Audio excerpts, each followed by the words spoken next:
Hey guys, this video will have two different voices, but I'm sure you'll love it. Don't forget to subscribe to the channel, leave a like, and hype the video. If we get 1,000 likes, I'll bring a new part for you. Without further ado, let's get to the video. By order of the Supreme Lord, he will reincarnate as a solitary soul and must make the most of life.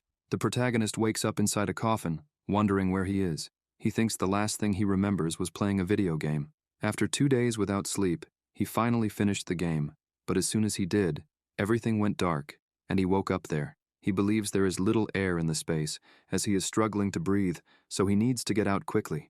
Suddenly a woman appears beside him, asking why he is in such a hurry since the night has only just begun. The protagonist, startled, wonders what this strange sensation is, as he feels extremely cold.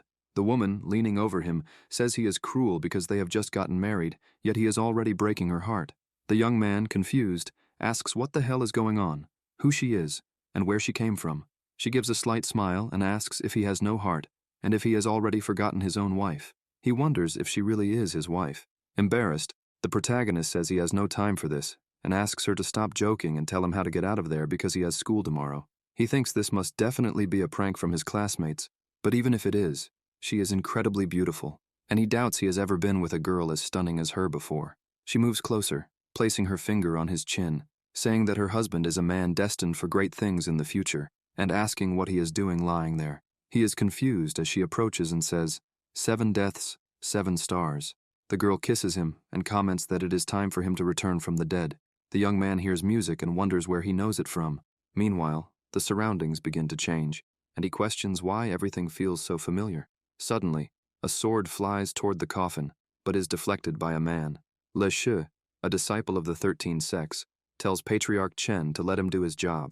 He states that the Patriarch has made many mistakes and demands that the coffin be opened so he can perform an autopsy. Patriarch Chen, standing beside his wife, asks if Le Che has no respect and reminds him that his son has just died. He also warns that if Le Che continues down this path, he cannot be blamed for responding with violence. Le Che questions whether the Patriarch understands the situation and declares that they are now useless, as their spiritual power is equivalent to that of an ordinary person. He asks if Chen still believes himself to be the Patriarch, and pointing his sword, calls him trash, ordering him to know his place. Walking toward the coffin, Le Che announces that he will cut Chen's son's body into pieces and then deal with the rest. Suddenly, a golden light bursts from the coffin, sending Le Che flying. The spiritual wave is so powerful that it shatters the palace ceiling where the coffin is located. Everyone, shocked, wonders what is happening, and where such immense spiritual pressure is coming from. Moments later, still stunned, they order an immediate look inside the palace. In disbelief, they exclaim that it is Chen Wujin and ask how he is still alive. The protagonist steps out of the coffin, trembling all over, thinking that the experience was extremely overwhelming. Kissing that girl felt like downing 10 cans of energy drink at once. He senses that something is about to come out and ends up vomiting. Suddenly, someone calls his name. His mother quickly embraces him, calling him her son. Crying, she says she was very sad, but now she is extremely happy. His father, in disbelief, calls him son and asks how it is possible that he is alive. Wujin steps away from them, completely confused. His parents call out to him while he begs them not to come any closer, wondering how any of this is possible. He must be dreaming. He realizes that this is the game he was playing. The immortal cultivators dominated the world. Unable to believe it, he comes to the horrifying realization that he is the villain, Yi Chen Wujin, the one the protagonists defeat.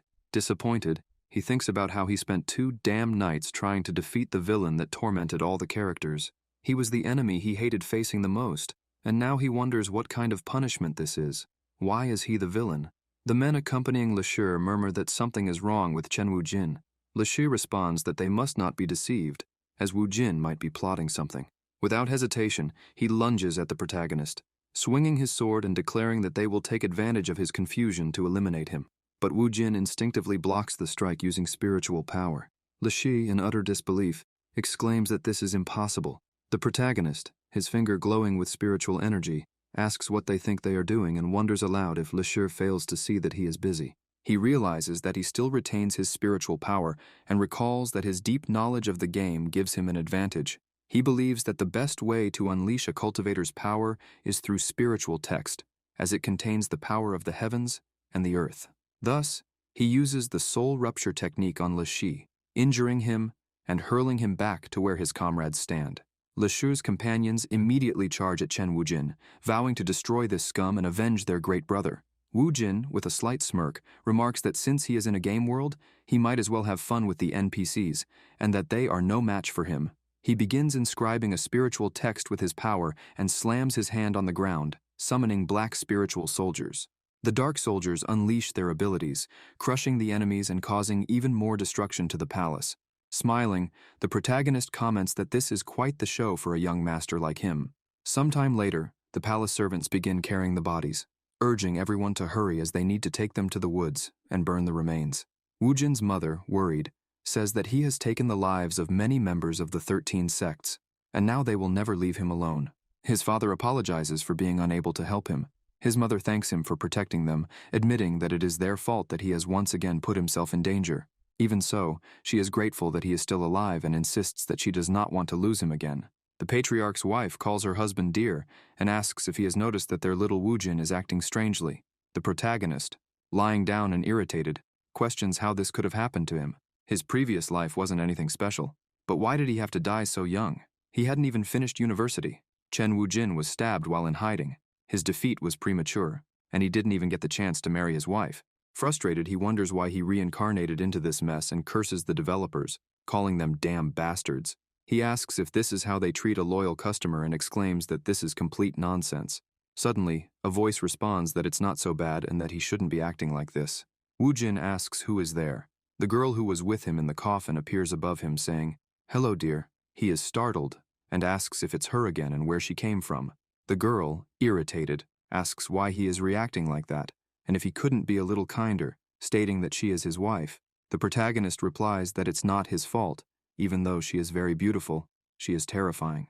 The girl moves closer to Wu Jin and tells him that she will always be with him, no matter where he goes, as she will follow him. After all, that is the mission she received from the system. The protagonist, confused, asks if she really just said system. The girl confirms and explains that thanks to the system, she managed to reach this game world. The mission is simple. His character was the former villain who was beaten to death. Now he has been reborn and must face the 13 sects of Nandan Haizhou and eventually become the young master of Haizhou. She asks if that isn't wonderful, a story of revenge, and says she is so excited she could cry. The protagonist moves closer to her and starts touching her, asking if the current system is anthropomorphic. The girl replies that this isn't important, but since he is a hardcore player whose specialty is completing and clearing all levels, he must cooperate with the system and help unfold a good story. Young Master Wu Jin questions what happens if he doesn't want to cooperate, since there must be plenty of other hardcore players, so why him? The girl asks if he has forgotten how he ended up in this game.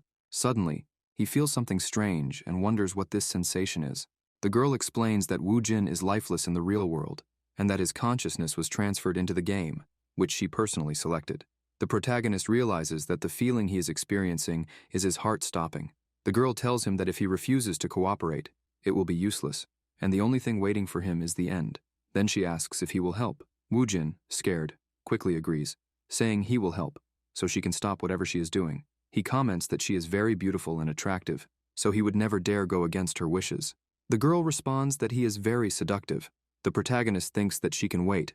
Once he figures out the rules of this damned game, he won't need to follow her orders. The girl tells him they will see each other later. Wu Jin asks if she is leaving already. She responds that yes, she still needs to prepare everything, and this will be the first step to dominating Haizhou. In the Bai family, people gossip about rumors that the disgrace has returned from the dead. Another mentions hearing that he even killed several disciples from the 13 sects. The eldest daughter of the Bai family, while playing her instrument, says that Chen Wu Jin had died. So how is it possible that he has returned? Her younger sister agrees, adding that not only did he revive, but he also eliminated some disciples from the 13 sects. She claims that Bastard must have used some forbidden technique, and asks her older sister what they should do, since Master Ye is away at a tournament, making it impossible to plan a strategy without him. Bai Xiaoqing, irritated, says she already knows what to do, and states that she will force Wu Jin to participate in the tournament. She adds that she is eager to see how many lives that bastard has. The next day, the protagonist tells his father and mother that he will enter the grand tournament, and that, to prevent people from seeking revenge against the family, he wants them to go to the state border for a while. Patriarch Chen apologizes to his son and admits that he was too harsh on him in the past. He says his wish is for Wu Jin to succeed, but above all, to remain with them. as he does not want to lose him again. The protagonist thinks that even though Chen Wujin was an obstacle in the past and lost his life completely, his parents always loved him. So in this new life, he will take care of them for Wujin. His mother encourages him to do whatever is necessary and assures him that she will always be by his side to support him. The protagonist declares loudly that they should not worry and comments that he knows better than anyone that if he does not work hard, he will be nothing more than a dog. If he backs down now, only the end awaits him. Their clan has been famous for hundreds of years, so how can they allow others to intimidate them? He tells his parents not to worry because he will not repeat the mistakes that led to his previous death. He will win the grand tournament and shine once more. Sometime later in Linyu City at the floating workshop, the young master, aboard a flying ship, starts vomiting as the girl helps him. He thinks that he looked cool in front of his parents, but now he is acting just like he did in his old world. He is a nerd who gets dizzy easily, and if he had known that, he wouldn't have bought that type of vehicle. He thinks he was a bit pretentious, and remembers his parents' surprised expressions, saying that only a cultivator in the divine realm could have something like that. Suddenly, someone appears, saying that the protagonist must be a very powerful cultivator. A short old man approaches and comments that such a vehicle is not something an ordinary person could own or create. With a slight smile, he says that it is to be expected from Chen Wujin. The young master thinks that the old man is not just anyone, and replies that it seems his battle against the 13 sects has made him somewhat famous. Then, he asks if the man is there to take revenge on him.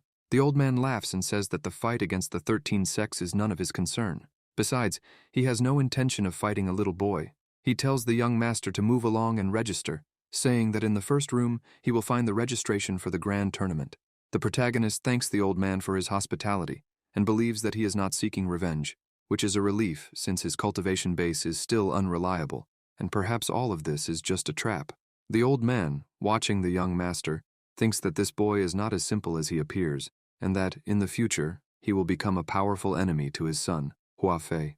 As Wu Jin enters the room, he hears two people talking and asking if Linchen will participate in the grand tournament. He remembers the name Ye Linchen, the original protagonist of the game, the one who defeated his character with a sword. He thinks he should take a look. Observing, he sees a girl talking to the gatekeeper and asking if he is from the Lu family. Xiao Ting calls her sister, Xiao Ru, to hurry up, saying that they are going to meet Chen. The young master, surprised, thinks that this girl looks familiar and realizes that these are Wu Jin's memories. By Xiaoqing, Wu Jin's childhood love. He had given her a bracelet that belonged to his mother and told her to take it because, when Xiaoqing grew up, she would become his wife. The girl laughed and accepted, saying that after all, she was his girlfriend. The protagonist, embarrassed, thinks that he cannot believe that such a beautiful girl was interested in his character. While he wonders what to do, the girl opens the curtain, and the two meet, falling into silence. Bai Xiaoting looks confused, while the young master disguises his reaction by coughing. When Xiaoting realizes who he is, she shouts Chen Wujin's name and quickly steps back, placing her hand on her weapon. She thinks she needs to gather qi and focus because Chen Wujin is a demon, and if she eliminates him, she will save many lives. This is no time to hesitate. She cannot be soft in this situation. However, she realizes that she is trembling. The young master wonders what is going on, and why it seems like Xiaoting is about to cry. He thinks that since she was his character's girlfriend, it's natural for Bai Xiaoting to be shocked. After all, he came back to life. The girl, on the other hand, wonders if the protagonist really thinks she is happy to see him. The young master greets Xiaoting and thinks he must be careful, as he doesn't want her to panic. He believes that Qing doesn't need to be afraid, and comments that he is back. Bai Xiaoting steps back, draws her weapon, and attacks him, calling his name. The protagonist blocks the attack with his hand and asks what Bai Xiaoting is doing. Xiaoting asks if it isn't obvious and says that he is a demon with bad intentions. She demands that Wu Jin show her all his tricks and questions what else he is hiding.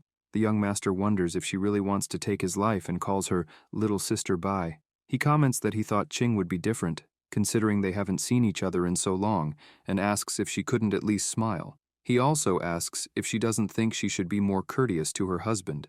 Xiao Ting calls him shameless and says that their marriage was cancelled the day he became a demon and that they have no relationship anymore. Her only wish is for Wu Jin to turn to ashes and disappear. The protagonist lets go of the whip and comments that, in that case, he is standing right in front of her, questioning if Xiao Ting is not going to attack him. He tells her to go ahead. He wants to see how she will turn him into ashes. She hesitates while the protagonist thinks that Chen Wujin always had Xiao Qing in his heart. that she was the only important person to him, but now she seemed so aggressive and unfair. Some time ago, Bai Xiaoqing, sick, had told Brother Wu Jin that she was feeling awful, while he reassured her, saying that he would save her. The protagonist remembers that back then, Xiaoqing had a high fever, and it was very difficult to treat her, but his character had practiced a forbidden technique to cure her. Then, some troublemakers who had been defeated by Chen Wujin spread rumors that he was practicing an evil art and should be expelled from the sect. However, his only wish was to grow old by her side. Bai Xiaoting told Brother Wu Jin that she didn't care if he practiced an evil art because she would never leave him. The young master thinks that after losing his life, it seems she now considers him a demon. With his hand, he touches her face. Xiao Qing questions what he thinks he is doing while the young master wonders if she is just acting. Bai Xiaoting blushes and wonders what is happening to her, questioning why her heart won't stop pounding. After all, he is a demon. Suddenly, she starts feeling a sharp pain in her head and says that it hurts too much. Bai Xiaoru asks Xiao Qing if she is okay and orders Wu Jin to let her go immediately. Bai Xiaoqing faints, but the protagonist quickly catches her and begins inspecting her with his spiritual power. Xiao Ru asks what happened and demands that Wu Jin release her. The young master questions why her pulse is so weak, especially her brain activity, and realizes that many of her meridians have been sealed with acupuncture. He wonders if someone tampered with her mind, and if it's possible that they altered her memories.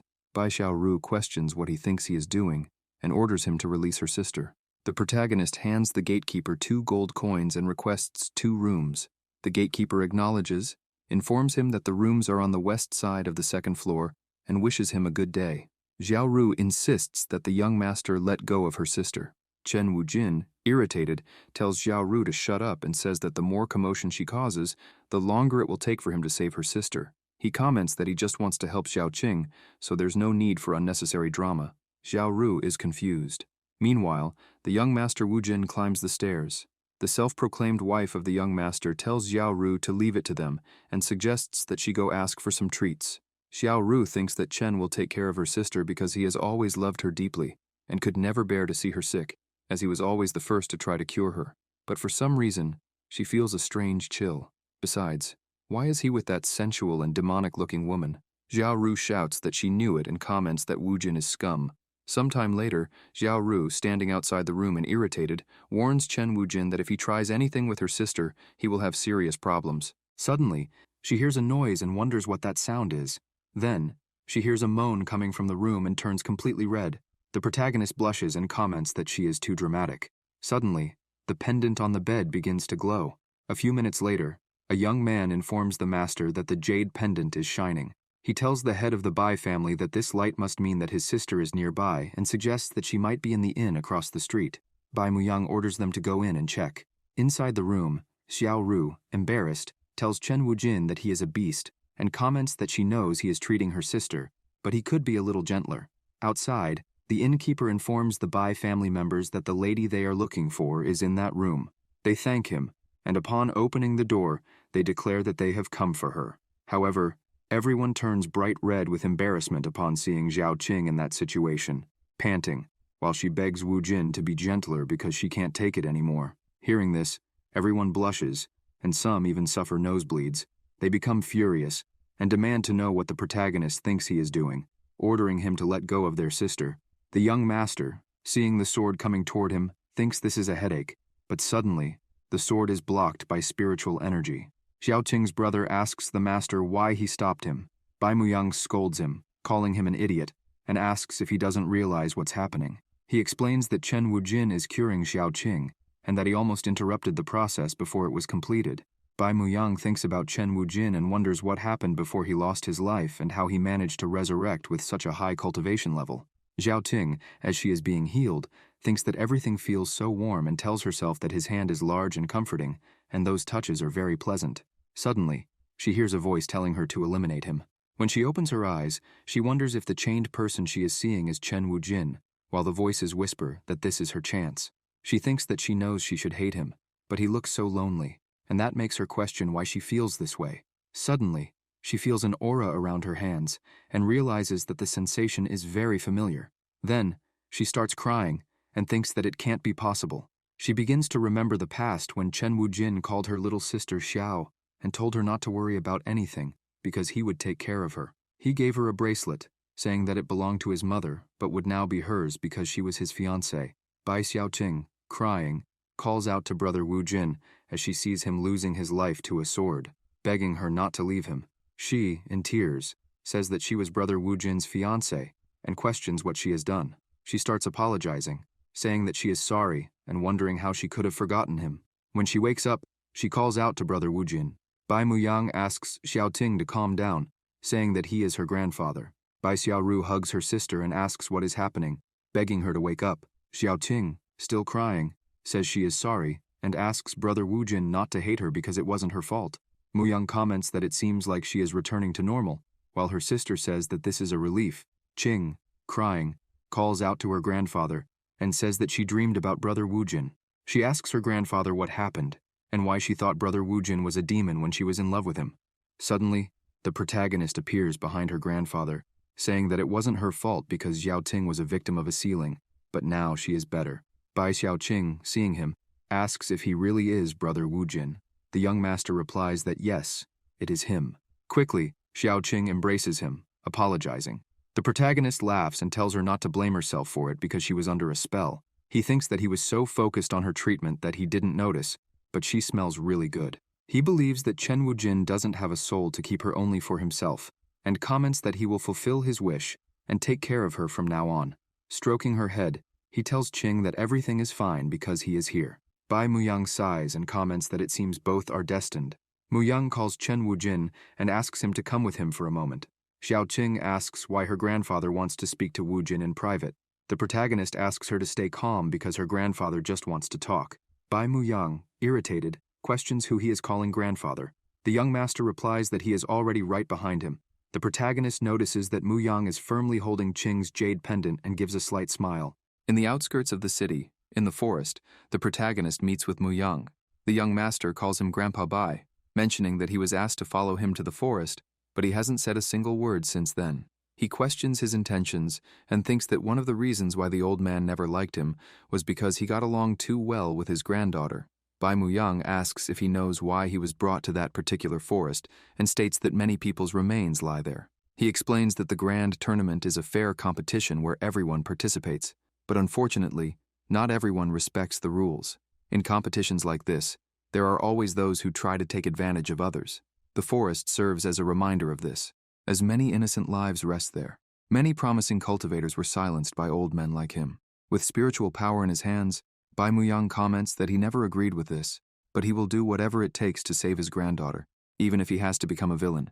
He tells Chen Wujin that now that he has returned to life, he wants him to prove how strong he is. Then, he challenges him to see if he is worthy of being with his granddaughter and attacks with his water technique. The protagonist, seeing this, comments that Grandpa Bai used spiritual tidal wave and realizes that he is going all out because that technique is extremely powerful. In the past, his character could not withstand a single blow from it. However, he is no longer that loser. He begins to invoke his strike with spiritual text and comments that it is impossible to face that move head-on, but he needs to challenge it. He decides to be careful and uses Sea of Death. Bai Muyang is surprised to see this. The two techniques collide head-on, generating a massive energy wave visible from the middle of the city. Upon seeing it, people comment that the spiritual color is blue and question who the Bai family is fighting against. Some wonder about the origin of the red energy, while others note that few cultivators are capable of using that type of summoning technique. Amidst the crowd, Xiaoting asks everyone to move aside and runs toward the wave of spiritual energy. Her sister, Xiaoru, follows closely behind, asking her to wait.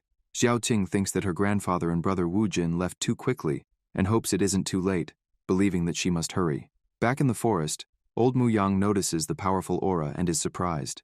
He questions whether this truly is Chen Wujin. The protagonist asks Grandpa Bai what he thinks and if he has gained his approval, noting that he is still on guard, but his expression seems different. Bai Muyang questions him about how he became so strong and where he learned those techniques. Suddenly, Xiaoqing appears, calling her grandfather and ordering him to leave brother Wu Jin alone, asking if that isn't enough already. The siblings, along with Xiaoru, blush upon seeing Qing in that outfit. Quickly, the protagonist takes off his coat and covers Xiaoqing, telling her to wear it because he doesn't want her catching a cold. He thinks that Bai Xiaoqing will become his wife, so he won't allow those trash to devour her with their eyes since she belongs to him. Meanwhile, she, blushing, thinks that Brother Wu Jin is very considerate, even in that situation, and that he cares a lot about her. Bai Muyang takes a deep breath and comments that he gives up, saying that it's impossible to break the bond between them. Bai Xiaoqing looks at her grandfather, irritated, and says that he should be ashamed for daring to use such a powerful technique just to suppress a boy. Grandpa Bai replies that she doesn't need to make a scene, calling her a little girl, and comments that her fiancé is stronger than he seems. He adds that he has no idea where the boy learned those strange techniques, but now there is nothing he can do. The protagonist asks him not to be so modest, calling him Master Bai, and says that he was very merciful because if he had gone all out, the old man wouldn't have had a chance. The old man thinks that at least the boy has good manners and calls him a brat, commenting that he only did this because of his granddaughter's feelings. He explains that when the sect was after him, after he lost his life, for his granddaughter's sake, he sealed the meridians in her body with his spiritual power to suppress her emotions. Surprised, the girl questions how her grandfather could do that. Bai Muyang replies that not only did he come back to life, but he also managed to break the seal on his own, which must be the will of the heavens. The grandfather asks him to extend his hands and comments that he will teach him spiritual tidal wave as a reward for his explosion of power. He explains that the protagonist's body is rich in spiritual energy, but very disordered. With that technique, he will be able to stabilize it, and with his ability, in a few days, he will be able to master it. Master Bai comments that the young man's understanding and comprehension are incredible, calling him a genius. Xiao Ting, admiringly, says that Brother Wu Jin is very powerful. Suddenly, his wife says that this is obvious. After all, he is the man she loves and personally chose. She also adds that he is their best player. The protagonist questions why she always appears at the worst moments. Suddenly, Xiao Qing calls out to Brother Wu Jin. Startled, he thinks there's trouble. Xiao Qing, with a serious expression, watches silently. The young master tries to explain that it's not what it looks like. Qing reassures him, telling him not to worry because she understands. She comments that the woman has been by his side because she was the one who saved his life. The protagonist and Cha Haiyin can't believe what they just heard. Xiao Qing explains that when she saw the woman's body become invisible, she already understood that her abilities are extraordinary. Cha Haiyin thinks that this shouldn't be possible because she is the system. Xiao Ru tells her sister that she is too naive because it's obvious that the woman is a rival. Xiao Qing replies that this is impossible, since the only woman Brother Wu Jin is crazy about is her. Besides, he doesn't like older women. Cha Haiyin, irritated, questions what she just said. She comments that with this appearance, she spent 3,000 calculations and tested 5,000 different models, so she asks who Xiao Qing is calling old. The young master tries to calm the situation, asking her to forget the comment and not make a scene over something so simple. Master Bai intervenes, saying that's enough, and that this is not the time to fight. He then questions whether the brat hasn't noticed that they have company. Some members of the Beast King sect, Wang Teng Long, comment that they didn't expect to find such a disrespectful old man there. Master Bai questions why the Beast King sect is there, and comments that the forest is very dangerous since no one participating in the grand tournament ever appears there. Wang Teng Long laughs and thanks Patriarch Bai for the warning but questions if he really thinks he is the only one allowed to use the forest. A member of the Bai family responds that he will not allow him to bother their master, but Bai tells them to let it go. He comments that if he were Wang Teng Long, he would be careful with his words because he is not only the patriarch of the Bai family, but also won the grand tournament when he was young. Bai asks if he really thinks he is afraid of a pair of rude brats, and comments that Wang Teng Long never even participated in the grand tournament. Wang Teng Long gets irritated, but takes a deep breath and starts laughing. He calls Master Bai an old man and says that everyone considers him a great cultivator, but when the sects united to hunt down the trash that was Chen Wu Jin, he was just one of the leaders. However, he knows very well that Bai stayed on the sidelines, remaining in the rear the whole time. The protagonist intervenes, saying that at least he didn't hide like a coward inside Kuya Mountain. Wang Teng Long demands to know who said that. The young master asks if he doesn't recognize him now that his sect is famous again. All the members of the Beast King sect are shocked, saying the name Chen Wu Jin. The protagonist asks what's wrong and comments that they look like they've seen a ghost. He steps forward, saying that he's just trash and that he sees they pitied him when they accepted him into the sect. He declares that he never expected to be betrayed in such a way and comments that their actions were truly heartless. Wang Teng Long, irritated, calls him a disgrace, while one of the members comments that the rumors about his resurrection were true. He adds that it's not a good idea to mess with Chen Wu Jin, as he eliminated several disciples. The member also mentions that they still need to meet secretly with Miss Yue, so it's best not to escalate the situation. Wang Tenglong states that he has more important matters to attend to and doesn't have time to deal with him. He tells the protagonist to wait until the grand tournament begins, promising to send him back to hell. Suddenly, he notices something and orders everyone to stop. Wang Tenglong asks what he wants. The protagonist, exuding a strong aura, points to the bell hanging from his waist. Xiaoting also points to it, saying that it looks familiar. The young master, irritated, demands to know where he got it. Wang Tenglong wonders what kind of mess this is and tries to understand the intense glare he is receiving. Xiaoting remembers and asks why he has her sister Qingzhao's bell and what he did to her. Wang Tenglong replies that it's obvious. Since he has all of her belongings, what does she think happened? The protagonist, enraged, begins summoning 2 elements, 1 in each hand. Wang Tenglong and the others are shocked, saying that the brat can control 2 elements and asking how he can wield fire and lightning at the same time. The young master, raising his voice, declares that they will all pay for this. Enraged, the intensity of the elements increases as he utters the name Qingzhao, thinking that she was one of his favorite characters. One of the Beast King sect members tells his brother that the brat is dead serious and questions if he really intends to fight him. Long tells him to stop acting like an idiot and reminds him that he is in the Yuan Ying realm, asking if he really thinks he's afraid of the brat. The man comments that the spiritual pressure is not normal and believes that the boy's power is above the Yuan Ying realm. Old Bai says this is bad because if Wu Jin hurts someone, he will be disqualified from the grand tournament and orders Yao Qing to bring him back to his senses. She hesitates and says she doesn't want to, commenting that there's no point in him participating in the grand tournament anyway, because even if he wins, the other sects will try to eliminate him in the name of justice. She says that those idiots don't understand Brother Wu Jin's greatness and adds that he is not only handsome, but also possesses terrifying abilities. Master Bai comments that this girl doesn't seem like his granddaughter and says that the qi energy flow is too intense, certain that someone will eventually step in to stop the fight. Wang Tenglong begins writing a spiritual text and says that if the brat wants to lose his life so badly, he is welcome to, as he will grant his wish. He thinks that he can't believe he has to use this, but with this technique, he will be immune to the brat's attacks. The protagonist comments that he sees he is using a defensive spiritual scripture and says it's not a bad idea. Spiritual scripture is a technique that can be used both offensively and defensively, and its power depends on the user's comprehension. The young master remarks that it's a pity Long is his opponent and tells him to watch and learn.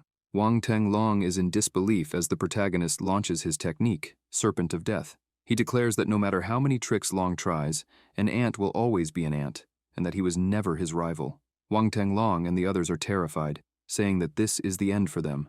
Long activates his defensive technique, saying that he will eliminate him, but Serpent of Death collides with the defensive technique, shattering it effortlessly. Long, unable to believe it, asks how he managed to break his defense so easily. As the young master's attack is about to strike all the Beast King sect members, someone tells him to wait, and a white serpent appears, stopping the protagonist's attack and dissipating the blows.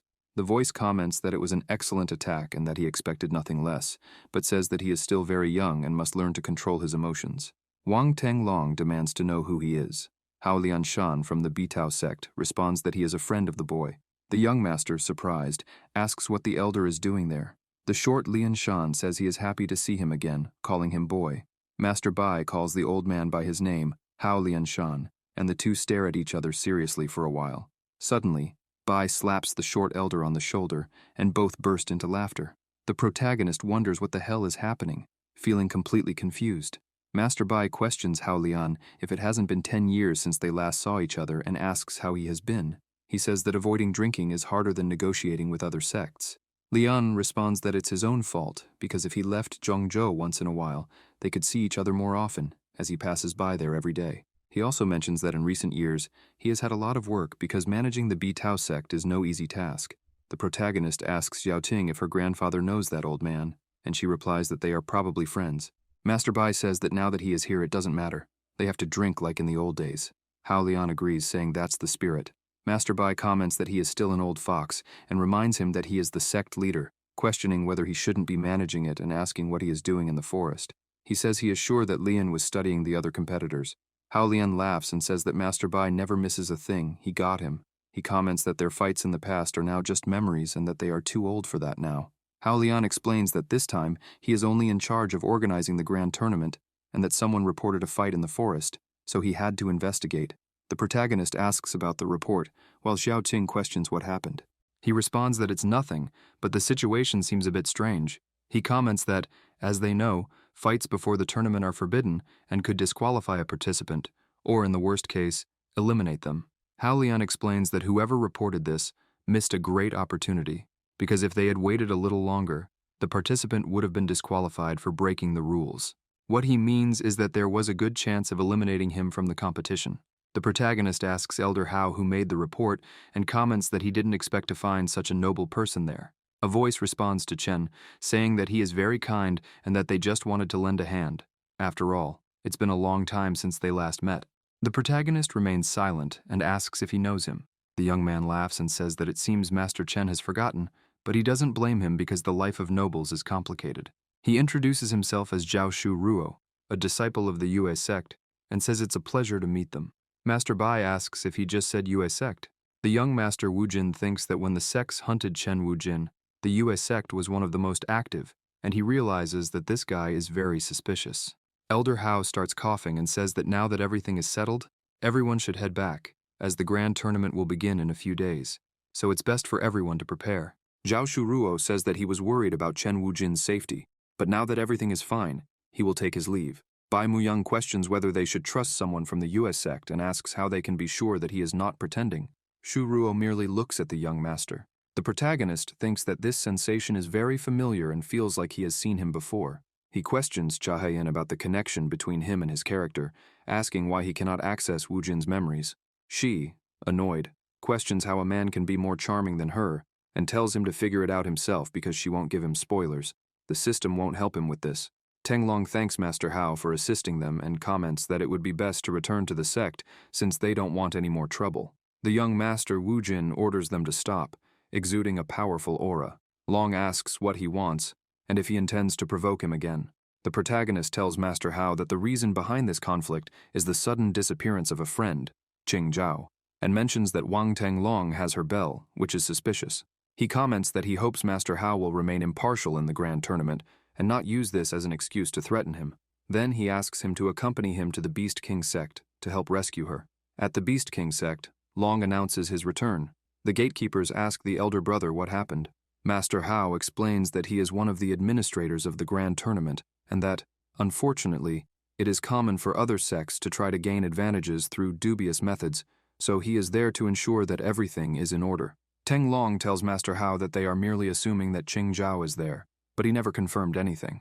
Then he asks the young Master Wu Jin if he really thinks he can blame him for having that bell, claiming that he simply found it in the forest. Lian Shan comments that if that is the case, there should be no problem in letting them search.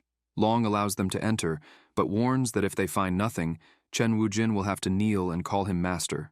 The protagonist asks if he is sure, but warns that he fears the only loser will be him. Master Hao declares that they are going in. The young Master Wu Jin orders Xiaoqing to search the eastern zone while he searches the west. Long thinks that they can search all they want, but since this is his territory, they won't find anything. He laughs internally, calling Wu Jin a brat, and thinking that he has everything under control since that bitch belongs to him and will never be found. In the underground chamber, Qing Zhao, holding her stomach, thinks that she is very hungry. Suddenly, the door starts to open, and she notices the movement. One of the Beast King sect members comments that he bets she is starving and taunts her, saying that all she has to do is submit to their elder brother, and it will all be over. He mocks her further, asking if she doesn't smell the food and if she really doesn't want some. The girl, gripping a dagger, trembling, screams at him not to come closer. She warns that if he takes one more step, she will end her own life. The man, irritated, smashes the plate of food on the ground, insults her, and asks if she doesn't understand her situation. He tells her that if she continues with that foolish temperament, she is doomed. As he leaves the room, he tells her to go to hell, and says he wants to see how long she will last without eating. Another sect member questions why he is so irritated, saying that she is just a girl and shouldn't be a problem.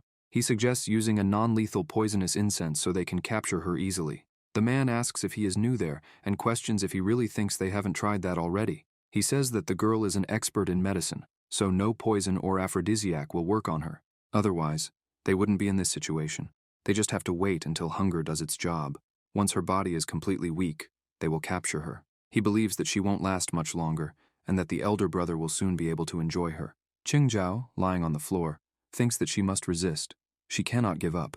With a determined look, she promises that she will not succumb, and biting her lip, curses them, and says that they have betrayed the young master. Sometime later, the search teams inform Brother Wu Jin that they found nothing. Xiao Qing says that there are no traces of Sister Zhao. The protagonist thinks that it's impossible. She has to be here since he can sense a faint energy trace from her bells.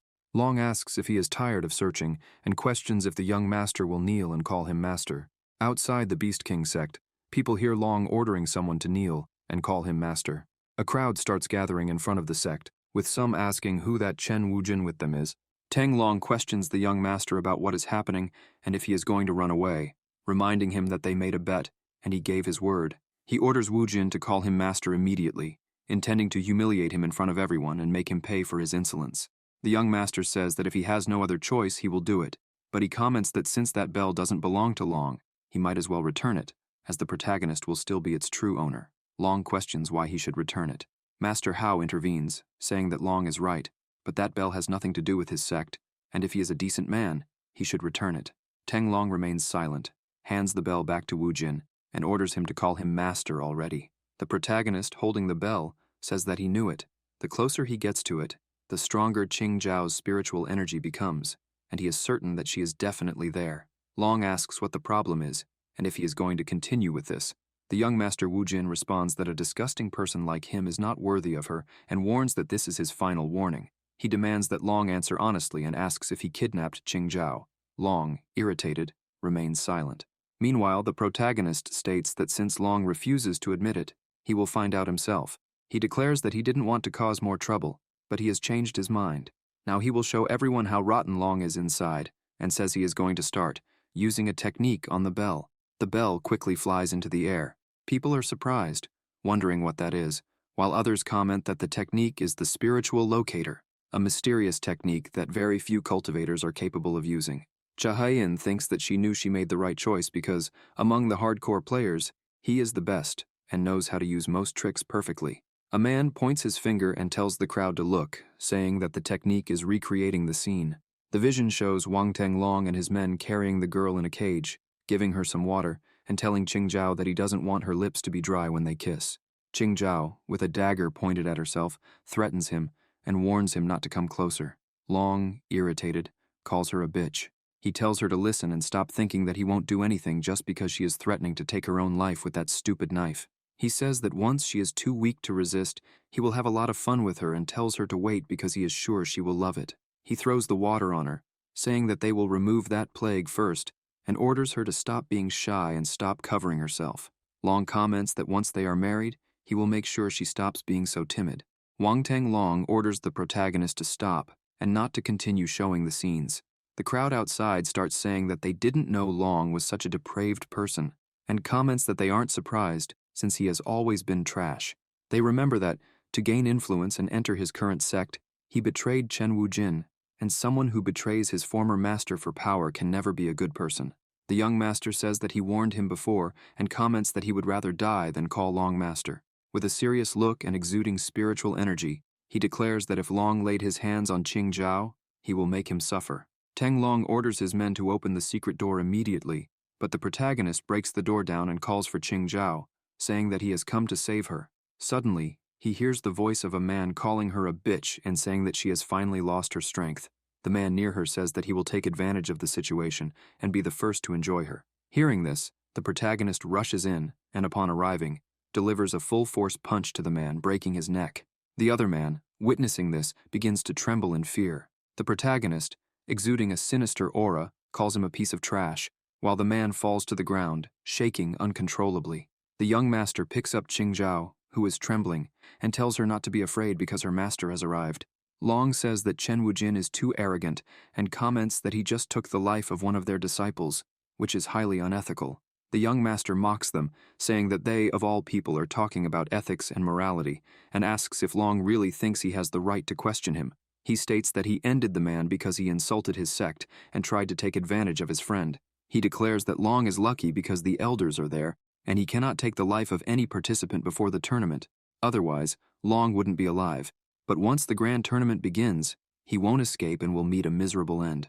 Teng Long calls him a disgrace, Sometime later, in another place, Tanglong smashes a teacup and swears that he will eliminate that little bastard. He wonders where the hell the young master's teacher is and comments that they were supposed to meet there. Suddenly, a voice calls his name and comments that he seems upset. Zhao Shu Ruo says that it seems his little arrival wasn't enough to ease Long's frustration and asks if he didn't like the decor. Long says he doesn't have time for this and proposes revealing Chen Wujin's location on the condition that they eliminate him. That little bastard came back from the dead and is ruining his plans, and Long questions why he is still alive. Shu Ruo says he's sorry but can't help, as it was the great warrior Yelin Chen who eliminated him the first time. If Long wants to blame someone, he should blame Yelin Chen and his incompetent magic. However, Shu Ruo tells Long not to worry because the patriarch left a message. Since the Beast King sect and theirs have a good relationship, they won't abandon them. Zhao Shu Ruo questions whether Long should be happy since he saved his ass and the sects in the forest, telling Long to just focus on the grand tournament since everything will be resolved once it begins. He orders him to prepare the sect's participants because that is his mission, and comments that he won't let Chen Wujin take the lead. Sometime later, Xiao Qing wrings a warm water cloth, places it on Qing Zhao's forehead, and says that she is stable and her fever should go down now. She asks Wujin not to worry, because Qing Zhao will be fine. The protagonist strokes Xiao Ting's head and says he knows that with her taking care of everything, he has nothing to worry about, and thanks her. Outside, a voice orders Chen Wujin to come out immediately, warning that they won't allow him to bring disaster and calamity to the world. Qing Zhao says that voice sounds familiar, while the young master thinks that tone belongs to his character's arch-nemesis. One of Master Bai's disciples enters the room, asking Wujin where that girl came from and commenting that she is a rare type. At first he thought she was an enemy, but then she started shouting that she would bring disaster and calamity with him. Besides that, she mentioned having the power of 10,000 demons. The protagonist is embarrassed and tells the disciple not to pay attention to her, because without a doubt, she is quite peculiar. At the inn entrance, the girl tells the receptionist that she is looking for Chen Wujin, asking where he is and claiming that she knows he is staying there. The receptionist asks the lady to stop shouting because she is disturbing the other guests, and questions what the problem is. The young master calls her sister Qingxi, and says it has been a long time since they last saw each other.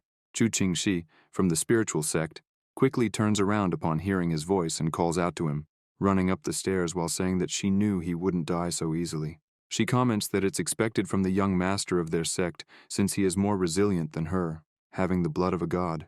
Wujin thinks that his character is only alive because of the whims of the developers and asks how Chu Qingxi knew he would participate in the grand tournament.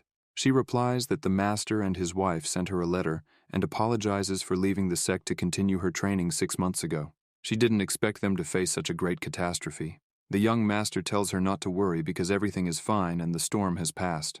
Chu Qingxi pats the protagonist's back, saying that he's right, because now it's time to face them and reclaim their honor.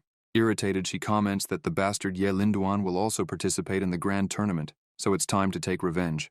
Sometime later, Qing Zhao opens her eyes and calls for her master, asking where he is. She feels confused, and remembers that the last thing she recalls was dropping the dagger from her hands. She thought she had no more strength left and couldn't resist anymore, so she collapsed, exhausted. She believed she needed to endure and couldn't faint, but as she was closing her eyes, she heard Long's men watching her and saying that she had lost all her strength, so she belonged to them now. As one of them entered the room, he commented that she was a beauty, but that it was a shame she was so stubborn. Then, he lunged at her while she screamed for him not to touch her. Qing Zhao starts crying and says that it can't be, apologizing because she feels like she failed in the end. The protagonist hears her voice and calls her name, asking if she is okay and what happened. She is confused to see her master there and starts crying even more, hugging him and saying that he is alive. Wujin tells her to calm down because everything is fine. Zhao says she must be dreaming since she is so happy. Zhaoqing comments that now that she has woken up, Brother Wujin must be relieved, while Chu Qingxi questions whether Zhao wasn't missing. Master Hao appears and asks what is going on and if they are Wujin's friends. The protagonist questions whether it is Master Hao who has arrived. The old man gives a slight smile and says that the brat is surrounded by beauties, asking which one has his heart. The young master tells him not to provoke him. Master Hao says he agrees and comments that he came to talk about agreements, explaining that each sect, clan, or family must send 3 participants to the grand tournament and asks who will be competing. The 3 girls say they want to participate. Chu Qingxi comments that she is responsible for managing the sect and is also the secretary of Master Wujin, so of course, he must participate. Xiao Qing says she wants to help Brother Wujin since it's the least she can do. Zhao asks the young master to let her go with him because she is sure she will be useful. Zhao reinforces her request, saying that if she hadn't been so foolish and asked Wang Tanglong for help, she wouldn't have faced so many problems. Wu Jin tells her not to cry because it wasn't her fault. He says she doesn't need to blame herself for it since it was impossible to predict that they would betray them and join another sect. Master Hao comments that he envies him and tells the boy that all the women really appreciate him, adding that it's good to be young. He says he will leave them alone and come back tomorrow to confirm, asking Wu Jin to think carefully. The protagonist explains to Master Hao that they are not his lovers. The old man laughs and says that's what he says. The young master Wu Jin sighs and thinks that the master is right. He must select the participants as soon as possible and prepare them for the grand tournament. Wu Jin knows that the tournament will have all kinds of tricks, and Zhao will undoubtedly be useful thanks to her medical skills, especially in cases of poisoning or similar attacks. Xiaoqing asks her grandfather for permission to go as a representative of the spiritual sect. Master Bai sighs and says that either way he wouldn't participate, so she can go with them. Wu Jin thinks that since she was the heroine of the game, he should bring her for her spiritual abilities. Chu Qingxi doesn't appear much in the game, but she seems very confident, and her destructive power is undoubtedly strong. However, she is the least useful of the three. Chu Qingxi questions Wu Jin, betting that his demonic powers must have impressed him, and asks if he wants her to be in the vanguard. The young master thinks it will be difficult to argue with her. The protagonist tells Chu Qingxi that he is sure that with her long training, she has returned even stronger, and asks if they can have a battle. The girl says of course, and asks if he is captivated by her power and beauty. Chu Qingxi warns that he will be scared when he sees her in action. Chen Wujin replies that in that case, they can begin and informs Xiao Er that they will use the inn's courtyard. She replies that it's fine but warns that it costs 2 silver coins per hour. The young Wujin thinks that's highway robbery. In the courtyard of the inn, the protagonist is waiting for Qingxi to fight, and comments that she can start first and make the first move if she's fine with it. Qingxi responds that's fine, but he shouldn't blame her if he can't handle it. Exuding her spiritual power, she tells the young master to prepare himself and uses the blood dagger technique, striking towards him. Cha Haiyan thinks she couldn't see the movement, while Qing Zhao considers the attack very powerful, and Zhao Ting believes she used her full strength and wonders if she couldn't have held back a little. The protagonist observes silently and closes his eyes, letting the technique pass beside him. The girls, surprised, say that she missed, while Qingxi says that he shouldn't underestimate her. Quickly, she uses Assassin's Strike, materializing a blade towards the young master.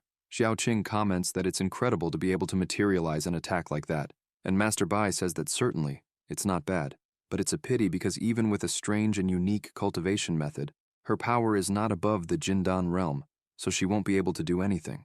The young master Wu Jin calls Qingxi's name and stops her attack with a single finger, saying that he's sorry, but she won't have a chance in the grand tournament because she's still not strong enough. Qingxi stomps her foot and says that there's no way that fight counted.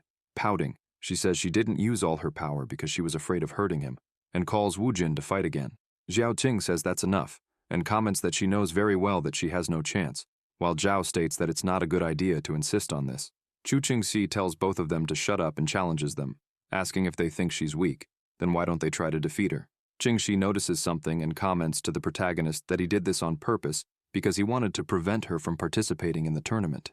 Wu Jin asks her to calm down and confirms that it's true. He doesn't want her to participate in the tournament. Qingxi gets irritated, but Wu Jin says that he has a very important task for her and that only she can do it, making her irreplaceable in his plans. Qingxi asks if it really has to be her, and he answers that yes. He explains that the tournament won't be decided only in the arena. There will be many dangers outside of it. It is inevitable that they will encounter people from the Beast King sect, and they will do anything to win, including breaking the rules and setting traps. Participating will be extremely dangerous, so he needs her to be their guardian, ensuring that everything goes in their favor. Wu Jin pleads with her and mentions that she has the power of 10,000 demons, and he is sure that she will be able to suppress their enemies. Qingxi is confused, but Wu Jin calls her name again, and placing his hand on his chest, says, "We have given our hearts for the sect," and asks if he can count on her. Qingxi, excited by the young master's words, responds that he can count on her. Cha Haiyan, unable to believe it, thinks that she is surrounded by idiots. The protagonist gives a slight smile and sighs. On the day the grand tournament begins, the young master Wu Jin hands the list of participants to Master Hao. Hao laughs, wishes him good luck, and comments that he hopes he can win. Chen Wu Jin thanks him for his words. The tournament organizers start beating the drums, and Master Hao announces the beginning of the grand tournament. Everyone is euphoric and excited. Xiao Ting starts waving the flag, saying that victory will be theirs and that Brother Wu Jin is the best. The protagonist is embarrassed. Cha Hai-in appears beside him, and Wu Jin tells her that the tournament is about to start, so she cannot follow him. She responds that he doesn't need to worry because she is the system, and if he doesn't remember, it means that she is omnipresent. She comments that she will follow him wherever he goes. The young master just takes a deep breath. Suddenly, someone points to the sky, telling the others to look and declaring that it has finally begun. Master Hao announces that the first round consists of surviving inside the secret realm. He orders the participants to form a group of 3 and pass through the dimensional mirror. He explains that they will need to survive for 7 days and prove their worth in a hostile environment. He wishes them all good luck. Xiao Ting, surprised, asks Brother Wu Jin what that is. All participants receive an amulet, and Master Hao comments that everyone must take care of that piece of jade. Once they enter the secret realm, if they lose it, they will be disqualified. He also explains that the missions are simple. Protect their jade pieces and take the ones from other teams. They will earn 1 point for each extra piece, but will lose 5 if any member loses theirs. Well, now everyone can enter the dimensional mirror, says Master Hao, wishing everyone good luck. Thus, he begins moving everyone through the dimensional mirror. The young Master Wu Jin holds Qing and Zhao, telling them to hold on tight. Master Hao says that they can use external objects, but if they try to damage others on purpose or with bad intentions, they shouldn't blame him for disqualifying them. Before they land, the young master throws a green slime on the ground, making their landing easier. Qing notices something and tells Chen Wujin that the aura on that island is very strong. Zhao warns the master to be careful because she is sure that the test is not just about facing others and that there must be something more. Wujin reassures her, saying that he thinks the same. It must have a hidden test. Otherwise, with the current level of cultivation, it would be too easy. Master Hao Lian Tibetan comments that Chen Wujin is very presumptuous and questions the second brother if that was the variable he had mentioned. Hao Lianshan confirms and says that the boy is very interesting. He mentions that the sects have produced few geniuses in recent years and that, without a doubt, Wu Jin will surprise him. Lian Tibetan agrees and comments that the boy should be dead. Without a doubt, he will be an interesting variable. Finally, he says that enough talk. It's time to observe what happens. At the betting house, the owner calls everyone to place their bets. Many start betting on Wang Tang Long from the Beast King sect, while others bet on Xiaoxing Yue from the Star sect. Later, some comment that if Ye Linchen is participating, he will be the winner, but others question whether he is really competing. One of the gamblers comments that now that it has been mentioned, he still hasn't seen Ye Lincoln. This causes murmurs among the crowd, and some lament, saying that without him, the competition will be boring. Sometime later, one of the participants, terrified, runs from a giant tiger, screaming for help and saying that he surrenders. Long declares that there is no one who can face him, and his men comment that they can't even handle their mascot. One of the members suggests that now that they are prepared, they should get rid of Chen Wujin. Wang Teng Long tells them not to worry because he has already sent Xiao Jinpeng to capture him. He comments that nothing escapes his eyes. As soon as they discover where Wu Jin is, they will take care of that trash, and this time, he will eliminate him personally. Xiao Qing alerts Wu Jin to look at the sky. Sometime later, the protagonist comments that the eagle looks delicious. He praises Zhao, saying that her cooking is wonderful. Zhao asks if they haven't violated any rules by doing this, but Qing explains that there is no prohibition against killing a bird, only against taking the lives of people. Wu Jin adds that, technically, those aren't just birds, but spiritual beasts, and the Beast King sect has many of them. Suddenly, a voice says that it sees Wu Jin is still taking lives indiscriminately, and that he is the same demon as always. A young man perched on a tree comments that Chen Wujin is incredibly lucky. He jumps down, says that Wu Jin remains a mystery, and questions what he truly is, and how he managed to come back to life. The protagonist, surprised, wonders if that guy is really the protagonist and why he is so different from the game. Xiao Qing calls out Ye Linchen, and comments that it has been a long time since she last saw him. He questions Qing about why she is with that trash and asks if he is forcing her. Wu Jin wonders how he could have forgotten something so important, and remembers that those two are the heroes of the game. Zhao asks the young master if he is okay, and he tells her not to worry, saying that he is just a little dizzy. Ye Linchen tells Xiao Qing to come with him and forget about that bastard.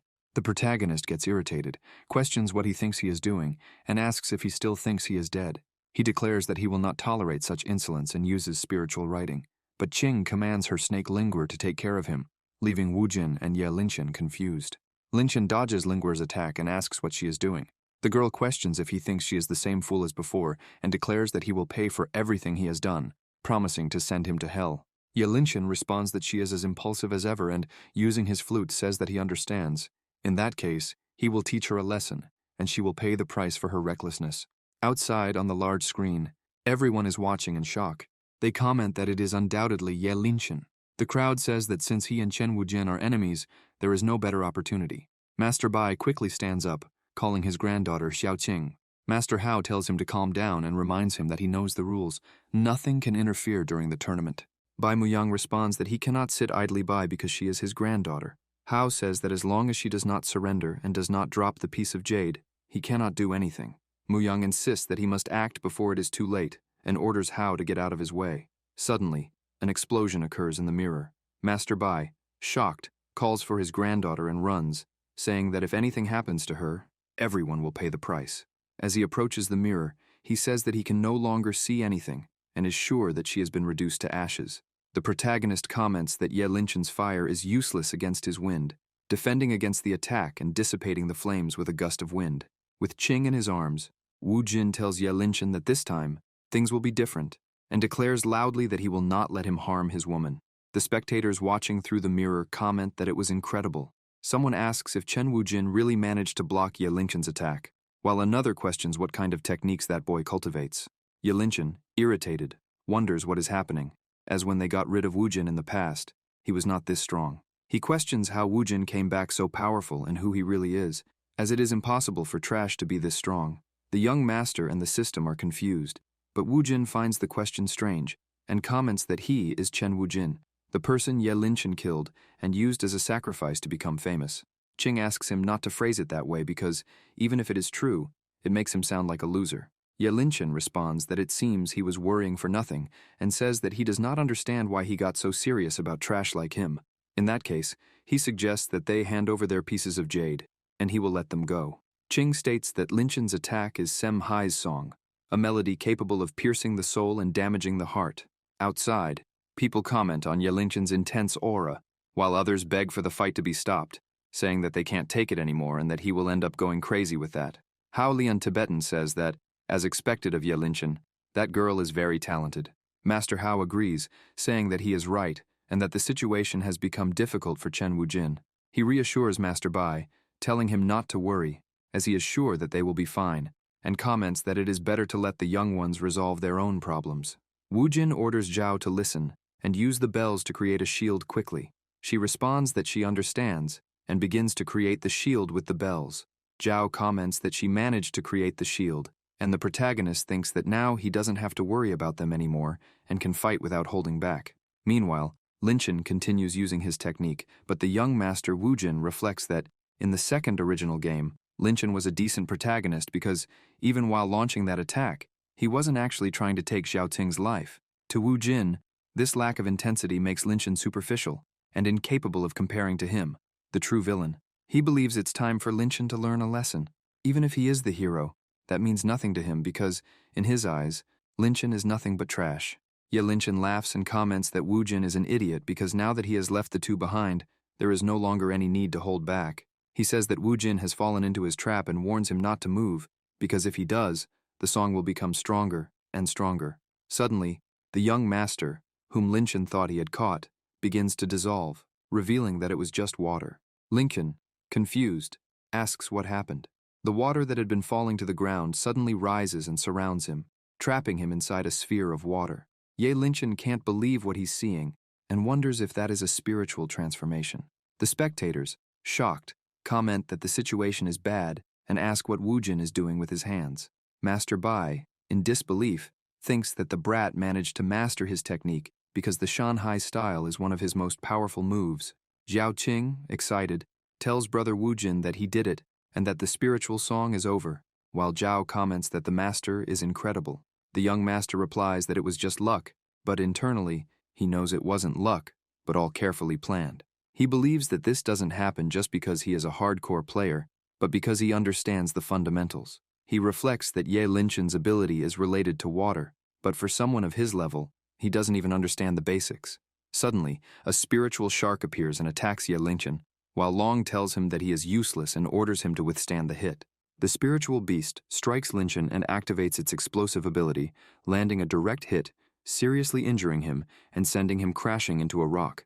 Wang Tenglong's group members comment that he is incredible because he even managed to defeat Ye Linchin. Tenglong explains that the little eagle used its feathers as a message to transmit Chen Wujin's location. Otherwise, they would have lost a great opportunity. He orders that when they return, the eagle should be rewarded and well fed for its excellent work. One of his men tells his brother that he can't find it anywhere. The protagonist calls Linchin, showing a roasted eagle, and asks if he is looking for that. Everyone, shocked, screams for the little golden eagle. Long, furious, grabs a spatial pouch and says that Wu Jin will pay for this. He summons a saber-toothed tiger and orders it to take care of them.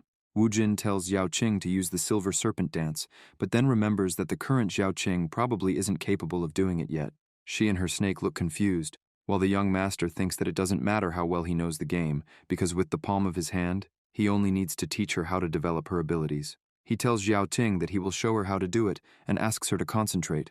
Repeating after him, the plum blossom and the willow are about to bloom. It is time to open the petals. Zhao Qing begins to recite the young master's words. When she finishes, her snake grows and attacks the tiger.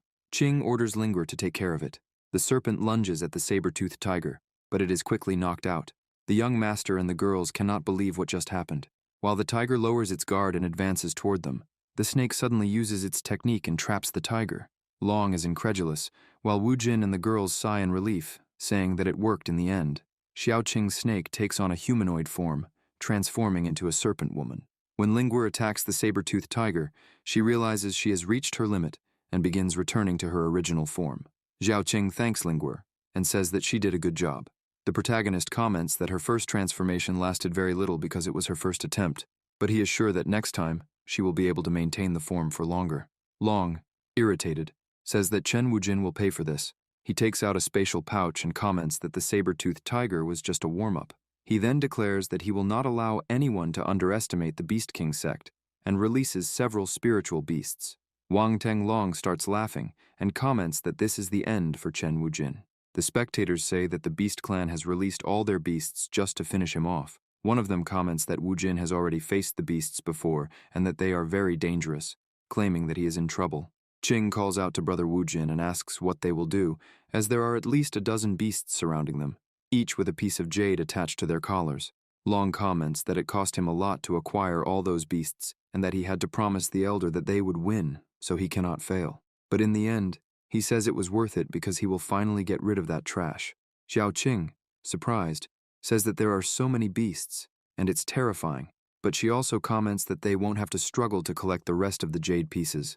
Zhao agrees, saying that with the master there, they don't need to worry because the beasts aren't a problem. The protagonist thanks them for their trust but questions whether they are being a bit too carefree.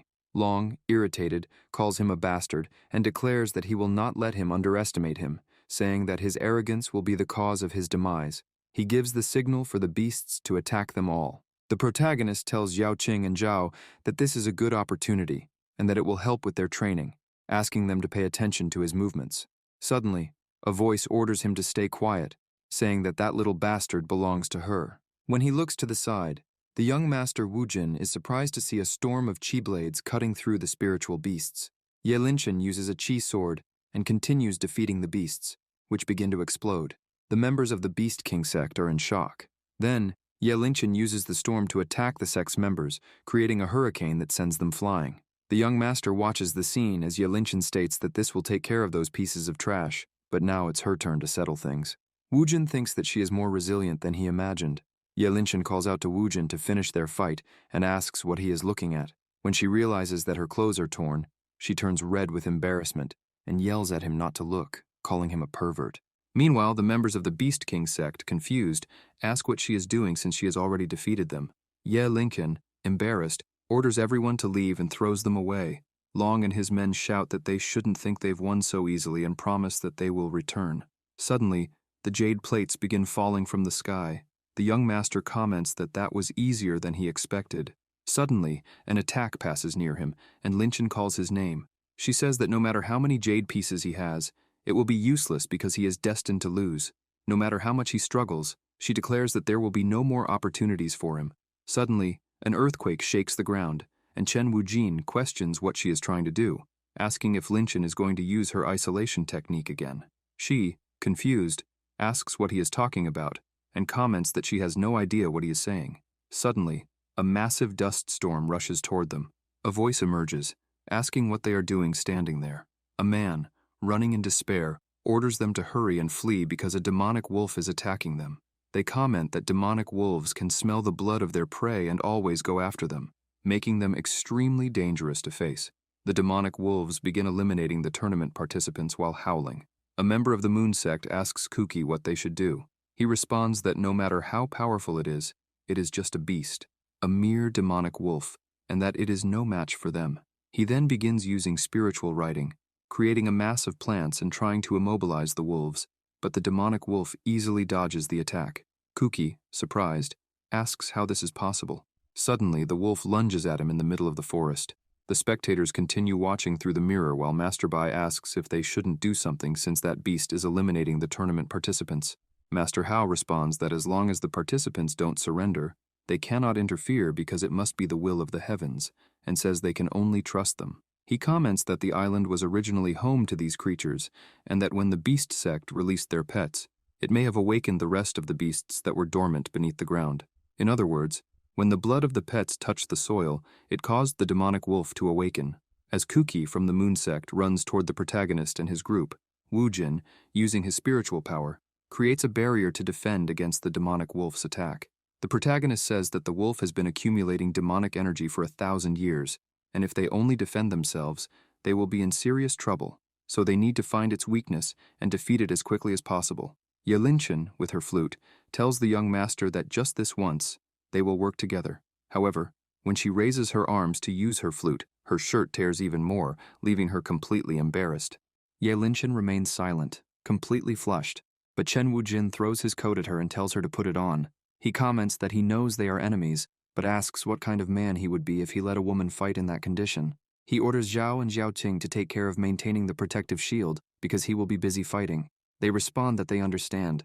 The young master says it is time to end this and quickly appears in front of the demonic wolf, leaving behind a trail. He then dashes through the forest while the wolf chases him. The protagonist thinks that the beast's attacks are too predictable. It seems to only rely on basic instincts, probably because it has been in its animal form for so many years that it has forgotten how to fight humans effectively. Regardless, it is still just a beast. Wu Jin knows exactly how to deal with it. He uses a technique, creating a net with spiritual writing and throwing it over the demonic wolf. The spectators outside are shocked upon seeing this, saying that it is a red curse and questioning whether Wu Jin is really capable of using such an attack. Howlian Tibetan stands up and tells everyone to look. He comments that the boy is terrifying. He converted the red curse into a sword. His talent is incredible. While the wolf is trapped, the young master seizes the opportunity to strike with his spiritual sword.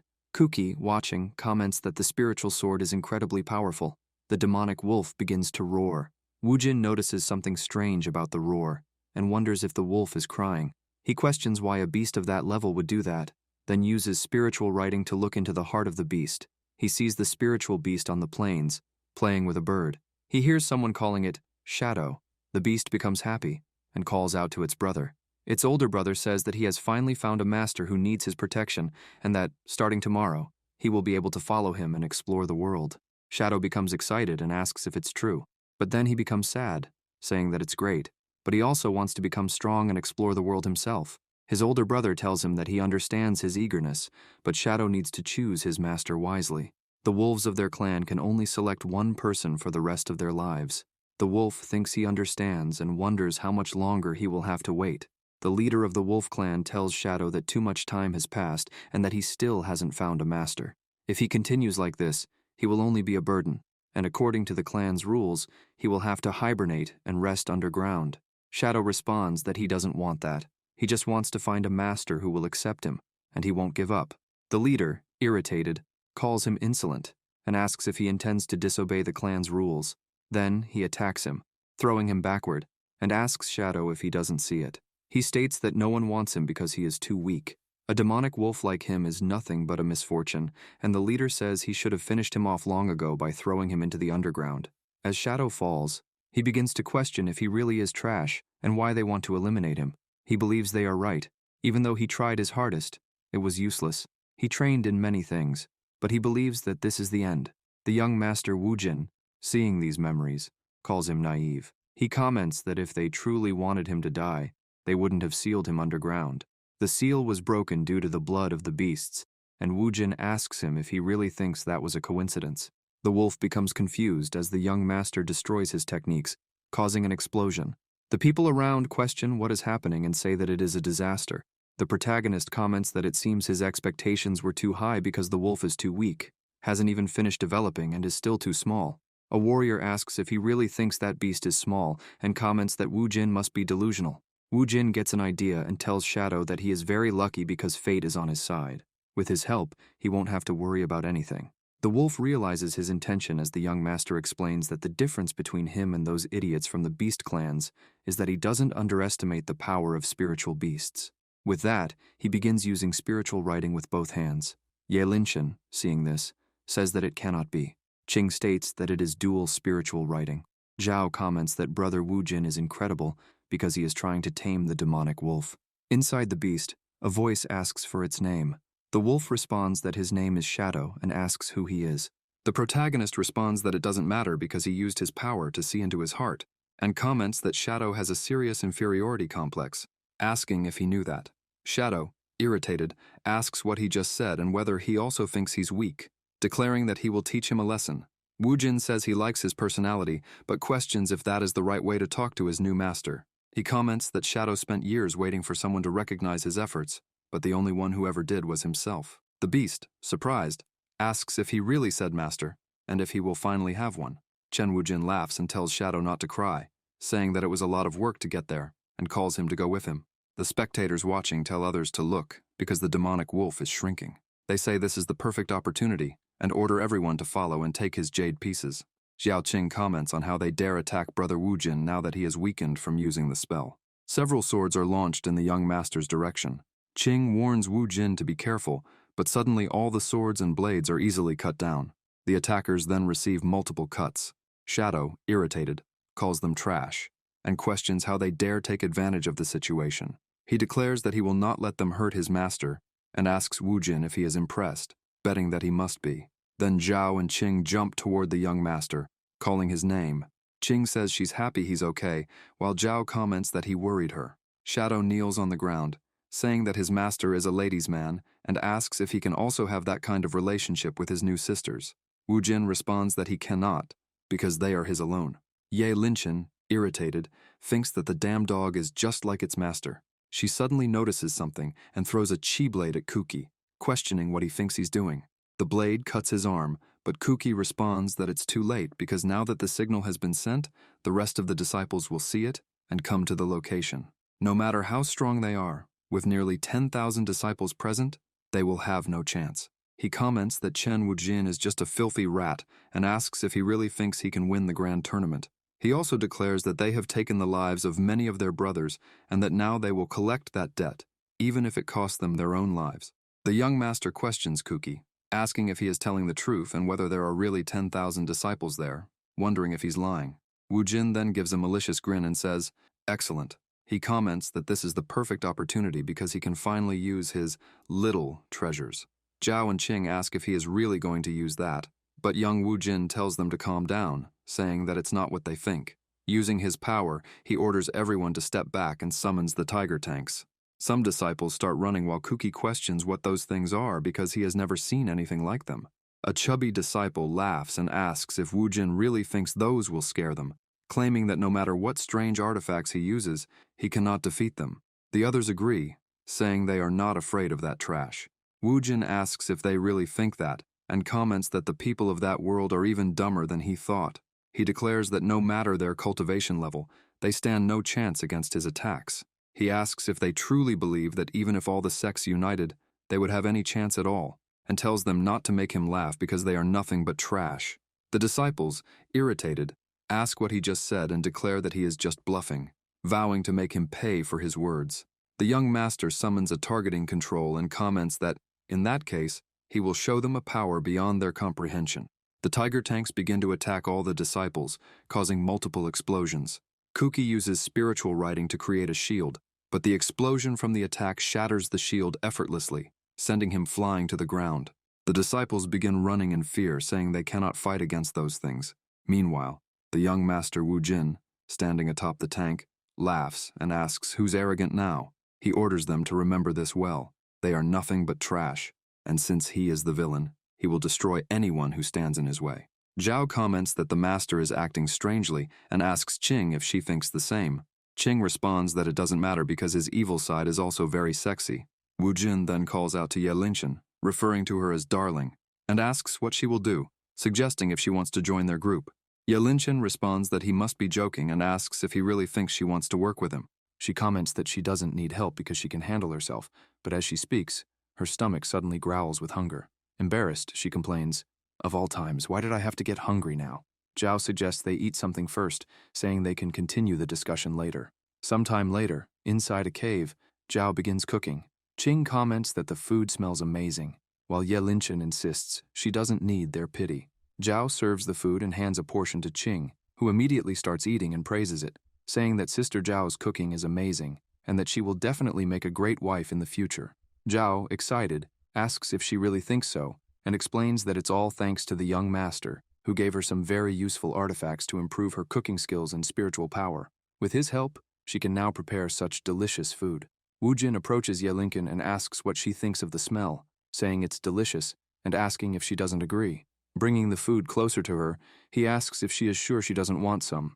Ye Linchen, slightly hesitant, says she will accept the food but warns him not to have put any poison in it, because if he did, she will end him. When Ye Linchen takes the first bite, she is enchanted and wonders how it's possible. The fried rice is delicious, and she believes she has never eaten anything like it before. The rice is soft and juicy. The protagonist leans in and whispers in her ear that her artifacts are the best, and that she won't find anything like this anywhere else. Xiaoting gets angry and asks Ye Linchen what she's doing and why she ate all the food by herself, calling her greedy. Zhao tells Qing to calm down because she can cook more. Qing says that in that case, Zhao should add extra rice. She responds that it's fine and that she will do it. The young master thinks that Chen Wujin is an incredibly lucky bastard because he has an amazing harem. Ye Linchen thinks that Wu Jin is acting very strangely, but at least he hasn't done anything bad, so she will leave him alone for now. Sometime later, the disciples, all unconscious, comment that there were too many of those things, while others complain that their bodies hurt all over.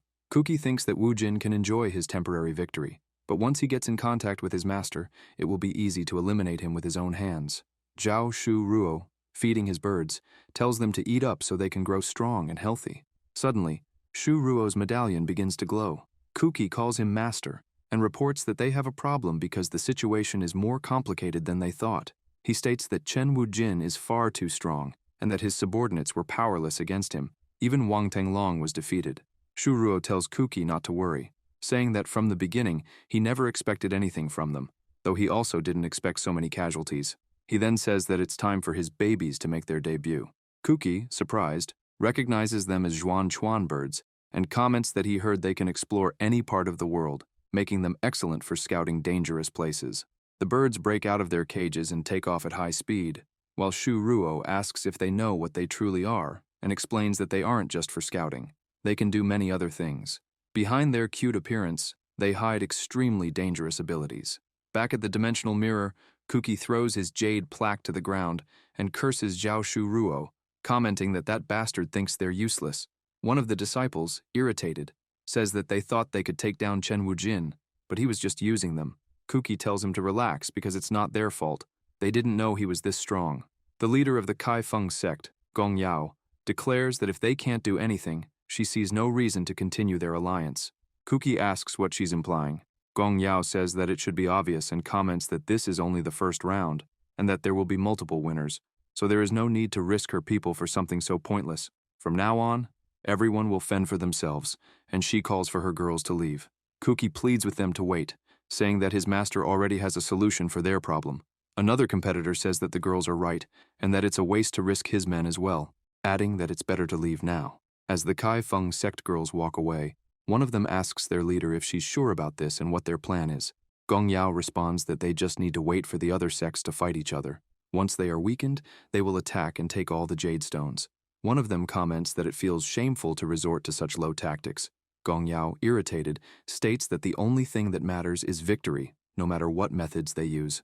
She asks the girls if they have forgotten how the other sex treat them and comments that they believe they are incompetent just because they can only use charm techniques. So, if they win that tournament, they will prove they should not be underestimated. A Xuan Chuan bird appears behind Gong Yao. The girls get excited thinking the bird is beautiful and cute, while one of them comments that the master is right. They must become stronger. That way, they all get excited and say they won't let themselves be underestimated just because they are hot, and they will teach those gorillas that women can also be strong. Suddenly, the Xuan Chuan bird bites the master, making her feel strange. The girls ask if their leader is okay, and she replies that she feels very hot. At that moment, several Xuan Chuan birds fly toward all the girls, and they scream, asking what kind of demonic birds those are. As the birds attack them, the girls start saying that it hurts a lot, while others scream for the birds to get away. Even so, the birds continue their attacks, and they keep screaming for help. Sometime later in the cave, Qing hits the young master while dreaming and says she won't let anyone bother Brother Wu Jin. The protagonist strokes her hair and calls her silly, saying that no one can hurt him now. Qing, still dreaming, says that she loves Brother Wu Jin. The young master comments that even in her sleep, she worries about him and says that his fiancée is adorable. He thinks that being in this body has its advantages, as so many girls care about him. Chen Wu Jin hears a voice calling for help. He goes outside the cave and comments that it's strange, because he swore he heard a woman's voice. Suddenly, a hand grabs his leg, begging for help. Gong Yao, under the effects of the birds, pleads for help, saying she feels too hot. Zhao wakes up asking what that smell is. Then, Qing wakes up, saying that it's a sweet fragrance and that the scent is too strong and irritating. Zhao comments that she doesn't see the master anywhere and asks where he went. Xiaoting wonders if Brother Wu Jin would dare betray her. Lingguor asks if she thinks the young master is with another woman. At that moment, outside, Qing starts shouting loudly for the young master. Suddenly, she is shocked to see the protagonist with his hands raised to the sky, begging for help, while the girls from the Kaifeng sect cling to him, asking why their cutie doesn't want to play with them. Wu Jin insists that it's not what it looks like. The leader, Gong Yao, questions Chen Wu Jin and asks what's wrong, wondering if he doesn't find her attractive. She comments that he is the first man who doesn't look like a gorilla and says she won't let him escape. The young master Wu Jin comments that this woman's charm is too strong and wonders why she is crying. He decides to see what's wrong using spiritual writing and discovers that they have been poisoned by the Xuan Chuan birds. He believes this explains the strange behavior since anyone bitten by them becomes a puppet. The poison has already spread through all their spiritual veins, and their meridians are too weak. If he uses spiritual writing to free her, her body won't be able to withstand it. He thinks to himself that he hopes Qing and Zhao don't kill him. Wu Jin says he feels sorry and comments that he can't avoid it, as their charm is too powerful. He wonders if he should add them to his harem after all. It's not every day that he gets assaulted by so many beautiful women. Zhao and Qing begin exuding a sinister aura and call him by name. Xiao Qing, furious, says that they are not even married yet, and he already wants to sleep with other women, asking if she has been too kind to him. Zhao comments that the master already has them, so he must not let the charm defeat him. Qing grabs Zhao by the arm, angrily, and says that she will kill those hussies. Then, she throws Zhao, ordering them to stay away from her man. As a result, Zhao crashes into Wu Jin, hitting him hard. Zhao asks the master if he's okay, and Chen Wu Jin apologizes, explaining that this was the only solution he could find. Qing, regretful, apologizes to Brother Wu Jin, while Ye Linchen, frightened, thinks Qing is terrifying when she's jealous. Gong Yao gets up after the impact, furious, and asks what those hussies are doing. Wu Jin thinks to himself that he knew that even though Xiao Ting is a girl, her strength is lower than his. If she is hitting his meridians, she won't suffer serious injuries. Gong Yao, furious, orders that no one get in her way and then uses her strongest charm, stating that there is no man who can resist her power. Qing says her body feels strange, while Ye Linchen comments that she feels very weak. Zhao, worried, asks Miss Xiao and Miss Ye what's happening. Suddenly, the protagonist takes Zhao's hand, leaving her confused, and starts caressing her. Zhao blushes, confused by the master's behavior. Wu Jin thinks that the charm of the Kaifeng sect leader is out of control and believes he won't be able to withstand it for much longer. Cha Hai-in appears, telling him to do something because she is also at her limit and too excited to think of a solution. Chen Wu Jin whispers in Zhao's ear, saying that he needs her help. He remembers that her specialty is poisons and that she is the only doctor in the group, so he explains that it will be a bit painful and apologizes. Zhao responds that if she can help the master, she doesn't mind. So, the protagonist bites Zhao's neck and starts sucking her blood, making her moan. Wu Jin thinks that Zhao's blood is immune to any kind of poison. Then, he thanks her for helping him and asks her to rest, assuring her that he will take care of the rest. Zhao, blushing, tells the master not to worry about her. Gong Yao becomes furious and asks how he dares to flirt with another woman in front of her. She states that if she can't have him for herself, she will eliminate him with her own hands. She summons several hands of desire against Wu Jin, but he quickly begins using spiritual writing to break the spell. He applies spiritual writing to Gong Yao's forehead, and the leader of the Kai Feng sect starts remembering her past. Gong Yao remembers her mother singing, "The moon shines, the wind is quiet, my little girl, sleep soon." After singing, her mother tells her to sleep dreaming beautiful dreams. Suddenly an old man enters, slamming the door, saying that's enough, that he won't wait any longer, and orders the mother to hand over the little girl. Gong Yao's mother begs Master Yao Yao, saying that she is just a little girl and asks if he can't wait a little longer. The old Yao tells her not to push her luck, and says that if she hadn't disobeyed the master's orders and seen that demon, they wouldn't be in that situation. He comments that she should have become a concubine for her crimes, and tells her not to test his patience. He orders Brother Long and Brother Ayu to take the girl immediately. Gong Yao's mother screams for them not to take her angel, while the girl is ripped from her arms. Gong Yao starts crying as she remembers various things from her past, like when she was beaten by a rich old man who told her that he knew she had been brought there since she was 8 years old. He orders her to stop pretending to be a good girl and to go have fun with them. 3 men advance on her, saying they just want to have some fun. Gong Yao bites her lips in anger, wondering why she has to go through all that, and if her only purpose is to become a toy for those pigs. As she goes mad with those memories, she thinks that if winning so much means having fun, then she will play with them and stop fighting. She pretends to be docile and asks the dear customers if they could be a little gentler with her, promising that she won't grab them and there is no need to be rude. When they let her go, she quickly attacks them, and the 3 start calling for help. In the end, she thinks that the game is over and takes them all down. After eliminating them, she starts laughing, satisfied that she managed to get rid of them. Wu Jin, seeing all this, thinks that due to that situation and the feeling of helplessness, Gong Yao managed to awaken her powers. While she is lost in the past, she attacks Wu Jin, saying she will finish him off, but the protagonist stops the attack and starts singing her mother's song. "The moon shines, the wind is quiet. My little girl, sleep soon. Sleep dreaming beautiful dreams." Gong Yao starts crying, calling for her mother. The young master embraces her and continues saying, "Rocking the cradle gently, mommy's little girl, close your eyes." Gong Yao calms down and becomes more at peace. The young master orders Zhao to hurry, and Zhao responds that she understood.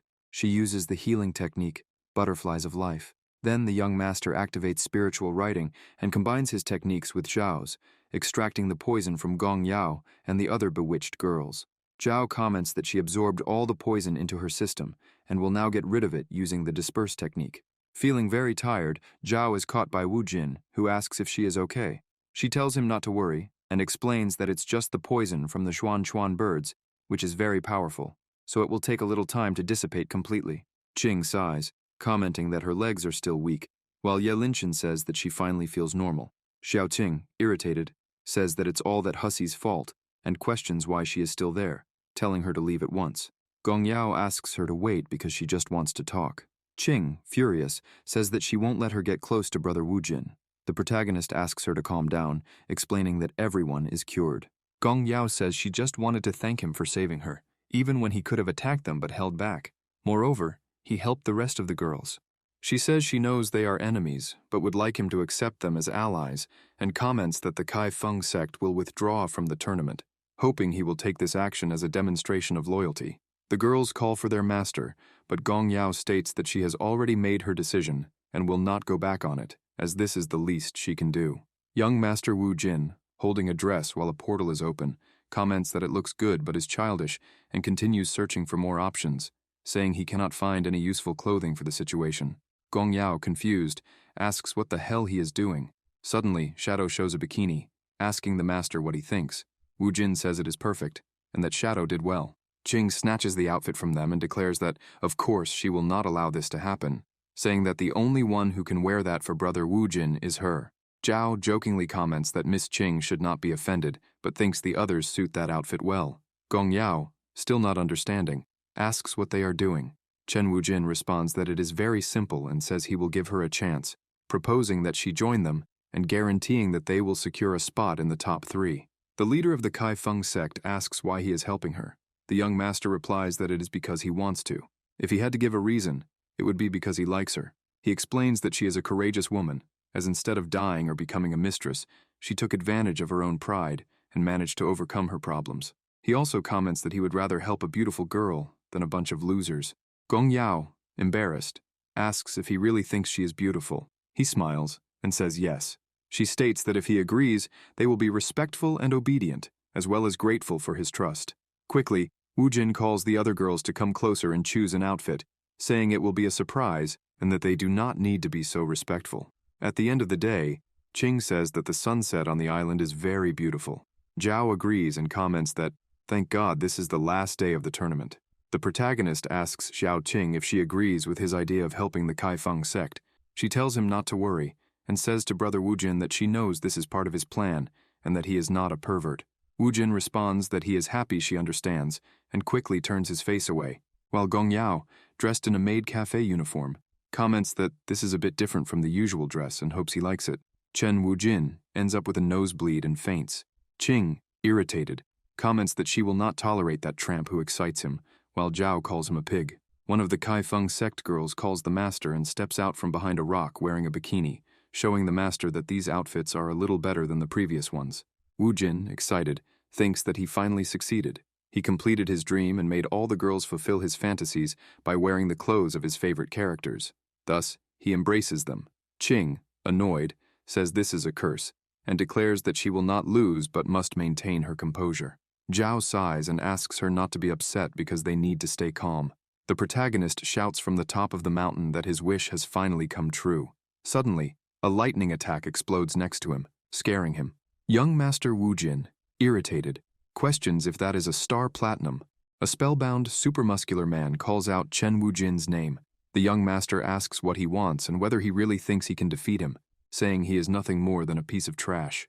The leader of the muscle-bound men orders Chen Wu Jin not to underestimate the Kaiman sect, as it is the strongest sect when it comes to pure brute strength, so he will not be able to defeat them easily. He declares that he will show the true power of muscles. Gong Yao tells Wu Jin to look into his eyes and explains that they have also been poisoned, asking for permission to use her charm to control them, as this is her chance to redeem herself. Wu Jin tells her not to be foolish and says it took him a long time to rescue her. When she used that power, it was a nightmare, and he does not want to see her go through that again, as he does not like seeing beautiful girls like her cry. He uses his power to summon the tanks again, saying he will finish off those crybabies and that by defeating them, they will return to normal. Thus, several tank shots begin hitting them. As the dust begins to settle, the young master asks if anyone is hurt. The leader of Kaiman charges at Chen Wu Jin, telling him to go to hell. The protagonist orders his dog to appear, and Shadow quickly launches a rain of slashes at the musclehead leader, forcing him to retreat. Shadow comments that no matter how many muscles they have, they cannot do anything, as his claws can cut through. The leader, shocked, states that it is impossible, saying that with their level of cultivation, nothing should be able to hurt them. He asks how a beast's claws could injure him. Wu Jin, with a sarcastic smile, asks where all his confidence went. The young master Wu Jin summons the tanks again and questions how many bullets made his opponent wet his pants.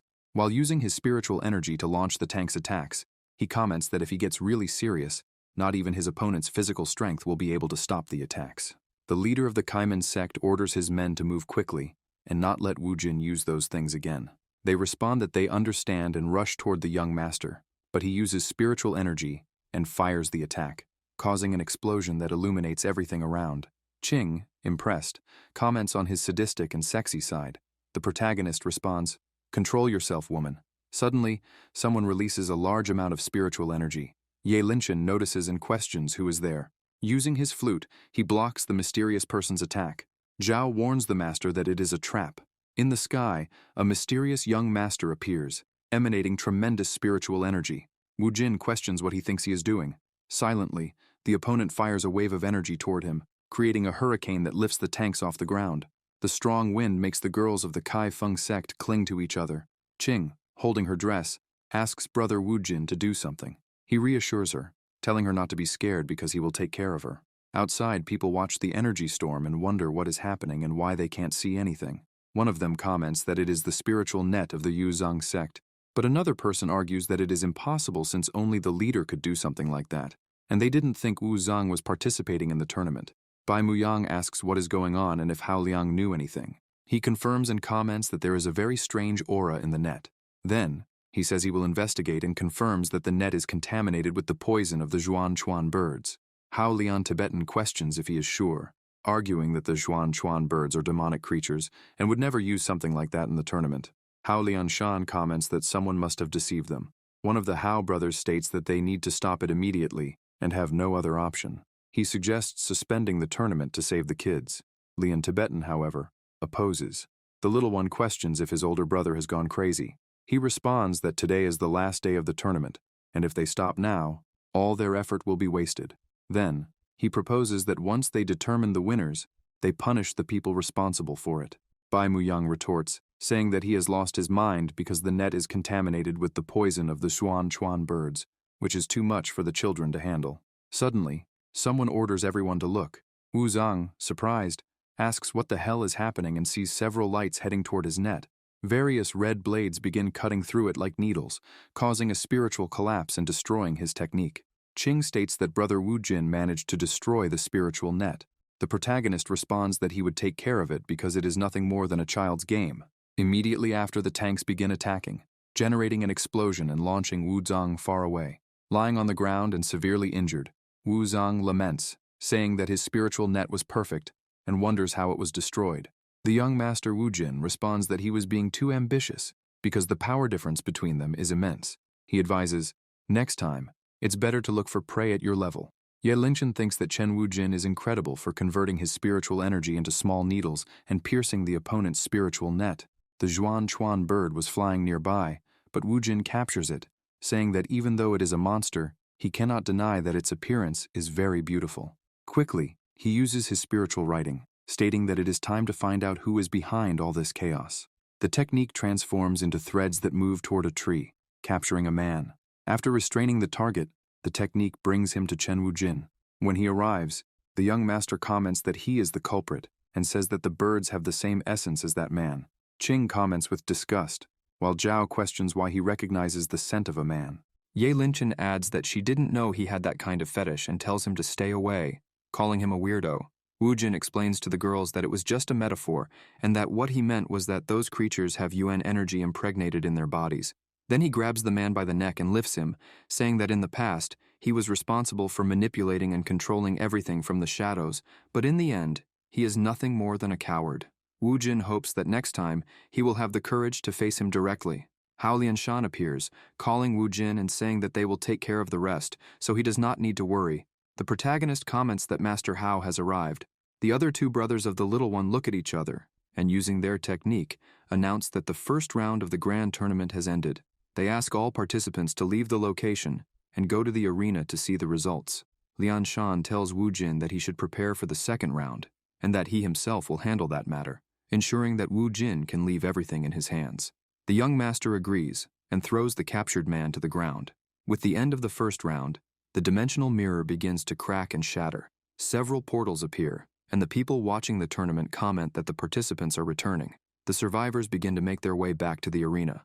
Lian Tibetan announces that all participants must show their jade plaques, and the 10 who collected the most will advance to the second round. The participants who failed to collect jade plaques hear the announcement and begin to leave, while the spectators comment that everyone leaving has been disqualified and that there are almost no sects left, which they consider outrageous. Gong Yao looks at Chen Wu Jin as he signals for her to go. The official responsible for counting the participants' jade plaques announces the turn of the Kai Feng sect. The sect leader displays several jade plaques, and the official surprised comments that she will certainly make it into the top 10. When it is Ye Linchen's turn, she shows numerous plaques, leaving everyone shocked and commenting that, as expected of her, the quantity is impressive. Lian Tibetan informs Wu Jin that they have already counted the jade plaques of all the sects, with only him left. Suddenly, someone calls him Ancestor. A young man steps out of a portal and claims that his count has not yet been registered. Spectators wonder where that boy came from. While a woman questions if anyone knows him, one of the spectators responds that they don't, but notices that his clothes are from the Bitao sect.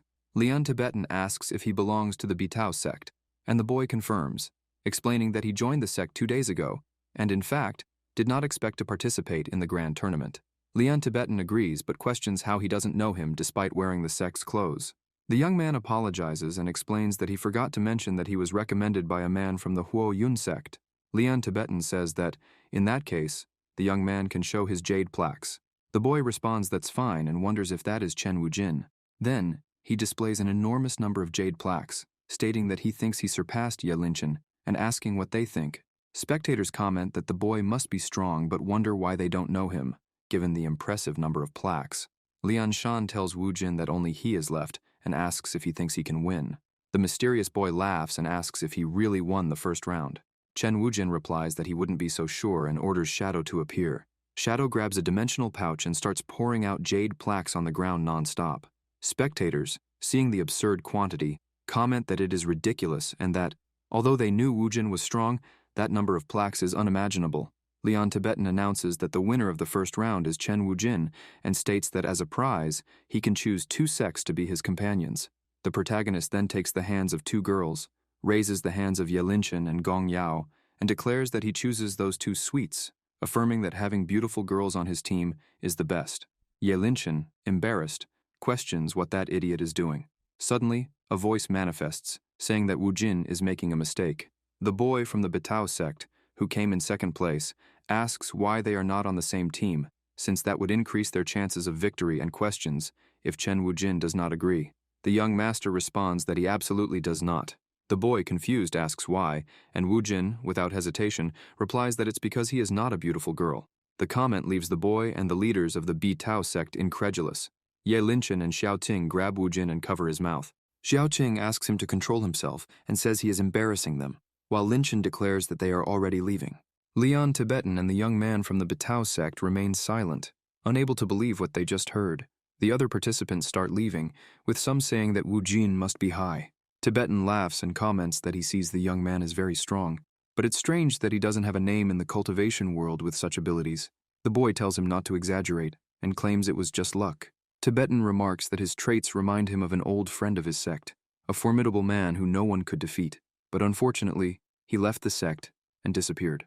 Later, Bai Muyang, speaking with Tibetan and Shan, says that the most important thing now is dealing with those who tried to sabotage the tournament. Elsewhere, Kuki is kneeling on the ground, pleading with the masters to let him go. Master Bai questions who is behind this. Kuki, with a trembling voice, claims he doesn't know. Master Hao tells him to stop playing dumb and asks if the blind one is behind it, yes or no. Kuki, from the Moon sect, responds that yes, he was forced to help him and begs them to believe him.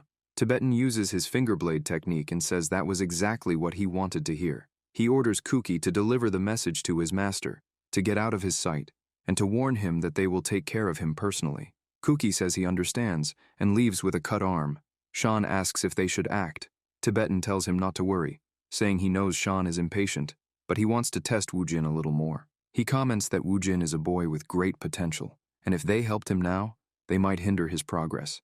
However, this time, his enemy might be difficult, and when the moment comes, they will intervene. After all, death is not an easy enemy to deal with.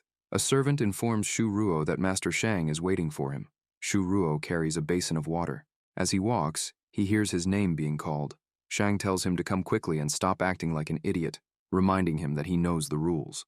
While Shu Ruo washes Master Shang's feet, Shang comments that this time, he caused a commotion, so the elders are watching them. Ruo apologizes, saying he hasn't been a good subordinate. While massaging his master's feet, he pleads for mercy and forgiveness for his failure. Shang questions what he should do with him and asks if he is sure he didn't fail on purpose. Shu Ruo immediately denies it, saying he would never dare. Shang orders him to stand up and grabs him by the neck, stating that he does not tolerate lies.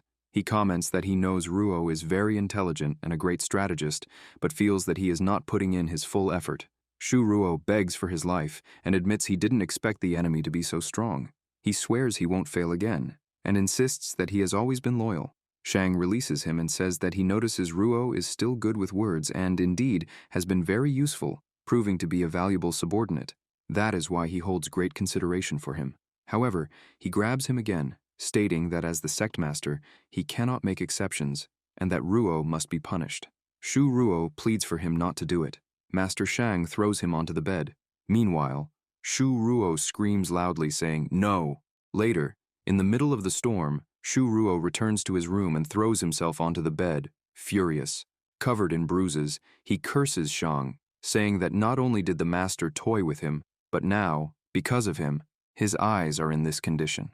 With a look of rage and biting his lips, he declares that he will never forgive Shang and vows to get his revenge, even if it's the last thing he does.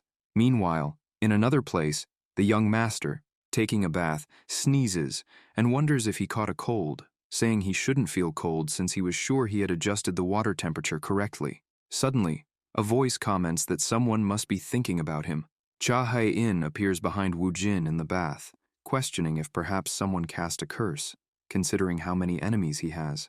The young master asks what the hell she is doing there and why she came out. Cha Hai-in asks if he hasn't realized it yet, reminding him that she said she would follow him everywhere, revealing that she has been inside his body the whole time.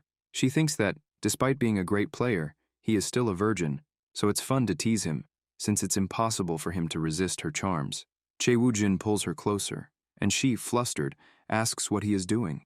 The protagonist questions whether she thinks she can provoke him, and comments that he already told her before that she is very beautiful. He advises her not to play with him, or she won't be able to control herself. Cha Hai-in calls him boring, and comments that he shouldn't react that way. Wujin asks what she expected, saying he is not a virgin otaku like she assumed, and that she could wear fewer clothes more often. Qing, standing at the door, asks if brother Wujin is taking a bath and says she has a surprise for him. She opens the door and asks if he is free, but then looks surprised and asks what the hell he is doing with that piranha. Cha Hai-in and Chen Wujin remain silent, while the young master, unresponsive, asks her to wait, saying he can explain and that it's not what she thinks. Xiao Qing starts crying. The protagonist steps out of the bath and insists again that it's not what she thinks. Qing, irritated, tells him not to lie and bets that he likes the size, pointing at Cha Hai-in's breasts. He looks confused while Qing comments that, in that case, she has no choice, and says she won't let anyone stand in front of her. She adds that since he likes them so much, he can take a look at hers. Wu Jin asks Qing to wait, explaining that he was just teasing Cha Hai-in and that she doesn't need to go that far. Nonetheless, Xiao Qing removes all of her bathing clothes, revealing herself to him. The young master lets out a scream while she asks if he is satisfied. Wu Jin, serious, replies that there's nothing there and calls it a flat plane. Xiao Qing gets angry and throws a slipper at Wu Jin's face. The next day, Lian Tibetan announces the start of the second round of the tournament and explains that the rules are simple. Different teams will face each other in combat, and the ones with the most victories will advance to the next round. Ye Linchen uses the spiritual melody Sen Hai, and Gong Yao uses the purple electric shot, quickly defeating two opponents. A man calls them by the names Qing Long and He Dao, and vows to avenge them. Chen Wujin, exuding an aura behind him, asks if that's true, and in that case, says they should start now because he is ready. The man quickly raises his hand in surrender. Wujin tells him to at least have some courage. Gong Yao, emanating electrical power, comments that it's incredible. Chen Wujin says it seems the lessons were a success, and that she already knows the basics, and will soon be able to master everything completely. In Chen Wujin's reserve team, Qing, irritated, says, "Damn breasts," and comments that she doesn't understand what he sees in her, believing she is much better. Zhao agrees, and says she can do much more than Cha Hai-in. Chu Qingxi tells her to stop complaining and obey brother Wujin, saying that if they're going to be jealous of someone, it should be her, since Wu Jin entrusted her with the most important mission. Qing wonders if he still hasn't told the truth to that idiot and thinks she is just a burden, while Zhao believes the master isn't that insensitive, at least she feels useful. Suddenly, the mysterious young man from the Bitao sect appears, saying he didn't expect her to get a personal trainer. Gong Yao tells him that if he came to provoke her, he should leave because she doesn't have time to listen to his nonsense. The young man replies that, of course he didn't, and says he is there to wish them luck, revealing that he is the next opponent. Chen Wujin says that's excellent because he is eager to see how strong he is. The young man says he is misunderstanding and states that his opponent is actually his little friend. He adds that it's a pity because he really wanted to fight him. The spectators start saying it's bad luck, claiming she's doomed, and recalling that the boy finished second in the first part of the tournament, concluding that she has no chance and that the Kaifeng sect is finished. Gong Yao gets irritated and tells them all to shut up, calling them losers since they were eliminated and have no right to bother her. They start throwing things at her while she looks at young Master Wu Jin. He tells her she doesn't have to continue with that because she has already proven herself as a warrior and can leave the rest to him. She lowers her head while hearing the spectators saying, Everyone can see that she can't do anything without Chen Wujin, and that her sect only serves to seduce men. She looks serious, states that she must do this, thanks him for helping her so much, and acknowledges that his intentions are noble, and that he doesn't want her to be in danger, but she must protect herself. She thanks him for everything, calling him a great man, but says that if she never faces him, she will never know what she is capable of. Quickly, she performs the spiritual writing, summons purple lightning into her arrows, and fires an electric shot, creating several purple beasts in the shape of arrows. The spectators, surprised, comment that they are dragons, that she managed to master spiritual transformation, and admit they didn't know the Kai Feng sect had someone so strong, highlighting that her spiritual power is overwhelming. The mysterious young man from the Bitao sect finds it interesting and says maybe she can entertain him a little.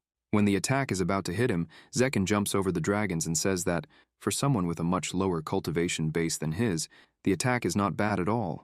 He then delivers a knee strike to the last of the dragons. Ye Linchen thinks it's impossible and wonders how he blocked such a powerful spiritual attack so easily. Gong Yao says she is not done yet and launches 2 more attacks toward Zekin, causing an explosion on the ground and raising a cloud of dust. The leader of the Kai Feng sect wonders if she succeeded. Zekin says that no matter how many tricks she uses, all her attacks are useless, and no matter how hard she tries, she is no match for him. He promises to honor her efforts with his next attack, tells her to prepare, and holding her arrows, says he is coming. While controlling the arrows, he warns that if she doesn't want to be seriously injured, she should leave the arena immediately. Gong Yao thinks she needs to dodge, but as she moves, she realizes the arrows are following her. Quickly, young Wujin interferes in the fight, protecting her from the arrows. Zekin remains silent. Gong Yao gets angry and questions what he thinks he is doing, saying she still has many techniques and can defeat him. Wujin says that's enough, tells her to stop acting like an idiot, explains that he respects her will and desire to fight, but if that attack had hit her, her meridians would have been destroyed. He asks if she wants to become crippled just to prove to some idiots what she is capable of. Suddenly, someone calls her Yao Yao. Qing tells her to stop being so stubborn and listen to Brother Wujin, asking if she still doesn't understand, and pointing out how worried he was about her, yet still let her fight. She lowers her head and thinks that Qing is right. She was so obsessed with proving that her sect is not weak that she got carried away. Xiao Ting smiles and comments that she has already shown she is very strong, telling her to stop this and emphasizing that she is much more capable than those idiots who only know how to brag. The spectators say that is disrespectful. Gong Yao calls her name, while Zhao affirms that she is right. Yao Yao is very strong.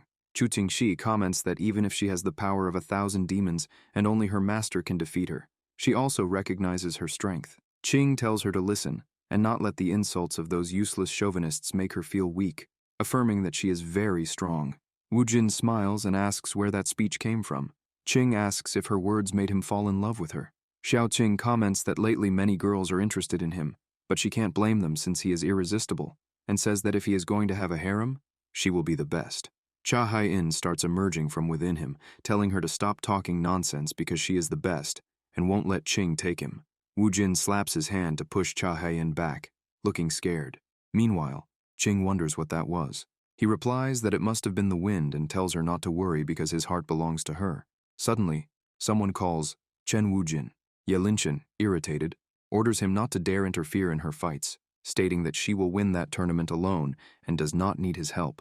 Lian Tibetan announces that was the last battle of the second round of the grand tournament and that the 3 finalists have been determined.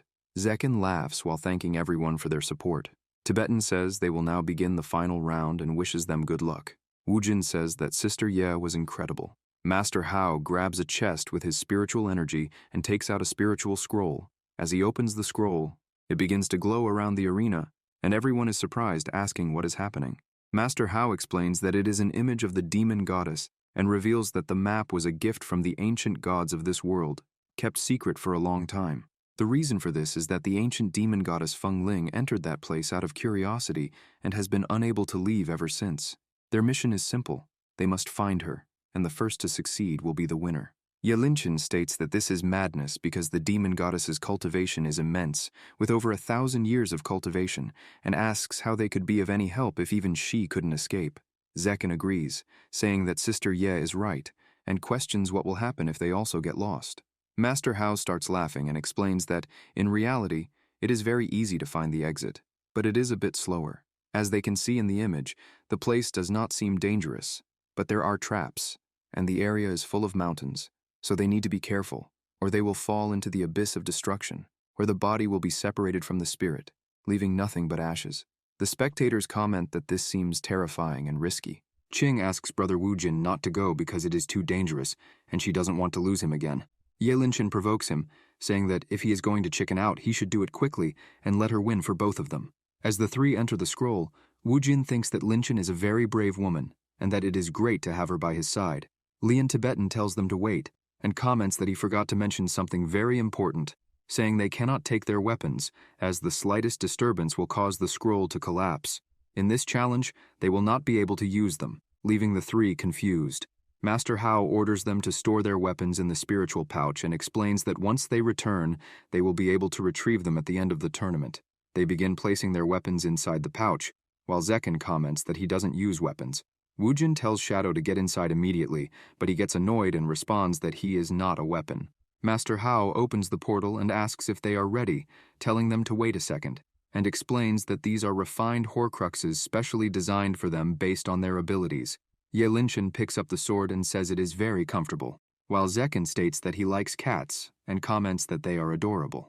Chen Wujin ends up with the collar and wonders how the hell he is supposed to use that.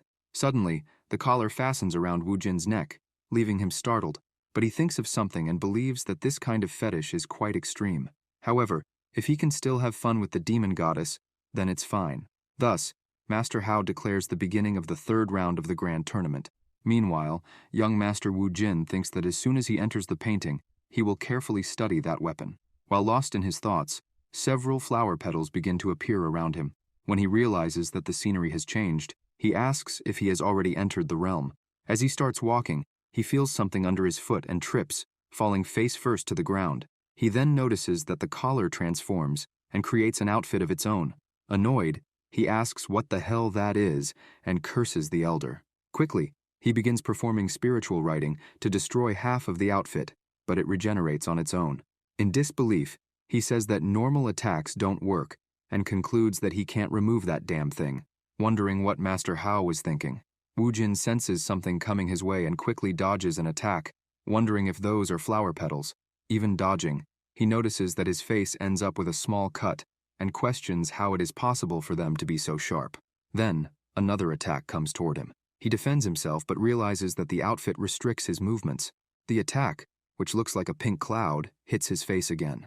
The young master, irritated, tells the little pink cloud that if it thinks it can escape just because it is small, it is mistaken, and declares that he will teach it a lesson. He then bites the small cloud, which transforms into a small spirit. The protagonist wonders how the hell he ended up in such a ridiculous situation and ends up letting go of the spirit. But soon after, it gets angry and summons several other spirits. Seeing this, Chen Wujin comments that the thing has a bad temper. They start attacking him, while Wujin asks if they are using their hair to attack him and comments that it might be made of steel since it is as hard as it. Annoyed, he says that's enough, stating that the creature has exhausted his patience but warns it not to think that he will let it go just because it is pretty. However, he believes he cannot hurt it because it is too adorable and thinks that when it comes to beautiful women, he can't fight properly since he is very bad at dealing with them. He wonders how Ye Linchen is doing and thinks that if she were there, she would handle it easily. Elsewhere in the realm, Ye Linchen is fighting a giant green monster. After defeating it, she takes a deep breath and says she needs to find Chen Wujin, wondering where the hell he is. Suddenly, in the swamp where she stands, the water starts moving and bubbling. Another swamp monster appears, and Ye Linchen, irritated, curses and comments that these things just won't stop appearing.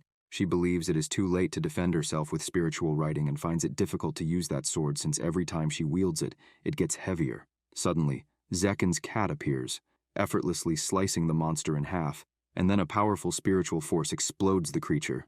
Zekken comments that it is shameful for the sword sage, Ye Linchen, to have to be saved by someone, saying that Wujin and he are beyond her level. She tells him to shut up and explains that the sword is too heavy, so it's not her fault if the elder gave them defective weapons. She asks why his cat seems normal. Zekken replies that he has no idea and comments that they have yet to find Wujin, so it's too soon to draw conclusions, and maybe her weapon is just strange. Zekken teases Linchen, saying that maybe she isn't as strong as she thinks. Annoyed, she thinks that guy is really getting on her nerves.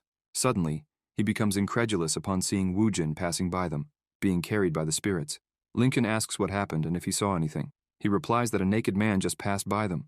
Ye Linchin tells him to stop talking nonsense, stating that there can't be any naked men around there. When she focuses to see better, she realizes that it's Chen Wujin all tangled up. Angry, she calls him a damn pervert, while Zekin, in disbelief, comments that he didn't know Wujin had those kinds of tastes. Zekin starts chasing after him, while Ye Linchin grabs her sword and runs after him too, calling him a pervert and ordering him to come back. Wujin manages to remove the strands from his face and asks if Ye Linchin isn't going to help him, saying that Xiao He ran faster than her. Linchin responds that it's not her fault and that the sword is too heavy, so he should at least thank her for being worried about him. Zekin asks if Xiao He is him, but Linchin explains that Xiao He is a feline spirit. Furious, Ye Linchin says he has a lot to explain.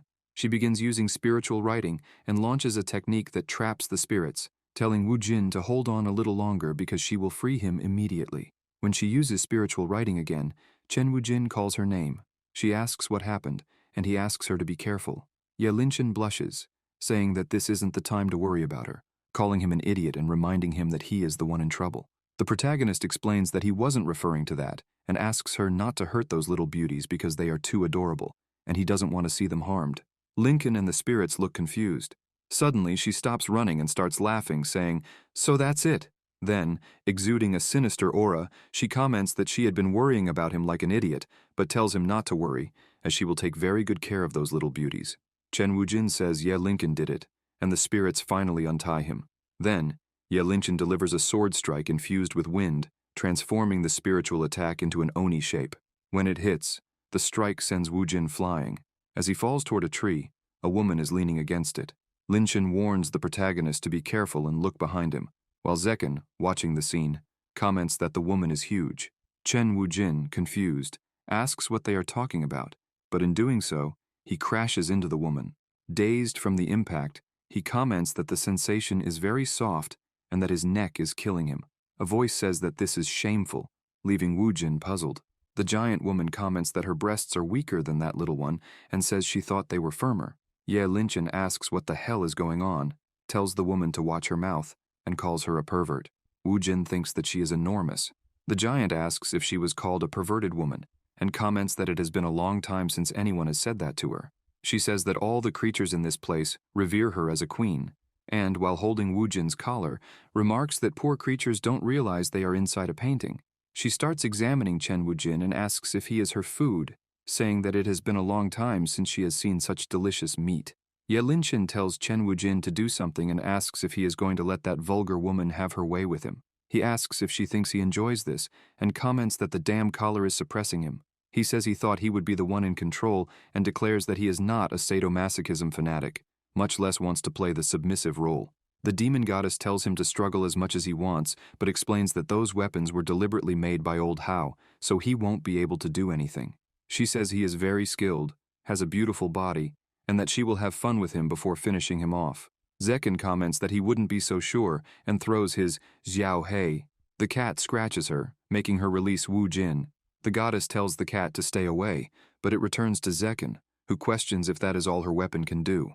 The cat, hearing the provocation, shows its claws again and lunges at the demon goddess. Quickly, she hides behind the tree, saying that she hates cats. Ye Linchin tells Zekin to stop playing and asks the cat to do something. He asks if she thinks he is the one in control and explains that the cat acts of its own will. Zekin tells her not to be rude, as it's just a cat. Wujin starts thinking and realizes something. He remembers when Master Hao gave them those weapons and how none of them worked as expected. The only one behaving unpredictably is that cat, and maybe, if he thinks of the weapon as just a simple piece of iron, he can do something. Thus, he begins using spiritual writing. Lincoln asks what he is doing, while Wujin thinks he just needs to adjust his body's temperature. Now that it's hot, he needs to cool it down.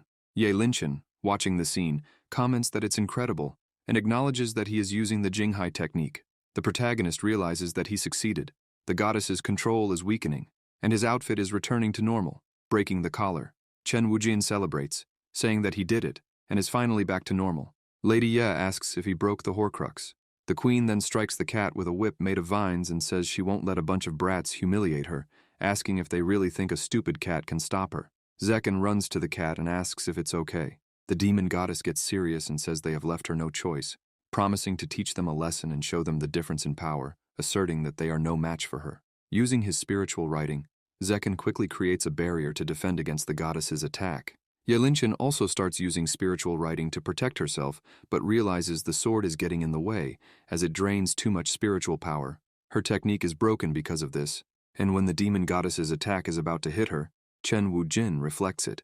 Meanwhile, Linchen wonders if the sword is regaining control. Suddenly, the sword begins to explode. Yelinchen asks if she is finally free, but she feels exhausted and says the sword drained too much of her spiritual power. Chen Wujin picks her up in his arms and apologizes, asking her to put her hands around his neck. Linchen, blushing, wonders if he is helping her replenish her spiritual power. The demon goddess's attack comes towards them, surrounding them, but Wujin uses his spiritual energy to repel the attack and asks what happened to the sword sage Yelinchen, questioning if she can't handle a dumb sword. He comments that besides being beautiful, she is also strong and cannot give up so easily. She pouts and starts lightly punching Wujin, telling him to put her down and not to treat her like a princess because she doesn't need his pity. The goddess, irritated, glares at them and calls them damn brats, saying they are nothing more than her food. She begins exuding a powerful energy and declares that if they want to die so badly, she will fulfill their wish with pleasure. Suddenly, she notices something, realizes her power has dissipated and falls to her knees, saying it can't be. Zekken asks what the hell happened, and if it was because she carries those enormous things in front. The protagonist says he isn't 100% sure, but he believes that staying in the painting for so long has affected her cultivation, meaning she is out of practice. He also mentions that the herbs and trees there are sustained by her spiritual energy.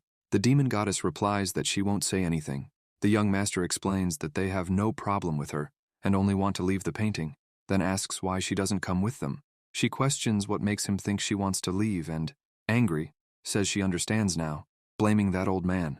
She says that every year Howlian never stopped bothering her and wonders if he enjoys torturing her. She starts exuding a strong aura again and shouts that she won't listen to them, saying that in that case, she only has to finish them off.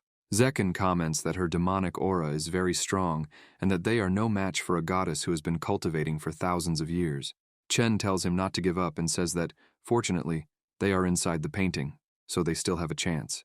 The demon goddess begins increasing her aura and declares that she won't let them escape. The aura grows so strong that the wind around them becomes intense, but suddenly, the goddess and her aura disappear, leaving the three of them confused and wondering if that's all. Suddenly, everything around them starts to shake. Yelinchen says they need to get out of there. The protagonist says they can't, as the energy the goddess released is causing the entire painting to shift, and if this continues, it could collapse at any moment. They need to work together to stabilize it.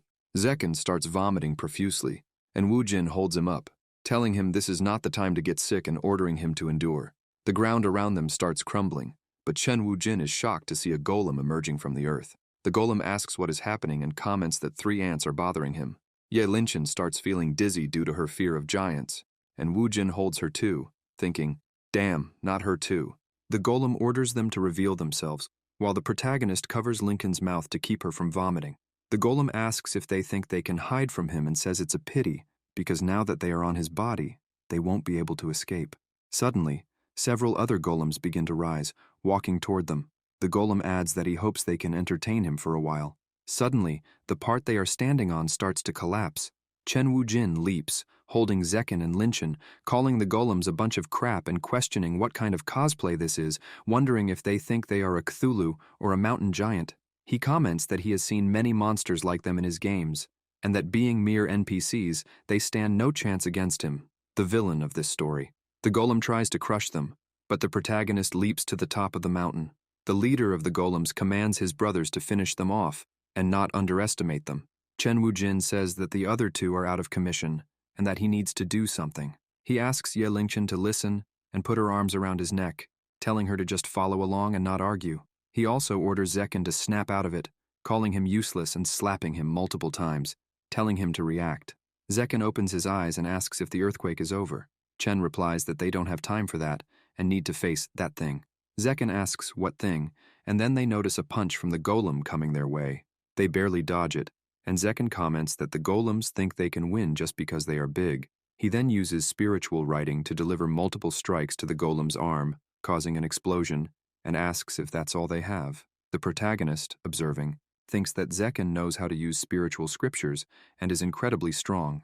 believing that only a few had mastered them in the game, and among the Bitao sect, their numbers are even fewer. He comments that he might have underestimated Zekken and admits that he is much stronger and more talented than he initially thought. Zekken asks what he is talking about, and Chen Wujin responds that it's nothing important, saying he was just praising him, and that now it's time to finish this.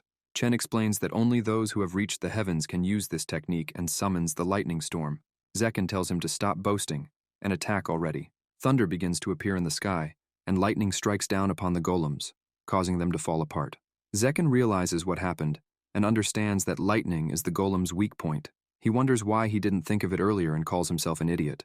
Chen Wujin warns him to be careful, and Zekken quickly uses the earth technique, creating a barrier to stop the demon goddess's vine attack. Reassuring Wujin that he is always alert, he then uses the ice technique. The goddess calls them damned ants. Suddenly, Wujin appears whispering in the goddess's ear, asking if she really thinks he can't see through her facade. The protagonist, using a technique and creating several tentacles, comments that a painting will always be a painting, and that it is inevitable for it to fade with time. He asks why she continues this farce. Hearing these words, she recalls something. A white-haired man had appeared in the forest in the past, saying that this place was nothing more than an illusion, a dream world, and questioned what was the point of continuing with it, asking what meaning there was in clinging to an empty shell. The small fairies within the painting were beautiful. She thought, just an illusion, all of it in vain. If that was the case, then that strange man entered her life. His aura was that of a god. He saw her, found her adorable, and asked why she didn't smile. In response, she bit the man's finger, and he commented that, in the end, she had some character. He said he had a little time before his soul returned to the void and asked if she wanted to keep him company, calling her little one. Using spiritual writing, he said he would help her evolve, so it was time for her to grow. Thus, he made her grow and commented that he hadn't expected her to get so big. After growing, the goddess asked what he had done to her and demanded that he return her to normal size. He responded that her race was born from those strange flowers, so he had only helped her evolve faster. He also said that she needed a name, and it would be Tinghua. The ancestor commented that he would stay in that mountain for some time and told her to consider herself lucky, as she would be accompanied by a benevolent and powerful god. Although his words were confusing, she felt a powerful energy in him. At first she only wanted to devour him, but as time passed they grew closer, and she discovered that he also had a very kind heart. While the golems tried to attack her, he helped her, ordering them to stay away from her. He was very powerful and easily destroyed the golems, but she, embarrassed, told him not to interfere and that she could take care of herself, adding that she never asked for help. The god laughed and said he wouldn't complain, but his body was covered in bite marks because of her, so she should control herself a little when feeding on his blood. Approaching her, he asked if she knew that he was weak because of her, as even his face had become thinner. Blushing, she said it wasn't her fault, as he always acted all powerful and arrogant, and she had no idea she was hurting him, since he could have just told her. The god called her silly, and said it was his duty to take care of her because she would always be his little devil, and if he couldn't do that, what kind of master would he be? He told her not to feel guilty and to look ahead or ask for help if she needed it. While feeding, she called him a fool and said she could do it alone. Amidst the mountains and landscape, the ancestor asked if she didn't think it was beautiful, and commented that he had lived for over 10,000 years. But this was the first time he had felt at peace. Tinghua was the happiest creature in the world until it happened. Crying, she begged her master not to leave her, saying that he was abandoning her and calling him cruel because she didn't want to be left alone there. The god, before leaving, told Tinghua that he was proud of her because she had truly grown. He wished he could show her more, but he had to go, as he was running out of time, and that place was just a mirage, a dream world. Everything was fake. Back in the present, Tinghua says she knows it's fake, but that place is where she and her master met. It's very important to her, so she won't let them destroy it. Wujin calls her a poor demon goddess, and comments that basically her master patted her on the back, made her grow, and then left her alone, suffering for thousands of years. Wujin, Linchen, and Zekken, in disbelief, tell her to open her eyes, saying that he was just playing with her. Tinghua slaps Chen Wujin, telling him to shut up. Ye Linchen gets irritated as Tinghua says she won't let him speak ill of her master, asserting that he promised to return in 10,000 years and was not playing with her. The protagonist sighs and says that he left without any explanation, lied to her, and bets he's already in a relationship. Linchen comments that he has a lot of nerve to say that. Tinghua insists that it can't be true because he's not like Wujin. He's an honest man. The young master says that's nonsense, questions what the difference would be, and comments that at least he is honest about his feelings. Tinghua tells him to stop talking nonsense. After all, she was special to him. He chose her among all the fairies, and he even used his spiritual energy to help her evolve. Wu Jin asks if she really thinks it took a lot of energy to help her and calls her naive, asking if he did it using spiritual writing on the spirit, thus making the little fairy evolve. He asks what Tinghua thinks. The fairy evolves, ending up nearly naked and incredibly beautiful. Zekken, smitten, comments that she is exactly his type. The fairy shrinks to the ground, calling him a pervert. Chen Wujin says that the method is actually very simple, and that she was just too inexperienced to know that. Tinghua falls to her knees, saying how could this be possible? The protagonist says it seems it's time for her to wake up and comments that there are things she won't believe if he's the one saying them. Then, he uses spiritual writing and tells her to let the rest of Qinghong's soul in that painting explain it to her. Tinghua calls his name and quickly rushes toward him, relieved that he's still there. Qinghong says he never thought he'd see her again, gently stroking her head. Somewhat confused, he wonders if he got it wrong and starts calling her by various names, such as Yuhua and Jiahua. She asks what's wrong with him and says her name is Tinghua. Embarrassed, he says, "Oh, that's right," and apologizes, explaining that he doesn't quite remember what happened thousands of years ago. Tinghua, surprised, asks how this could be and how he could forget her so easily. Qinghong says it's normal because he has absorbed many small spirits, so he can get confused sometimes, and questions if that's really so unusual. Wu Jin comments that, as a Primarch, everything he created would carry a fragment of his soul, and though it's only a fragment, it still represents his original self. Qinghong asks her not to cry, says it's his fault, and asks if she is doing well. He also questions if this is a painting he himself painted, and wonders when exactly he did it. Observing, he comments that it looks like she has been using her own spiritual power to maintain his power and praises her effort, saying that she has worked hard. However, that painting will soon disappear along with him, so she should go and live her own life now. As he starts to fade away, Tinghua begs him not to leave her, saying that if he's going to go, then why did she wait for him for 1,000 years? Tinghua begins losing control of her power, lowering her head as she questions the meaning of waiting for him for 10,000 years. Zekken, holding the fairy as she starts to fade, shouts for his wife not to leave him. Yelinkin comments that the painting is disappearing. The protagonist remarks that if the world inside the painting is vanishing, the exit will be easier to find. Using spiritual writing, he locates the way out and tells them to go ahead, assuring them he will catch up soon. Meanwhile, Tinghua remains out of control after her heartbreak, thinking that everything is over, the obsession that consumed her for the last 1,000 years. As she falls into the abyss, Wu Jin jumps after her, grabbing her arm and telling her to lift her head, asking if she really wants to die because of a man. He questions what kind of demon goddess she is. Tinghua, enraged, asks what he just said, and if he dares to belittle her. He pulls her up, holding her close, and asks if he was wrong, commenting on how beautiful she is. He then questions, "So what if you've toyed with some men?" and compares men to her impulse purchases, saying that buying expensive but unsuitable items doesn't match her face. Tinghua blushes and thinks that he managed to convince her a little. Chen Wujin asserts that's exactly it, and if she's convinced, she should let him show her the world. She asks how he knew what she was thinking.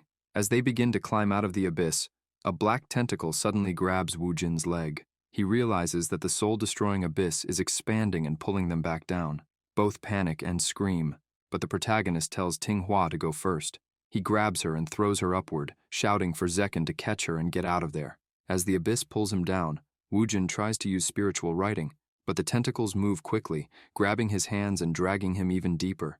Ye Linchen says she wants to save him, but Zekken stops her, saying that the soul-destroying abyss is below, and she'll die if she goes after him. He thinks about how they haven't even decided who the winner of the tournament is, and wonders if he should let Wu Jin's life end just like that. Then, he orders the two to leave first. Falling deeper, Chen Wujin mutters that it's over, that he will lose his life before even reaching his goal, and regrets dying as a virgin. He wonders why he was such a noble knight before, and assumes this must be karma. He really wanted to live longer. Suddenly, someone calls his name, and he asks who it is. Imagining it to be Yelinchen, he gets emotional and remarks that she really is the female protagonist, so selfless. He shouts that he's here, baby, and tells her to hurry before he reaches the bottom of the abyss, saying that they will finally complete their lives together. However, noticing something odd, he opens his eyes and realizes it's Zekken, not Yelinchen. He starts screaming desperately and pushes Zekken away, yelling that he doesn't want this. He exclaims that he knew Zekken was gay, and asks if he wants his body before he dies, telling him not to even think about it. Zekken tells him to shut up and asks if it's his fault for trying to save him. Annoyed, he demands that Woojin make a choice: die or be saved. Zekken thinks he doesn't like dealing with difficult men like him and tells Woojin to stay still, then headbutts him. The young master, confused, recalls the situation and gets angry, shouting at Zekken not to touch him. Zekken, in turn, asks if Woojin really thinks he wants this and orders him to stop moving. As they continue struggling, their situation worsens. The young master grabs Zekken's face and orders him to back off, resulting in both of them falling to the bottom of the abyss. Sometime later, both are lying on the ground. Woojin wakes up and questions what's in his hand, thinking he accidentally peeled off some tanned skin, and gets startled, exclaiming, "What the hell?" Zekken, his voice trembling, says it hurt a lot when Woojin pulled. Chen Woojin, terrified, tells him not to blame him and apologizes. With his hair covering his face, Zekken starts making a strange sound, while Woojin, scared, begs for mercy, not realizing something is off. Zekken suddenly starts laughing and asks if Woojin is scared, saying that his act worked perfectly. When Woojin realizes what's happening, he wonders where that beauty came from. Zekken asks what's wrong and if Woojin isn't supposed to be a straight man, questioning if he fell for his beauty the moment he shed his old skin. Woojin, in disbelief, murmurs, "An Amazonian beauty." Zekken comments that, unfortunately, he is out of Woojin's league. The young master asks if he isn't Hua Feiwo from the Bitao sect and questions what's so impressive about that. Hua Feiwo, surprised, asks how Woojin knew his true identity. Chen responds that aside from Zhao Shiruo, the only other female face in the game was him, and that he hated seeing that even more when pulling cards. Hua Feiwo, confused, asks what he means by game and cards. Woojin says that he has to die alongside the person he hated most in the game, and comments that the system will have to pay for what it owes him. Cha Haiyan questions if Woojin is saying she owes him, and comments that he is the worst she has ever guided, saying that he ended up there alone. The protagonist, irritated, asks why Cha Haiyan is everywhere. She replies that she already told him she is inside his body, and asks if he is deaf. The young master asks what difference it makes whether she is there or not, and says that other people's systems give them cheats, but all she does is laze around all day, questioning what the point of having her there is. Cha Haiyan starts crying and asks if he just called her useless, questioning who he thinks has been clearing the way so that the spiritual qi in his body can flow. She asks if he thinks it's easy to simplify everything and take only the essence, telling him to look at her and saying that she is getting fat from all the overwork. Woojin tells her to stop acting like she contributes when she is simply stealing that essence, and asks if she was swimming inside his body, commenting that it's no wonder his heartbeat has been irregular in recent days. Cha Haiyan exclaims, "What the hell?" and comments that he saw through her excuses. Chen responds that he never believed them. Hua Feiwo starts pounding his chest, and the protagonist asks what he is doing. He replies that it's strange because he managed to obtain a beauty, but he doesn't understand why he cannot. That shouldn't be possible, and questions if he is weaker than Chen. Cha Haiyan tells Woojin that even if he doesn't like her, others want to be his cattle. Hua Feiwo quickly agrees and asks why she doesn't go with him instead of Woojin. Cha Haiyan responds that he is not qualified and flicks his forehead. Feiwo stands silently before falling backward to the ground, unconscious. Chen Woojin questions what she did. She replies that a mere NPC thinking he can have her is unworthy. The young master agrees and says it's a shame because her cattle is gone. Cha Haiyan tells him to stop being arrogant, saying that in the past there was only one candidate, but things are different now. He asks what she means by that. With a slight, pretentious smile, she replies that he will find out soon and asks what kind of place Woojin thinks the soul-destroying abyss is, commenting that the terror there is far beyond what he can imagine. Chen Woojin is surprised by the scene as Cha Haiyan laughs and reveals multiple versions of Chen Woojin, asking if he is scared now. The protagonist says that even if there were 100 handsome men like him, that place is still quite pleasant. She, in disbelief, says that there are many Chen Woojins just as powerful as him there, and asks if he doesn't feel the danger of all this. The Woojins begin talking among themselves, saying that he is very handsome when looking at himself this way, while another questions if this is a 1-to-1 ratio and comments that he thought they were all models. Cha Haiyan asks if she is the kind of person who messes things up like this, and if he is underestimating her. The young master says that if she had done her job, they wouldn't have ended up like this. She says she will warn him, and explains that the soul-destroying abysses are the most dangerous and lethal places in the entire game. The young master just gives a slight smile as she says that no player has ever entered there, that there are many dark energies, and that they can divide and reproduce infinitely, making it truly terrifying. Chen Wujin says that all she needs to say is that she is too lazy to do maintenance and that there are too many bugs, asking if that's right. Chahai-in, embarrassed, admits that he is correct. Wujin, irritated, says that she even shamelessly admits it and questions why he isn't separating. She responds that an NPC isn't even qualified to be bugged that way since that is something only players can enjoy, and comments that he will have to fight increasingly against more copies of himself. With a malicious look, she starts laughing alone. Wujin says that, to be honest, he finds it boring to fight over a woman, and that his greatest dream is world peace. The other Wujins comment that, to be honest, they don't even like big breasts, and that they can settle things with rock, paper, scissors. Cha Haiyan, in disbelief, gets irritated and asks if they are serious, saying that if they don't choose a winner, they will all meet a tragic end. The young master says that if they fight among themselves, they will die easily as well, so since they could all lose their lives, it's better to live their final moments peacefully. He adds that if they all work together, they might even find a way out. Cha Haiyan, angry at the situation, starts laughing and then, turning serious, comments that she misjudged Chen Wujin, saying that to him, she is just something unimportant. Wujin admits that there are some parts of her that really can't be ignored.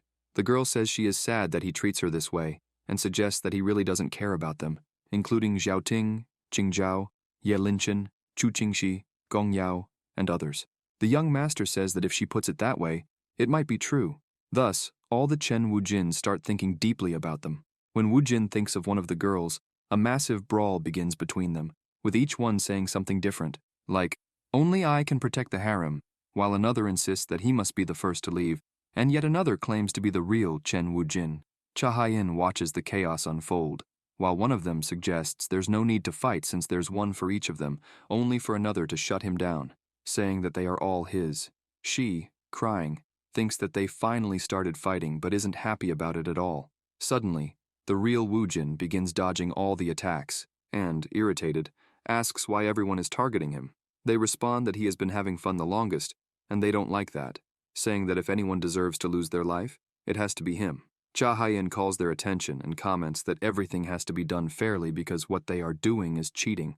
The young master gets an idea and hugs Cha Haiyan, claiming that she belongs to him, leaving her flustered, and comments that since none of them want her, he supposes he can take her. Placing his hand on her chest, he says that besides her heart, she can't go anywhere. Cha Haiyan turns completely red, starts stammering, and asks what he is talking about.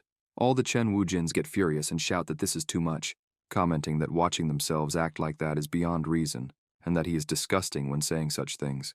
One of the Chens tells the others not to waste their breath and says they just need to eliminate him first.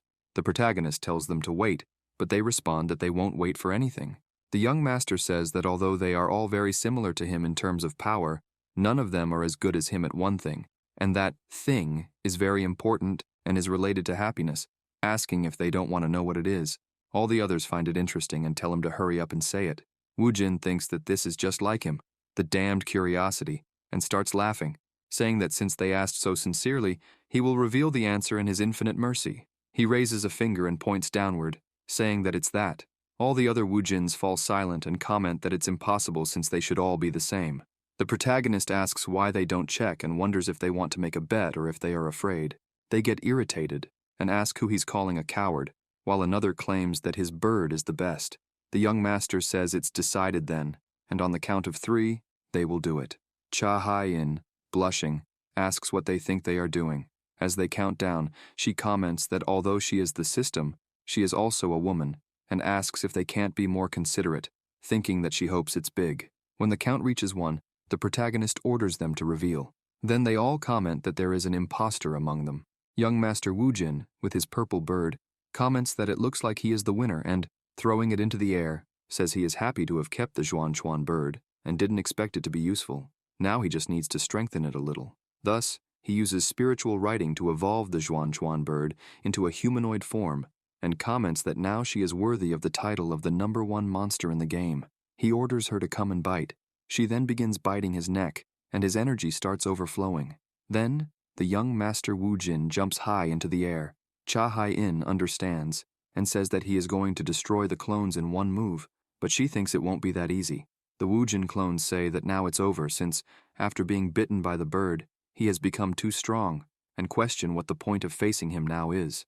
Cha Haiyan admits that she underestimated him and realizes she doesn't know him well enough. The protagonist apologizes and comments that he wanted to give them a decent ending since, after all, they are the same person. But his energy is out of control because of the Zhuan Chuan bird's bite, and he declares that it's the end for them, commenting that it's a waste and a shame that it has to end this way. Cha Haiyan, surprised, thinks that she didn't expect him to be so powerful. It's true that the Zhuan Chuan bird amplifies the user's power, but this is ridiculous. She reflects that Chen Wujin is truly a monster. The protagonist says he needs to expel the remaining power, or his body won't withstand it, and asks Cha Haiyan to let him help her fix the bug. The girl questions what he thinks he's doing and tells him to wait a minute, because that is way too much spiritual energy. Thus, Chen Wujin starts overflowing with spiritual energy, causing a massive flare of light to appear inside the abyss. Cha Haiyan asks what the hell that is, and says his body will be destroyed along with it. Suddenly, Wujin asks what happened and why she looks scared. When she realizes it, she notices that she doesn't have a single scratch. Cha Haiyan looks confused, while the protagonist calls her an idiot and comments that he put a shield on her because he couldn't let that beautiful body get hurt, saying that she is too gorgeous. Back in the arena, where the spectators await the three competitors, the scroll begins to emit a strong and dark energy. Seeing that, they comment that it's bad and that the people inside must have died. Ye Linchen, outside, cries and calls Chen Wujin's name, refusing to believe it. Suddenly, Xiao Qing grabs Linchen by the clothes, crying angrily, and asks why she came out alone, where brother Wu Jin is, if he is okay, and what happened inside. Zhao asks Lady Ye to tell them what happened to their master. She responds that it's her fault and explains that to save them, he threw himself into the soul abyss, leaving Qing and Zhao shocked. The leaders of the Bitao sect question if the tanned boy also fell into that place. Ye Linchen says it's all their fault and this stupid trial, blaming the idiotic weapons for making them waste too much time. She asks if they didn't know something like this could happen, if they have no hearts, and calls them damn elders.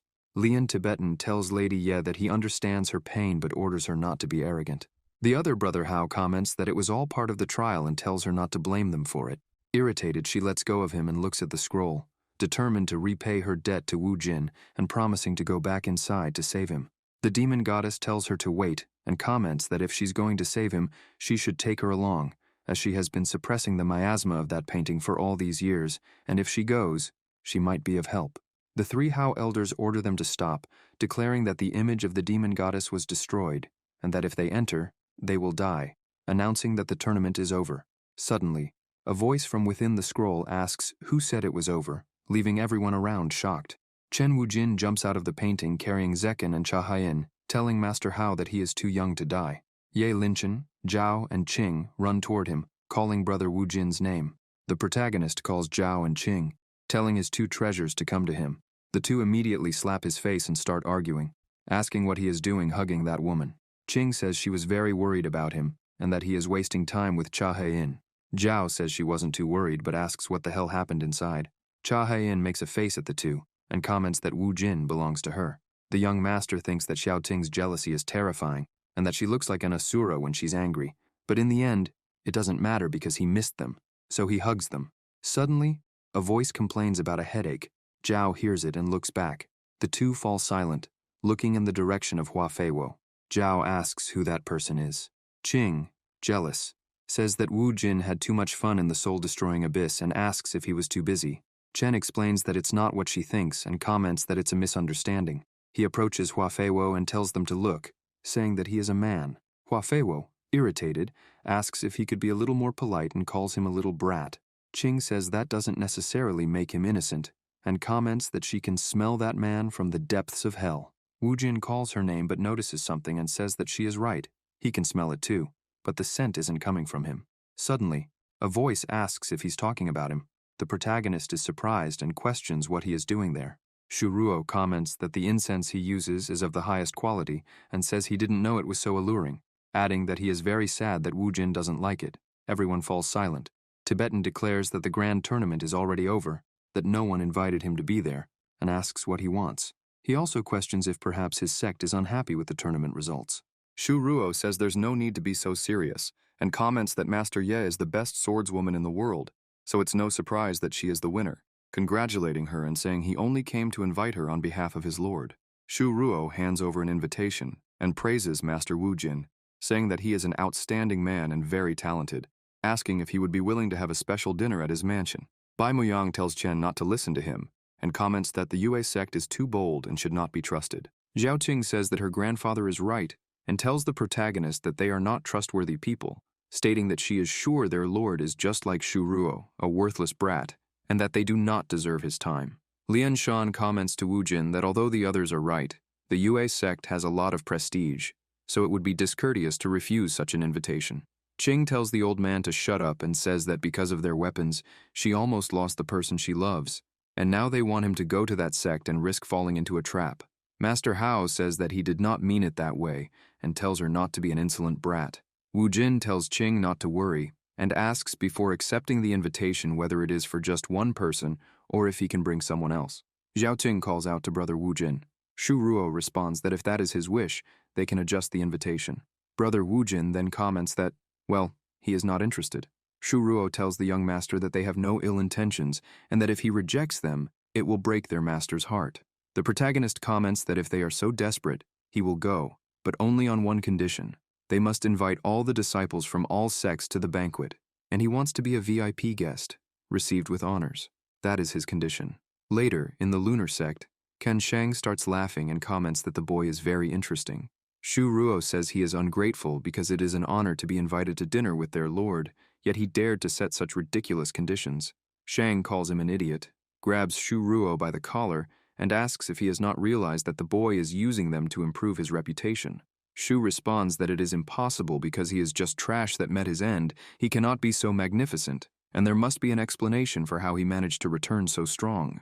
Ken Shang tells Shu not to underestimate Wu Jin because he has already trampled on several sects and must be a very wild man. Shu Ruo says he does not understand and asks what he sees in him. The master questions if he is jealous and asks if he would like his master to be a little wild with him. Shu asks him not to do that. Shang says he did not think he was so rebellious and promises that this time he will not be wild. Shu Ruo apologizes and comments that he is not feeling well. Besides, that night, he needs to make preparations. The master tells him that he can go rest because someone else will serve him. Shang then asks Leng Shu how long she intends to stay hidden.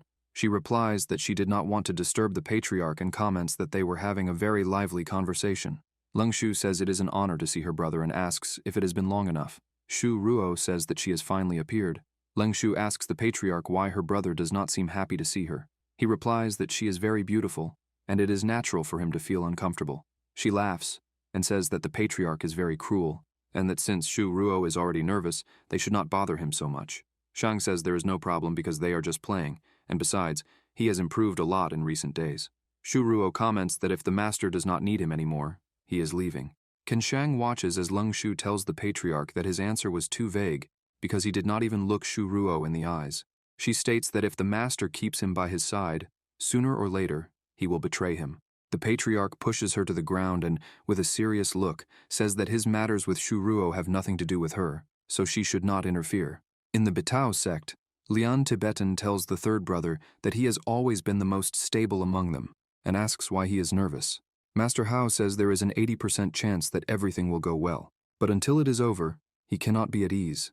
The second brother comments that he is sure that the boy will be able to persuade the patriarch to accept Chen Wujin's terms. Lian Shan says that lately he has been very close to Chen Wujin and asks if he is not trying to cover something up. Lian Tibetan responds that it is none of his business and that besides, they have more important matters to discuss. He says that the Moon sect is a problem and that they must destroy it. He comments that they themselves cannot do it because, with the prestige they have, it will seem like they are bullying a bunch of kids. The other brother tells Shan not to forget that the boy is a demon and that he should not let his feelings cloud his judgment, stating that it is better to use him. Tibetan comments that now that the Moon sect is an open enemy, they only need to speed some things up. Everything is going well. Either way, Chen Wujin is not just a genius, but also very clever, so he will not be easy to manipulate. Suddenly, a voice says that after all, they have already failed once. The elders are surprised. A young man appears and says that it has been a long time since he last saw them. They ask who he is. The young man, irritated, says they don't recognize him and comments that he is Hua Fei. The second brother says that if he remembers correctly, he used to have yellow hair.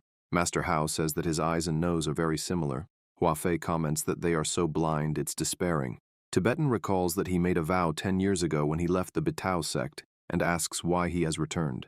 He replies that he truly despises them and comments that he was already used by them once. Hua Fei orders them to stop causing trouble and asks if he has made himself clear.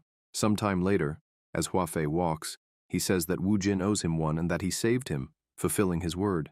The three elders, all injured, comment that the boy is fiercer than he was 10 years ago and that he must have planned something. Later, Hua Fei, returning to his sect, tells the young master not to have dinner with the lunar sect because the elders want to use him. But upon seeing the situation, he blushes at the sight of the girls massaging Chen Wujin. Wujin asks Shang what he thinks and whether this place isn't better than his mansion. Shang replies that he is certainly surprised and says that Wujin has some tricks. He also comments that the most important thing is the beautiful view and the extraordinary harem, saying that he feels jealous. Wujin laughs and comments that he is happy they are getting along. Hua Fei shouts Chen's name and asks what the hell he did to his house. The young master asks why he is so nervous. Hua Fei replies that Wujin turned his house into a giant cat sandbox and tells him to look at what his disgusting pet has done. Shang and Chen remain silent, and Shang asks if Hua Fei shouldn't be asking why he is there. Hua Fei says he doesn't care because his mansion is more important than Shang, commenting that he didn't know Wujin had a good relationship with the patriarch of his sect. He also warns that the guy is dangerous and that he doesn't trust him. Wujin says he thought the same but now realizes that Shang is actually quite friendly. He then loudly announces that tomorrow, they will tell everyone that he and brother Shang have a good relationship and that their sects have several plans together. In the city, the rumor spreads quickly, and people comment that they didn't know the great revelation of the tournament. Chen Wujin had such a good relationship with the lunar sect. The elders wonder what they will do if those two evil geniuses unite, believing that the cultivation world might change. Lian Tibetan comments that all their plans have been ruined and that he didn't expect Chen to be so difficult to control. Lian Shan adds that the boy is somewhat rebellious and suggests they need to be honest with him. However, he didn't expect him to ally with Can Shang. Tibetan says that if those two become allies, he fears that the sects will have no peace. Meanwhile, Chen Wujin and Shang are drinking. The young master proposes that the first one to vomit will be the loser. Drunk, Shang praises the wine, saying it is excellent and that he has never had anything like it. He comments that when he goes to his mansion the next day, he will prepare the wine he has stored for 10 years, so they can get drunk again. He also mentions that he has many women, and that Wujin will certainly enjoy that. Suddenly, someone enters the place and calls Chen Wujin to come with her. Shang just watches as the two leave, slamming the door. Shuru tells the patriarch that it seems Hua Fei is trying to prevent him and Chen Wujin from becoming friends. Shang states that he won't let him ruin their dinner and comments that Chen Wujin is a great genius with impressive abilities. Although Hua Fei is a close friend, he cannot match Wujin in power. Shang explains that if they can get Wujin and his harem to side with them, they will be invincible. He reveals that the elders of the Bitao sect were trying to sabotage this relationship and even took measures against Wujin. However, since Wujin took the initiative and asked for a truce, Shang wouldn't refuse something so beneficial. He states that they will treat him as an honored guest. Finally, Shang comments that their goal has been successfully achieved and that now both sides are in good relations. As he begins to walk, he stumbles, and Shuru catches him. Shang apologizes and admits he is a little drunk. Sometime later, in another place, Chen Wujin, lying on Cha Haiyan's lap, tells her not to move and, being drunk, asks her to let him rest on her a little longer. Hua Fei questions Wujin if he has gone crazy and asks why he wants to associate with that bastard. Chen questions if they have no manners and if they can't see that he is enjoying himself. Hua Fei says he has no time for his stupidity and tells him he can play with her later.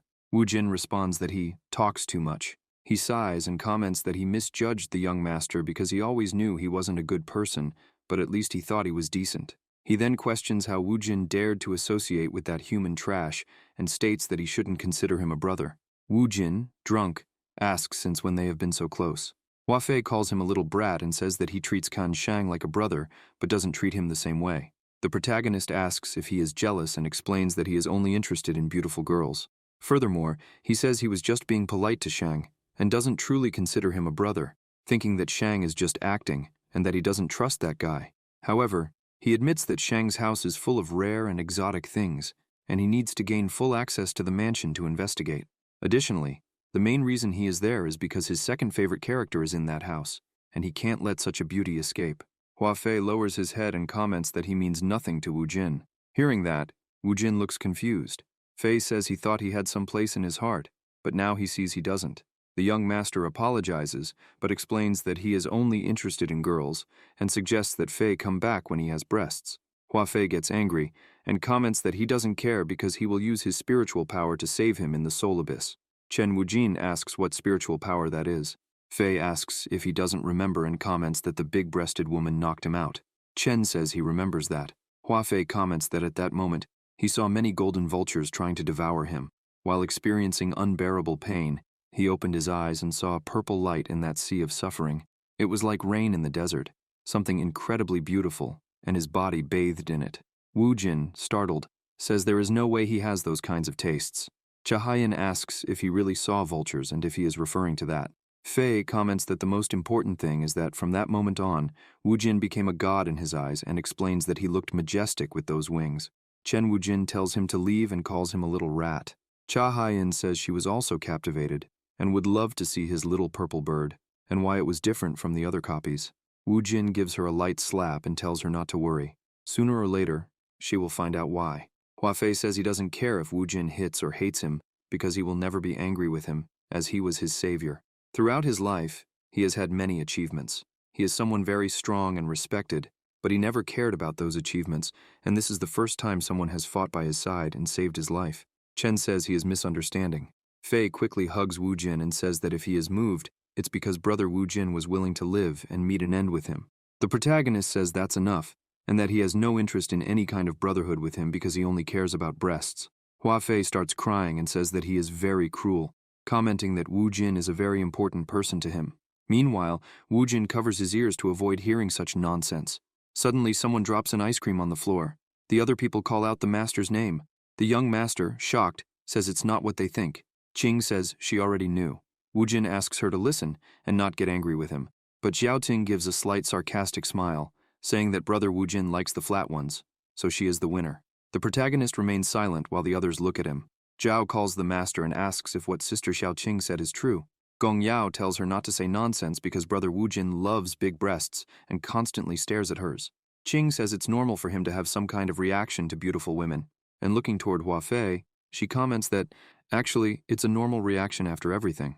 Chu Qingxi wonders why he cares so much about the size of women's breasts, and questions whether they have magical power, thinking that if that's the case, she should work hard. Ye Linchen asks what kind of person she thinks Wu Jin is, and says that, of course, he likes big ones. She has a lot of confidence in hers. Ting Hua comments that if they are talking about size, she is the winner, and calls them brats.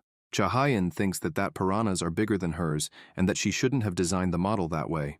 Thus, all of them get irritated, and start questioning Wu Jin if he likes big or small ones. He responds that he likes all sizes. Gong Yao asks Linchen since when they became close and what she is doing there. Blushing, she says she was just listening and wanted to know how shameless Wu Jin really is. The young master thinks that although he enjoys being surrounded by beautiful women and breasts, this is getting boring. Shadow, watching, says he is envious and comments that he also wants to grab some melons. Wu Jin comments that he is relieved and thought Shadow played for the other team. Fei comments that he fears Wu Jin misunderstood his words. Wu Jin tells him to shut up and that, to begin with, it was his own fault. He thinks that tomorrow is the lunar sect meeting, so he needs to talk to the girls to make sure they stay there. The next day, Shu Ruo comments that brother Wu Jin is a very lucky man. The young master wonders why no one listens to him. Ruo says it's that way and mentions that the banquet is about to start. He laughs and says he's coming. Suddenly, the young master notices something and asks what that pleasant smell is. A voice calls out to Wu Jin. The young master looks to the side, sees Leng Tang, and runs toward her, saying she is an angel, and even more beautiful than in the card. Leng Tang asks young Wu Jin how he knows her name. He replies how could he not know the name of such a beautiful woman, and comments that he is a lover of beauty, so it would be pure stupidity on his part not to know her. Leng Tang says she is honored by his words and asks if he is flirting with her. Wu Jin laughs and says they should talk more later. The patriarch says that brother Wu Jin is very kind and comments that she is just one of his followers who helps a little in the mansion, questioning how she could compare to his beautiful women. Leng Tang pouts and comments that it seems the patriarch doesn't want her there, saying she worked hard to prepare the banquet and questioning why he is so cruel. Shang tells her not to be rude and says she is being disrespectful. He tells brother Wu Jin that he regrets that woman bothered him because she is not worthy of his time.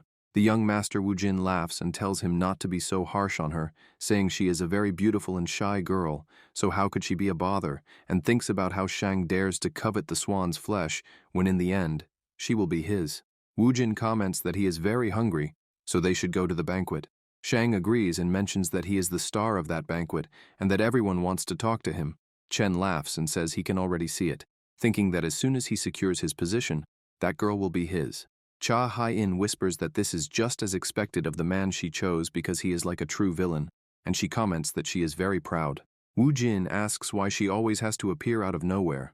At the banquet, as he enters, a young man says he truly admires him and introduces himself as Zhang Peng from the Chengguang sect, saying he would love to be his friend. Wu Jin thinks about the name Chengguang sect and believes he has never heard of it. Cha Hai-in comments that it's natural because in the game, they don't bother to introduce secondary characters since neither the players nor the game itself cares, as it would just be a waste of text. Suddenly, several people from the sect surround him, and he thinks there are too many. Everyone starts saying they want to be friends with Brother Wu Jin, while some mention that their grandson was part of the spiritual sect, and others say he is a hero. Some men from the Beast sect comment that before, everyone hated him, but now they all treat him like a hero, which is ironic. Even though they have recovered from their injuries, now that Chen Wujin is a celebrity, they can't do anything against him. One of the men tells Long to control himself because the patriarch now wants to be friends with Wu Jin, so they have to obey him. Another man comments that they shouldn't mess with them, but the other replies that the patriarch asked them to persuade him and says they should avoid problems. Wang Tenglong tells them to shut up immediately and questions if they really think he will listen just because the patriarch said so. He comments that he will never reconcile with that brat. Irritated, he asks his men if they really think he is afraid to face him and tells them to try to stop him if they can. Chen Wujin wonders if that person looks familiar. Long turns with a smile and says it has been a long time since he last saw Brother Wujin, laughing and saying they haven't seen each other since the great tournament. His men comment that it's very embarrassing to watch. Wu Jin asks if it's Wang Tenglong, and he replies that it is, commenting that he won't bother him and saying they are also friends of the lunar sect. Chen Wu Jin asks if he is still alive because he thought Lin Chen had eliminated him since she took down his caretaker. Long says he knows they were enemies, but Wu Jin could be a little kinder. Qing tells him to leave because she will never forgive Long for what he did to Sister Zhao. Zhao says that Trash tried to take advantage of her. Wang Tenglong comments that it has been a long time and asks if they can't just forget about it. Chen Wujin comments that he is right because he is a generous person, but if anyone lays a finger on his women, they will all meet their end, and Long will be no exception. Ken Shang tells his brother Wu Jin that he understands his feelings, but asks if they could show some respect, at least today. Hua Fei tells him to be quiet and questions why they should show respect. Xiao Ting says he's not a good person, while Ye Linchen asks Zhang why he invited this trash, knowing they would come. Gong Yao asks them not to make a scene since there are many people there and asks everyone to calm down. The protagonist looks to the side and notices Leng Shu leaving. He's confused. Leng Shu walks away while some people comment that the shellfish is almost ready. Wu Jin, watching her from afar, wonders what Miss Leng is doing. He remembers that in the game, her character is a cold and hateful person, but as the saying goes, from hate to love is just a step, and he believes this is his chance. Inside the kitchen, Miss Leng Shu asks the others to leave since the patriarch asked her to prepare some sandwiches. The cooks comment that they'll go to the market and then eat something, with one of them mentioning that they've heard about a new menu. Leng Shu, looking at the food, gets irritated, opens the pot lid, takes a bottle and pours a few drops into the wine, commenting that this amount isn't enough. Suddenly behind her, Wu Jin says that his cultivation level is very high and with that option at maximum, he will only get diarrhea. Leng Shu hides the bottle and turns around, asking what Brother Wu Jin is talking about, as she didn't understand what he said. She comments that she's just making the wine richer. Chen Wu Jin questions if that's true and fills a wine glass, saying that in this case, why doesn't she try some herself? Miss Leng Shu, irritated, slaps the wine glass, knocking it to the floor and kicks it, asking if he doesn't know it's dangerous to be so curious. The protagonist quickly stops Shu's kick and throws her against the dresser.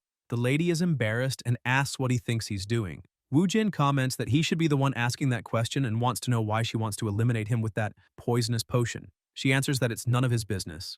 Chen Wu Jin, still holding her, says that now Master Kanshang is his brother, and that a poisonous woman wants to eliminate him, so he should punish her. Leng Shu questions if he really thinks she'll let him touch her. The protagonist laughs while Leng Shu, blushing, asks what he's laughing at and what she needs to do to make him let her go.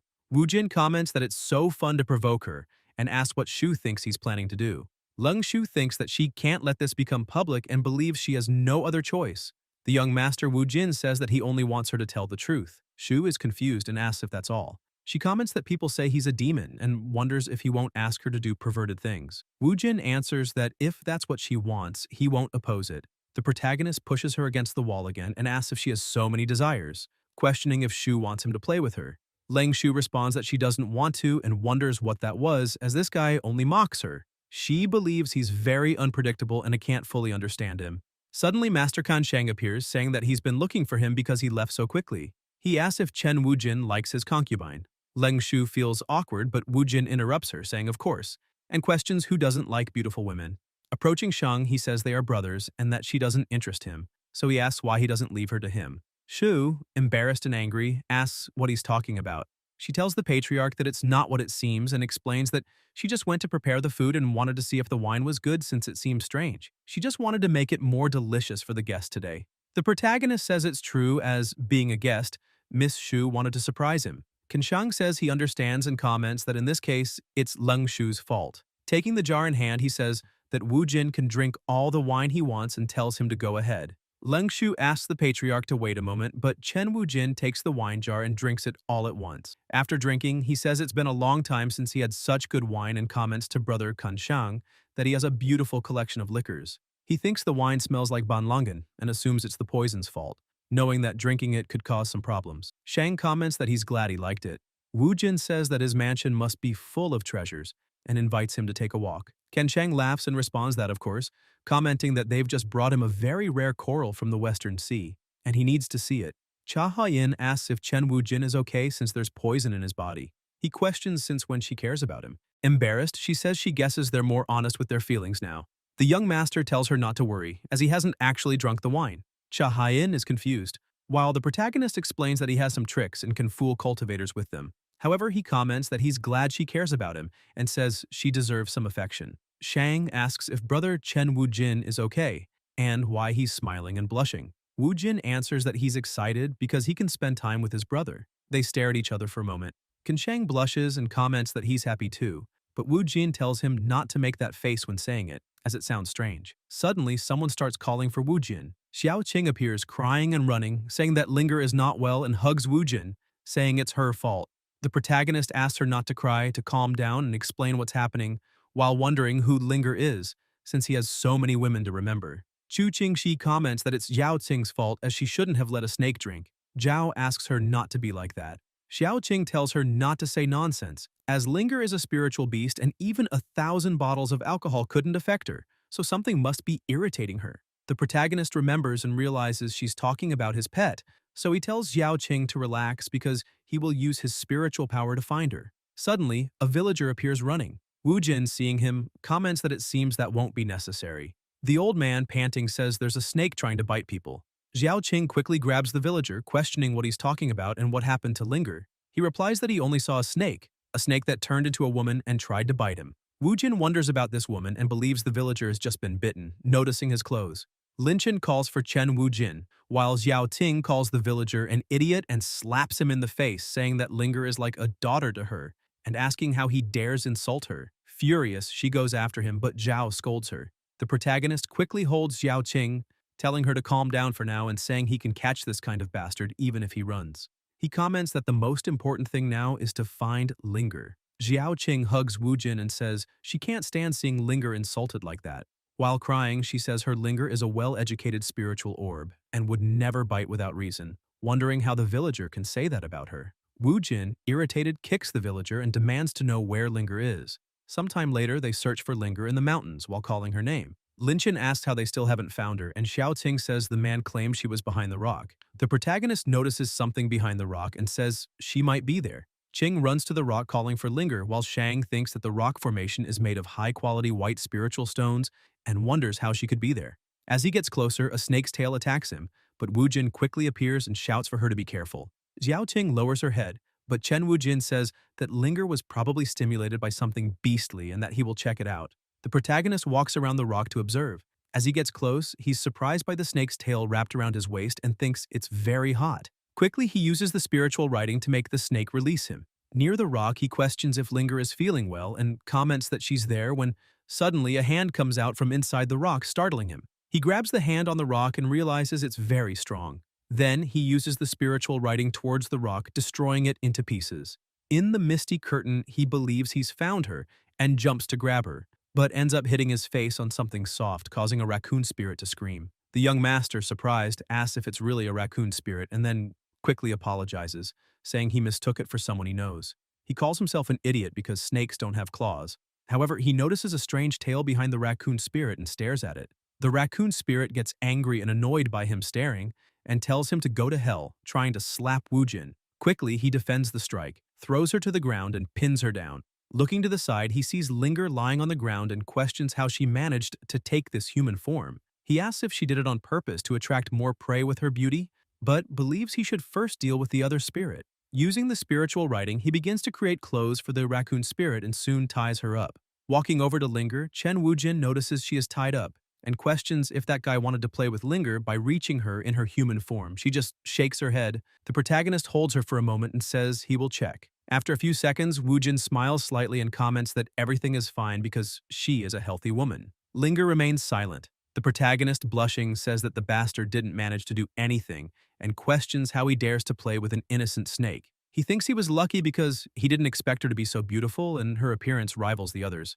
Lost in thought, he's interrupted when Linger, annoyed, hits his face with her tail several times, throwing him toward the other girls. Xiao Qing, seeing her brother Woojin flying toward her, runs to him, but he ends up colliding with her. She holds him and asks if he's okay. Chen Woojin asks her to promise that next time she'll let the demon goddess catch him. Xiao Qing gets furious hearing this and starts hitting Chen Woojin. A few minutes later, the protagonist apologizes and comments that hitting her or a wall is the same, as it hurt too much. Xiao Qing, irritated, punches him on the head again. Suddenly, Qing hears a noise and Linger appears, calling her. Xiao Qing runs crying toward her, asking her not to leave again. The snake apologizes. Ken Shang appears with the villager and tells Wu Jin to do whatever he wants with the man who tried to play with Linger. The villager, frightened, apologizes and comments that there was a misunderstanding. The protagonist, angry, tells him to shut up, and then says to Linger not to be afraid because he'll deal with this guy. Ye Linchin questions if he's not being too obvious. Xiao Qing says she doesn't want to hear his apologies, as her Linger would never do anything bad, so it's clear he's guilty. Linger responds that it's true, and comments that she just wanted to drink a little blood when she transformed because it was very cold. Chen Wujin and Xiao Ting are shocked and ask what she said. The man, crying and all tied up, comments that it was unfair as she sucked his blood and they still beat him. Xiao Ting holds Linger up, remains silent, and throws her away. Hua Fei catches Linger in her arms and tells her to pick one of her dishes. The protagonist bows before the man and apologizes, saying his wife was very rude, and Qing apologizes too, saying she's not good at educating her daughter. Wu Jin, still confused, questions what happened to his clothes. The man asks if he's talking about that and points his finger, saying that it was that woman who made the scratches on him.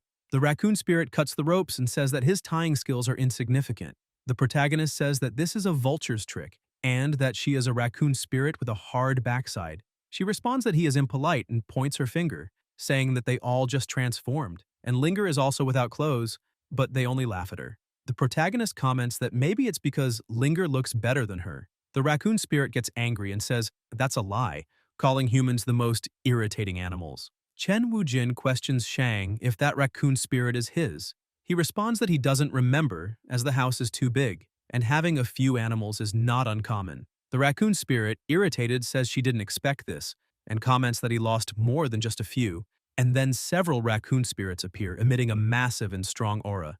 Linchin says the demonic aura is very intense, while Shang says it doesn't resemble a common spirit aura at all. Ye Linchin pulls Wu Jin back, but the protagonist tells him to leave it to him, as he has experience with this. He observes that a group like this, with female fairies leading, means that the only thing more powerful is behind, and using the spiritual writing, he says it's time. He comments that he's not going to hell and asks who will. As the spirits move forward, the young master Wu Jin watches them and says he knew they were big and beautiful. When the spirit shows her face, Chen Wujin gets scared, runs, and hides behind Ye Linchin while holding on to her. Xiao Qing questions where these women came from. The raccoon spirit tells her grandmother to hurry and absorb the animal energy of these people. The young master Wujin asks what animal energy is.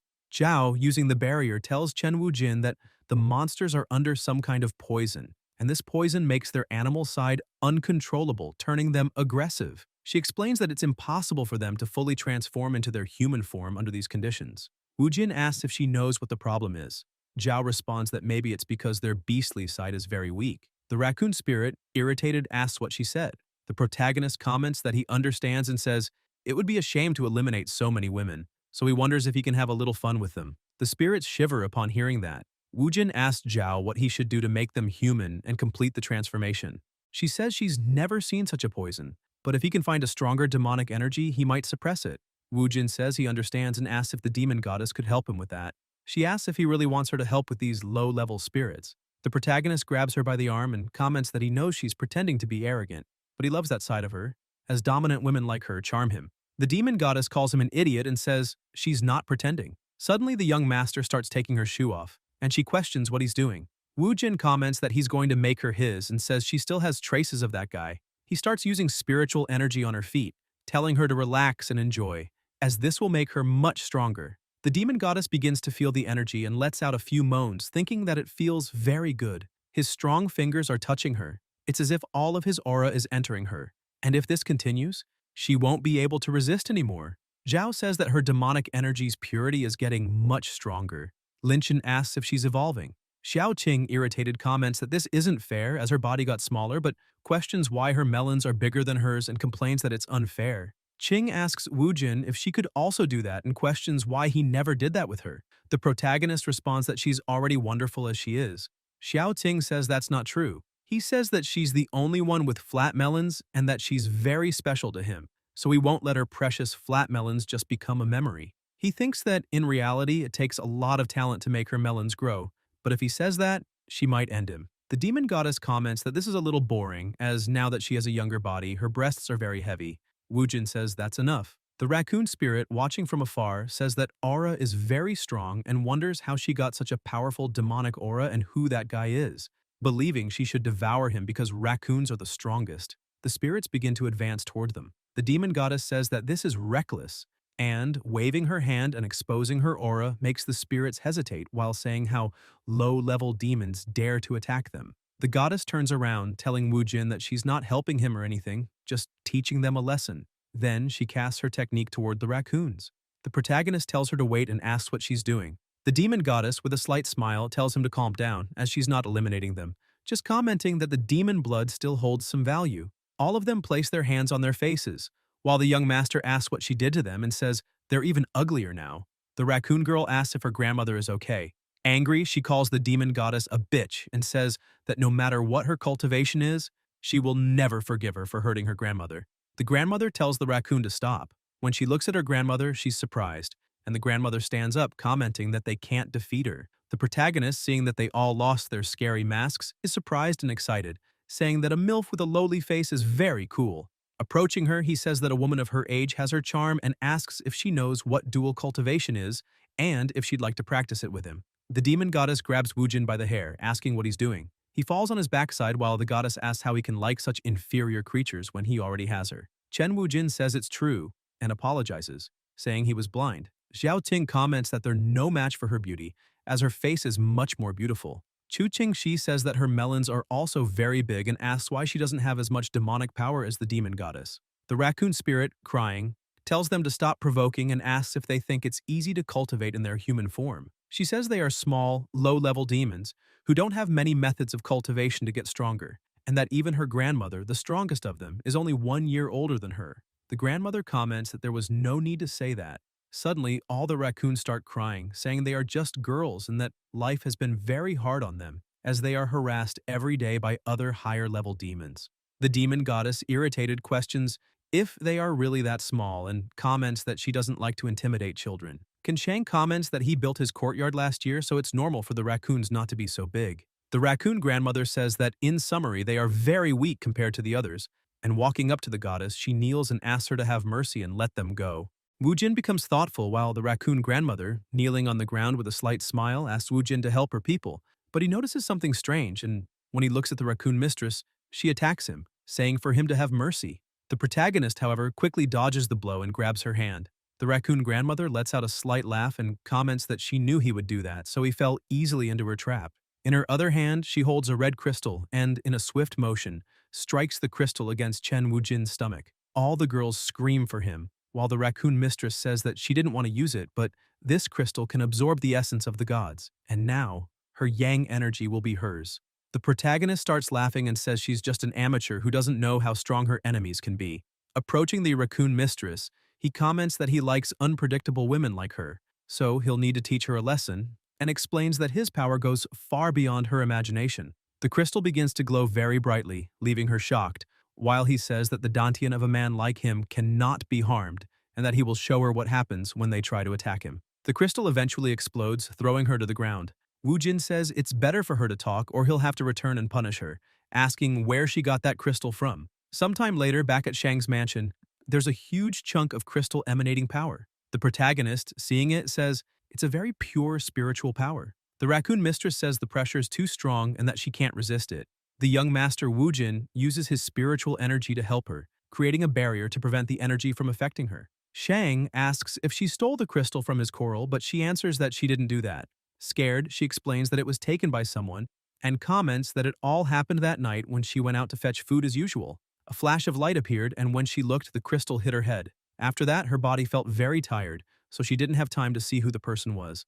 And that's how she became a demi-human. She explains that she has no talent for cultivation, and that when all of them saw the power of that crystal, they couldn't avoid falling into temptation, even her entire clan. She tells Wu Jin that she knows what she did was very wrong, so no matter what he does to her, she asks that he leave her clan in peace.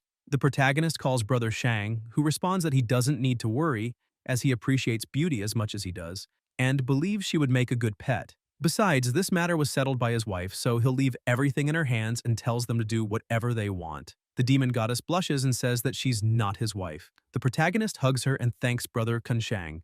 Chen Wujin asks if she heard that and says that as a married couple, they bear the same weight. He says that he doesn't want to see her killing unnecessarily, and comments that this little creature isn't worth her attention, questioning why they don't just let her go. The demon goddess, still blushing, says that it's fine and that if he thinks it's better this way, she accepts it. A few minutes later, the protagonist asks if brother Shang is using his aura to repair the crystal. Shang tells brother Wu Jin that he wouldn't want to worry him about it, but his energy tracking skills don't compare to his, and he can't just stand by because this treasure was very rare, and many sects wanted it, but now it's become a defective item. Because of this incident, people will think they can mess with him whenever they want. Chen Wujin says he understands and comments that if they inject a bit of spiritual energy, they might be able to repair it. The problem is that his energy is too dark and incompatible with this coral, so he asks if Shang could lend him a hand as his energy is purer than his, and he's sure he could repair it. Wu Jin laughs and thanks him for the compliment. Shang, with a slight smile, asks if Chen Wujin could do him this favor. The protagonist responds that he's his brother, so why not, but thinks that this bastard is clever and only wants to take advantage of his aura, so it's better for him to keep dreaming. Wu Jin approaches Shang and comments that in reality there's something he needs to tell him. As his brother knows, Chen Wujin has many women, and they are very active. He asks if Shang understands what the young master means, and adds that he will be honest with him. His body is very dry at the moment.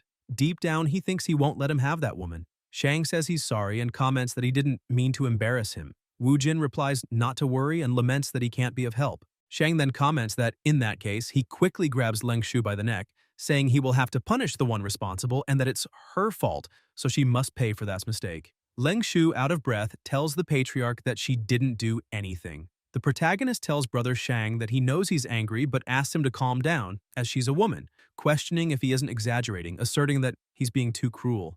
Shang assumes that Wu Jin has already noticed, but he doesn't like the same fruit as he does, so he doesn't feel sympathy for women like him. Moreover, this bitch already betrayed him, so he no longer trusts her. He explains that the only way to break the barrier of this place is with that talisman, and that only he and she can enter there. He then asks if Leng Shu has anything to say in her defense and calls her a thief. Shu asks them to wait and says that she was told that the talisman was common, questioning if he deceived her. Shang starts laughing and says that if she had told the truth, she wouldn't have fallen into his trap. The protagonist thinks that this guy complains that his subordinates don't trust him, but he leaves traps everywhere and believes he's really a demon. Shang, tightening Leng Shu's neck, asks why she stole his coral. Leng Shu swears that she didn't do it, but says that if he doesn't believe her, it's better to just eliminate her right away. Chen Wujin asks for calm, as they haven't resolved this matter yet, so it's better not to be so harsh with Miss Shu.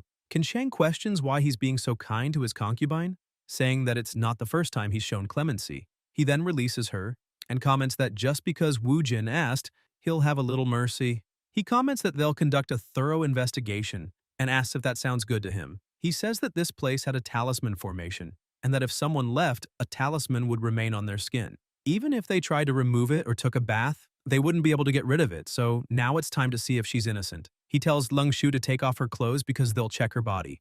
Leng Shu, shocked, begins crying and says no.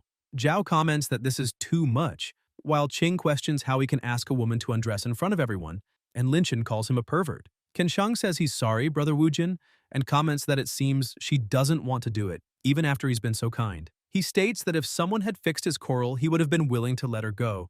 Leng Shu, crying in anger, screams that she will do it and says she doesn't want to cause more problems for Master Wu Jin, so she'll do what the patriarch asked and show her body.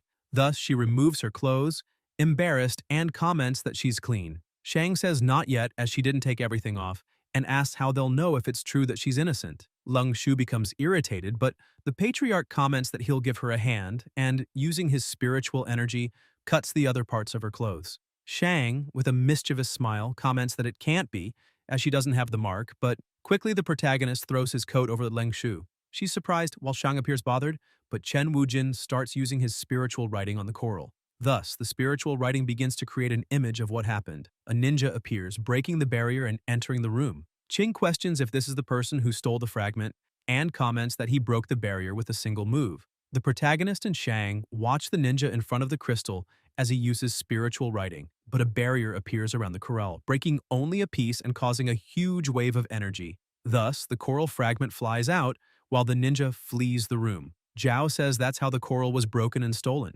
Ken Shang tells Brother Wu Jin that this technique was very good, but if he could do that, he asks why he let Leng Shu take off her clothes.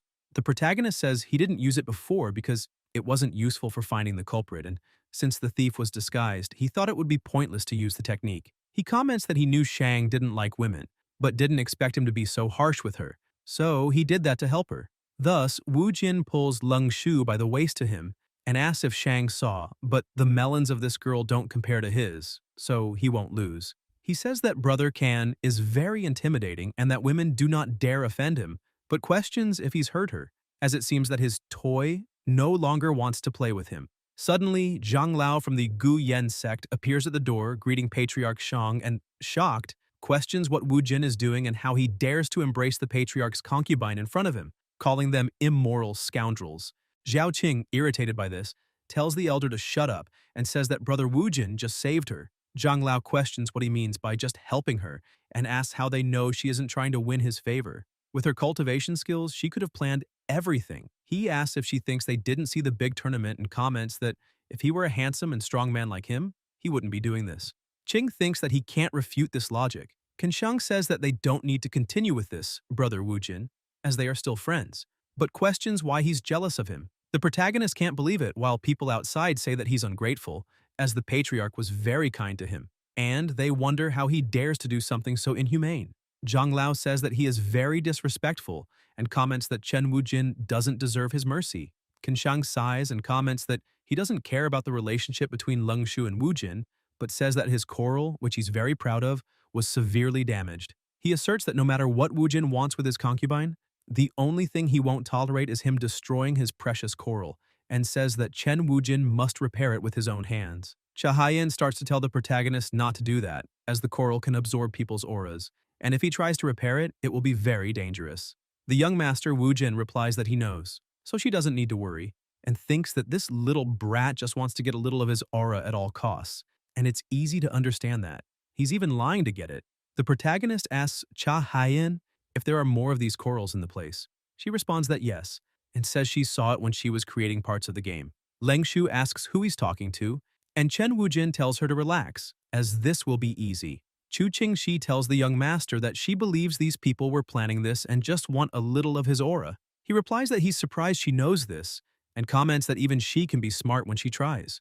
Wu Jin thinks their intentions are very obvious, and says to Patriarch Shang that he sees how concerned he is about this, but questions the purpose of fixing it. He comments that even if he uses all his spiritual energy, The benefits he'll get from this coral for cultivation will be limited. So, since everyone is concerned about it, he asks why they don't all contribute a bit of spiritual energy. Everyone becomes hesitant at this, while Woojin says that he'll be honest with them and comments that he's not a man of great ambitions like Patriarch Kan. But he likes beautiful women, and that of course includes his concubine, whom he's in love with. Shu says that if he keeps this up, he will get into trouble.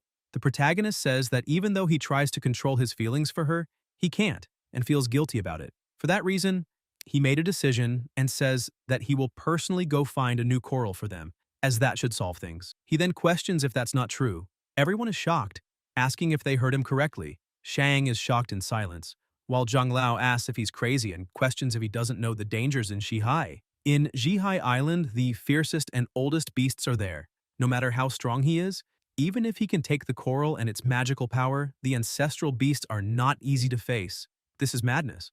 Woojin asks if that's all and comments that he doesn't see why not try it, so he asks Brother Shang what he thinks and if, should he succeed, he'll give him Leng Shu. She blushes furiously at these words. Shang says it's a very generous offer but questions how he will know if he will actually go there. Woojin says it's easy and asks why Shang doesn't go with him to Zhihai. Zhang Lao says that's very strange. The others, excited, tell the patriarch to accept, as there must be many treasures there. Ken Shang thinks they are idiots and, with a forced smile, says that since he's so willing, he'll accept the terms. However, he thinks that no matter what he does, he doesn't want to deal with creatures and monsters. In the worst-case scenario, he can get rid of him with the beasts and comments that they have a deal. Sometime later, Qing, with a wet cloth, tells Brother Wu Jin that she can't believe he's going to Zhihai to get the corals and comments that he's quite the man. She questions how he's feeling dizzy and asks if he really thinks he can find the things there. The protagonist, lying in the demon goddess's lap, acts like a fool, talking to himself. Cha Haiyin says it's his fault because if they hadn't all come, he could have ridden the flying carriage with her and wouldn't be in this state, mentioning that he knows traveling gives him nausea. Qing, irritated, says that she just wants to monopolize him and questions if he really thinks she'll let him get away with it. Chen Wujin says his chest is very hot and that he feels very warm. He sees Linger near him and tells her that reptiles have cold blood, asking her to come closer. Ye Linchen tells him to stop being ridiculous and punches him. Chu Qingxi warns Wujin to be careful because Shihai is a dangerous place. The evil will definitely be there, so he should prepare himself. Gong Yao asks why he's doing this and comments that this place is very evil, that he shouldn't risk it just for a coral. Wujin says they have a deal, and to be honest, he's also interested in the coral. He states that it's a man's duty to save his princess and questions why he should back down. Qing comments that she knew this was all because of Leng Shu. The protagonist watches the other carriage while Leng Shu uses spiritual writing on Shu Ruo and says that with her skills, this is all she can do. Shu Ruo says that she thought destroying this coral would irritate Shang, but it seems she was mistaken. Leng Shu says that they aren't strong enough to face Kun Shang, and if it weren't for Chen Wujin's help, even when he helped her when she wanted to poison the patriarch, the situation would be much worse. But it doesn't matter. For now, they shouldn't act recklessly and tells him to rest a little longer. Suddenly, Wujin appears, surprising Leng Shu, calling her baby, and says it seems they have a problem with the concealment spell. He then uses the spell on Shu Ruo. Quickly, Ruo thanks Brother Wujin, and he responds that it's no problem. It was too easy. He comments that they have an intimate relationship, and that this is the least he could do. In fact, he's a little jealous of him.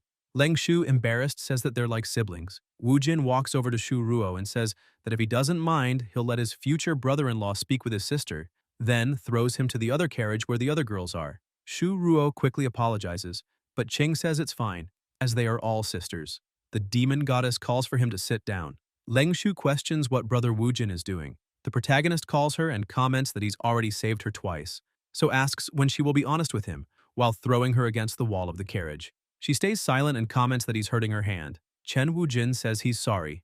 Leng Shu becomes irritated while Wujin affirms that he just wants to know the truth because he wants to help her. Leng Shu responds that it's none of his business and comments that she truly appreciates the help, but says that Wujin is a playboy and that she also has a deep resentment for Shang. It's not something that can be easily resolved, and she's sure he won't understand. The protagonist responds that it was very harsh of her and comments that he just wants to get to know her better because she's very important to him. Leng Shu becomes embarrassed hearing this and asks why he's so insistent on helping her and why he cares so much about her. Wujin asks if Leng Shu still doesn't understand and comments that maybe it's not that obvious, but he thought she had already figured it out. He then declares that it's because he loves her and likes her. Leng Shu calls him a bastard and punches Wujin. commenting that he already has many women and questioning how he dares to say this to her. Brother Woojin questions what she said and says that his love is sincere. Besides, he's strong, and although he doesn't like to show off his looks, he asks why she thinks his cultivation is so high, commenting that he never stopped training. He states that he'll be very strong to protect the women he loves and won't let anyone mess with them. And there's another thing. He has a great tool to please them. He just wants to protect them and give them a safe place, so he asks what's wrong with that and if she really thinks that trash over there is better than him. Leng Shu responds that she can stay alone. Chen Wujin says that, of course, he won't force her. She can choose to live alone and without a man, but he will miss her and comments that he truly cares about her. Leng Shu thinks she shouldn't lower her guard or trust him because he's a playboy. Suddenly, the carriage stops and the protagonist wonders why they stopped. Leng Shu says that if he likes staying there so much, it's better that she goes to see what happened. She goes to the front and quickly returns running, saying that this is bad, someone stopped the carriage trying to rob them. The protagonist is confused and quickly looks out the window, seeing a group ahead. The crocodile group wonders where this caravan came from. The leader of the crocodiles asks how they dare to enter, as they were not informed, and says they are the Chuan crocodiles. Zhang Lao says he has never heard of them, stating that they only want to deceive and rob them. He tells Patriarch Kanshang that these monsters haven't even completed their demi-human transformation and are not worth his time. They are just trash. The leader of the crocodiles tells them to shut up and remarks that he is not speaking to the bald man. Zhang Lao gets irritated upon hearing this. Shang tells him to calm down and tells the leader of the crocodiles to listen. He says they are just passing through, so there's no need to be hostile. He asks what they want to reach an agreement. The leader comments that at least Shang has good manners and adds that since it's their first time passing through and they don't know the rules, he will let them pass if they give him spiritual power equivalent to a golden core. Shang asks if they want spiritual power. The others call it a scam and comment that this group is shameless, saying it's ridiculous. The protagonist says, Chuan crocodiles, and wonders why they seem so familiar. He thinks that, according to his memories, they are NPCs used to point the way, and questions when they started using swords and forming groups. The protagonist opens the window and observes Cha Haiyan. He then goes to her and asks if this is her doing.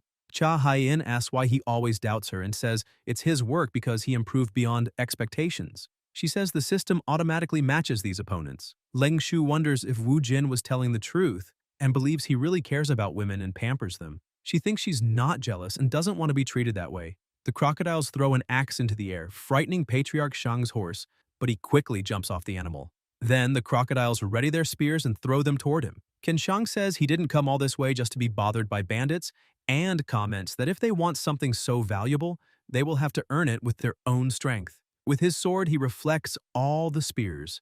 The leader of the crocodiles orders them to form the Zitong formation. Quickly, all the crocodiles take their positions, and then the leader tells them to prepare for the 1,000 birds attack. They gather energy and launch the attack. Shang, emanating his energy, asks if they are just crows, and comments that they are not worthy of dirtying his hands, unleashing a burst of spiritual energy. The leader of the crocodiles starts laughing and says that Shang has fallen. He comments that all the beautiful and strong cultivators are like him, and what they fear most is getting dirty. When he notices the crow attack, Shang is surprised and yells that it can't be. The other cultivators start running, warning to be careful because the birds are poisoned. Wu Jin, seeing the situation, begins to use his spiritual writing, creating a plant with flowers that lifts Shang into the air. The crows fly after them, but the flowers on the plant start capturing them. Shang gets excited seeing that Chen Wujin is helping him, calls his name, and goes toward him. The protagonist tells him to shut up and asks if Shang doesn't realize he's preparing a spell and is only getting in the way. He then uses the spell and summons Shadow, saying it's time to play.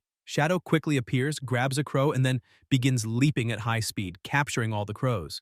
The leader of the crocodiles, surprised, comments that this is impossible because the energy of these birds is corrosive and Shadow is devouring them. Shang, shocked, asks if his stomach doesn't hurt. Wu Jin replies that he's terribly hungry. Suddenly, from the portal where Shadow was summoned, a voice asks why he came out. Hua Fei steps out of the portal and asks if Shadow wasn't going to help him hide since Wu Jin shouldn't know he's there. Looking to the side, he notices Chen Wu Jin is there and the two fall silent. The protagonist gets angry and asks what the hell is going on, asking if he didn't tell Hua Fei to stay and not follow him, then understands why his dog was so hungry. He replies that Shadow only did this because he was angry and adds that he warned him not to become friends with Shang, who likes another fruit, but admits that Wu Jin's dog food is really good. Meanwhile, Shadow, angry, starts biting the crocodiles too. One of the crocodiles, scared, jumps back without a piece of its shoulder and comments that this beast hurt him. Shadow says that crocodile meat is tasty and tastes like fish, while Ken Shang says he knows he's hungry, but what's the point? The wounded crocodile asks the leader what they will do, as the boy's bite is terrifying. The leader asks if he's afraid and states that they are crocodiles, and there is no bite stronger than theirs, so they cannot lose to a little puppy. He declares that they will show them the power of the crocodiles. With that, everyone begins to use their spiritual aura. The protagonist comments that for something that is food, the crocodiles have quite a few skills. After using their spiritual energy, the crocodiles start returning to their original form and say that now, in their primal strength, their hunting and fighting instincts are much greater, and a simple little dog cannot compare to the cold-blooded nature of crocodiles. Shadow asks the master if he can use his real form to face them. The young master questions real form, and asks if he no longer wants to be human. He then gives him advice, saying that he needs to learn to use human wisdom because his ingenuity cannot be compared to that of these animals. He then launches Shadow toward the crocodiles, ordering him to use human intelligence to defeat them. Shadow, confused, asks what human intelligence is. While lost in thought, one of the crocodiles appears beside him and swallows him. Zhao says that this is bad, but quickly the crocodile feels something inside his mouth. Shadow uses his strength to open it and says that now he understands. He pulls a small bag from his shirt and jumps out of the crocodile's mouth, thinking that he will never forget what his brother taught him. He begins to remember the past when his older brother told him that he found a master as beautiful as a fairy. Shadow, still small, catches his brother's attention and says that now he's the one worrying about him. His brother starts searching through several objects and says, "Here it is," commenting that this is the treasure that has been in the family for thousands of years. He explains that the key for humans to be the dominant race is knowing how to use tools and states that when in trouble, this will be useful. Back in the present, Shadow says that this represents the bond between him and his brother. He then pulls out a Pokeball from the bag and is confused upon seeing it. The protagonist gets irritated and comments that this is from the wrong manga. Shadow presses the Pokeball and pulls out another black sphere, which comes with a note. Shadow becomes serious, hands the object over, and throws the sphere, saying, "Divine thunder of the 5 elements." The sphere hits the crocodile's noses and falls to the ground. The crocodiles start laughing and ask what the hell was that divine thunder of the 5 elements, saying they're cracking up. Woojin stays silent while the other cultivators behind him also start laughing. The protagonist, not believing it, comments that it seems the rumor is true. You can't trust dogs that look like huskies. Shadow, shocked, says it can't be because his brother would never lie to him. The crocodile, still laughing, says he's just a stupid dog and, grabbing the black sphere, comments that this thing has no aura or energy. It couldn't even eliminate a rat with it. Another crocodile, intrigued, raises a hypothesis and asks if it could explode. The first one responds that no, because that would be impossible. Elsewhere, in the middle of several volcanoes, Shadow's brother is with his master, taking a bath in the lava. The master asks for more wine, and he responds that it's coming right up. Shadow's brother suddenly starts sneezing. The master tells him that it's been 100 years since he started following her and left his old world behind, questioning how he can feel cold there. Shadow's brother responds that it's not that and comments that it's more of an itching sensation, saying it might be related to his brother and the divine thunder of the 5 elements. The master asks divine thunder and says it's an interesting name. He says that in reality he wanted to deceive his brother. When he left, he gave him a metal bag that belonged to his ancestors and wanted him to learn that the most reliable weapon is one's own claws. The master says she wouldn't be so sure and comments that she saw his ancestors 1,000 years ago. At that time, the Thunder Emperor was a very well-known figure across the 4 seas and 8 deserts. It was during this time that his ancestors became docile. After a bloody battle, the enemy eliminated the Thunder Emperor, but his ancestors survived. The most famous magical weapon of that man was called Thunder of the 5 elements. Maybe it's just a big coincidence, but she asks what he thinks, and if he really gave the weapon to his brother. Shadow's brother is stunned and comments that he's an idiot. Looking at his master in the hot spring, he suddenly has a nosebleed and, embarrassed, says that no matter what, he just wishes his brother the best of luck. Back on the island, Hua Fei says he can't tolerate this and tells Woojin that they are provoking his little brother. He tells Shadow not to be discouraged as he will take revenge for him. Suddenly, the black sphere begins to emanate a small energy. The protagonist notices and says, "What the hell?" and tells Qingjiao to use his bell quickly. Zhao starts using it while Woojin, behind him, shouts that his stupid dog will end up killing everyone. The crocodile holding the sphere notices something different when suddenly it starts sucking in the crocodiles. The others are surprised and ask what that is, while some tell the leader that the thing is going to explode. But the leader comments that there is still a possibility that this won't happen. However, suddenly the sphere turns into a black hole and starts sucking them in, growing bigger bit by bit. sucking everything around it, growing larger and larger. Patriarch Shang, scared, asks what the hell that is and why such a powerful weapon exists in the lower world. He says, "What the hell?" and quickly grabs a plate, storing his men and his carriage, while everything is sucked into the black hole. Before disappearing, he tells Chen Wujin that this is not over because he will return. The hole begins to close, creating a strong energy crack around it and a huge flash. After it disappears, only a massive crater remains. Zhao, scared, asks how terrifying that was, while the demon goddess, in disbelief, says that power was similar to a celestial thunder. Inside the carriage, Leng Shu and Shu Ruo are in shock. Leng Shu starts crying and asks if that bastard lost his life, while Shu Ruo takes off her blindfold and says that now they're free. Wu Jin appears, saying that it's still too early to celebrate, and affirms that it's true that the power of the divine thunder of the five elements can destroy anything. However, Shadow is not strong enough to release all of his power, as what they saw was only a thousandth of its true potential. Yet Lingchen asks for a moment and questions if he means that everyone could have been destroyed. The protagonist responds yes and comments that before the explosion, can Shang use some kind of magical weapon to protect the rest? Qing asks if Shadow and Hua Fei were also caught and what they will do now. Chen Wujin says not to worry because they have an opportunity. Shu Ruo asks about the rest of the people. Wujin asks them to calm down as he already has a plan and thinks that after the explosion, he remembered something very important. This place is known as the Poisonous Swamp, full of insects with all kinds of poison and demonic beasts. Because it's such a dangerous place, few humans come here and there are many secrets in this area. The appearance of these crocodiles reminded him of the most important plotline that develops halfway through the game, the resurrection of the demons. A month after this event, the news that Ye Linchen had obtained the most important relic of the Western Sea spread, and this cannot be just a coincidence. He tells the group that now that things have come to this point, they need to listen to him and leave quickly because the explosion will attract a large number of demonic beasts. Also, he just remembered that the Supreme Being failed to ascend to the immortal world, was wounded, and has been recovering for 1,000 years in the Luohua Valley. On this map, they will find the location of the valley. The demon goddess, surprised, asks if he's telling the truth. Wu Jin confirms and tells her to take Chu Qingxi and Gong Yao with her, grab a boat, and carry the map. Sometime later, in the middle of the forest, the protagonist walks while singing, even scaring the animals, which flee. Qing, irritated and holding her ears, calls her brother Wu Jin. He asks what's wrong, and she says she doesn't understand why they must separate. Young Master Wu Jin places his hand on her head and says it's all part of his plan. When he arrived in this world, he only used his power to deal with enemies, and that is very boring. Picking up a branch, he comments that it's time to show the strength of his followers.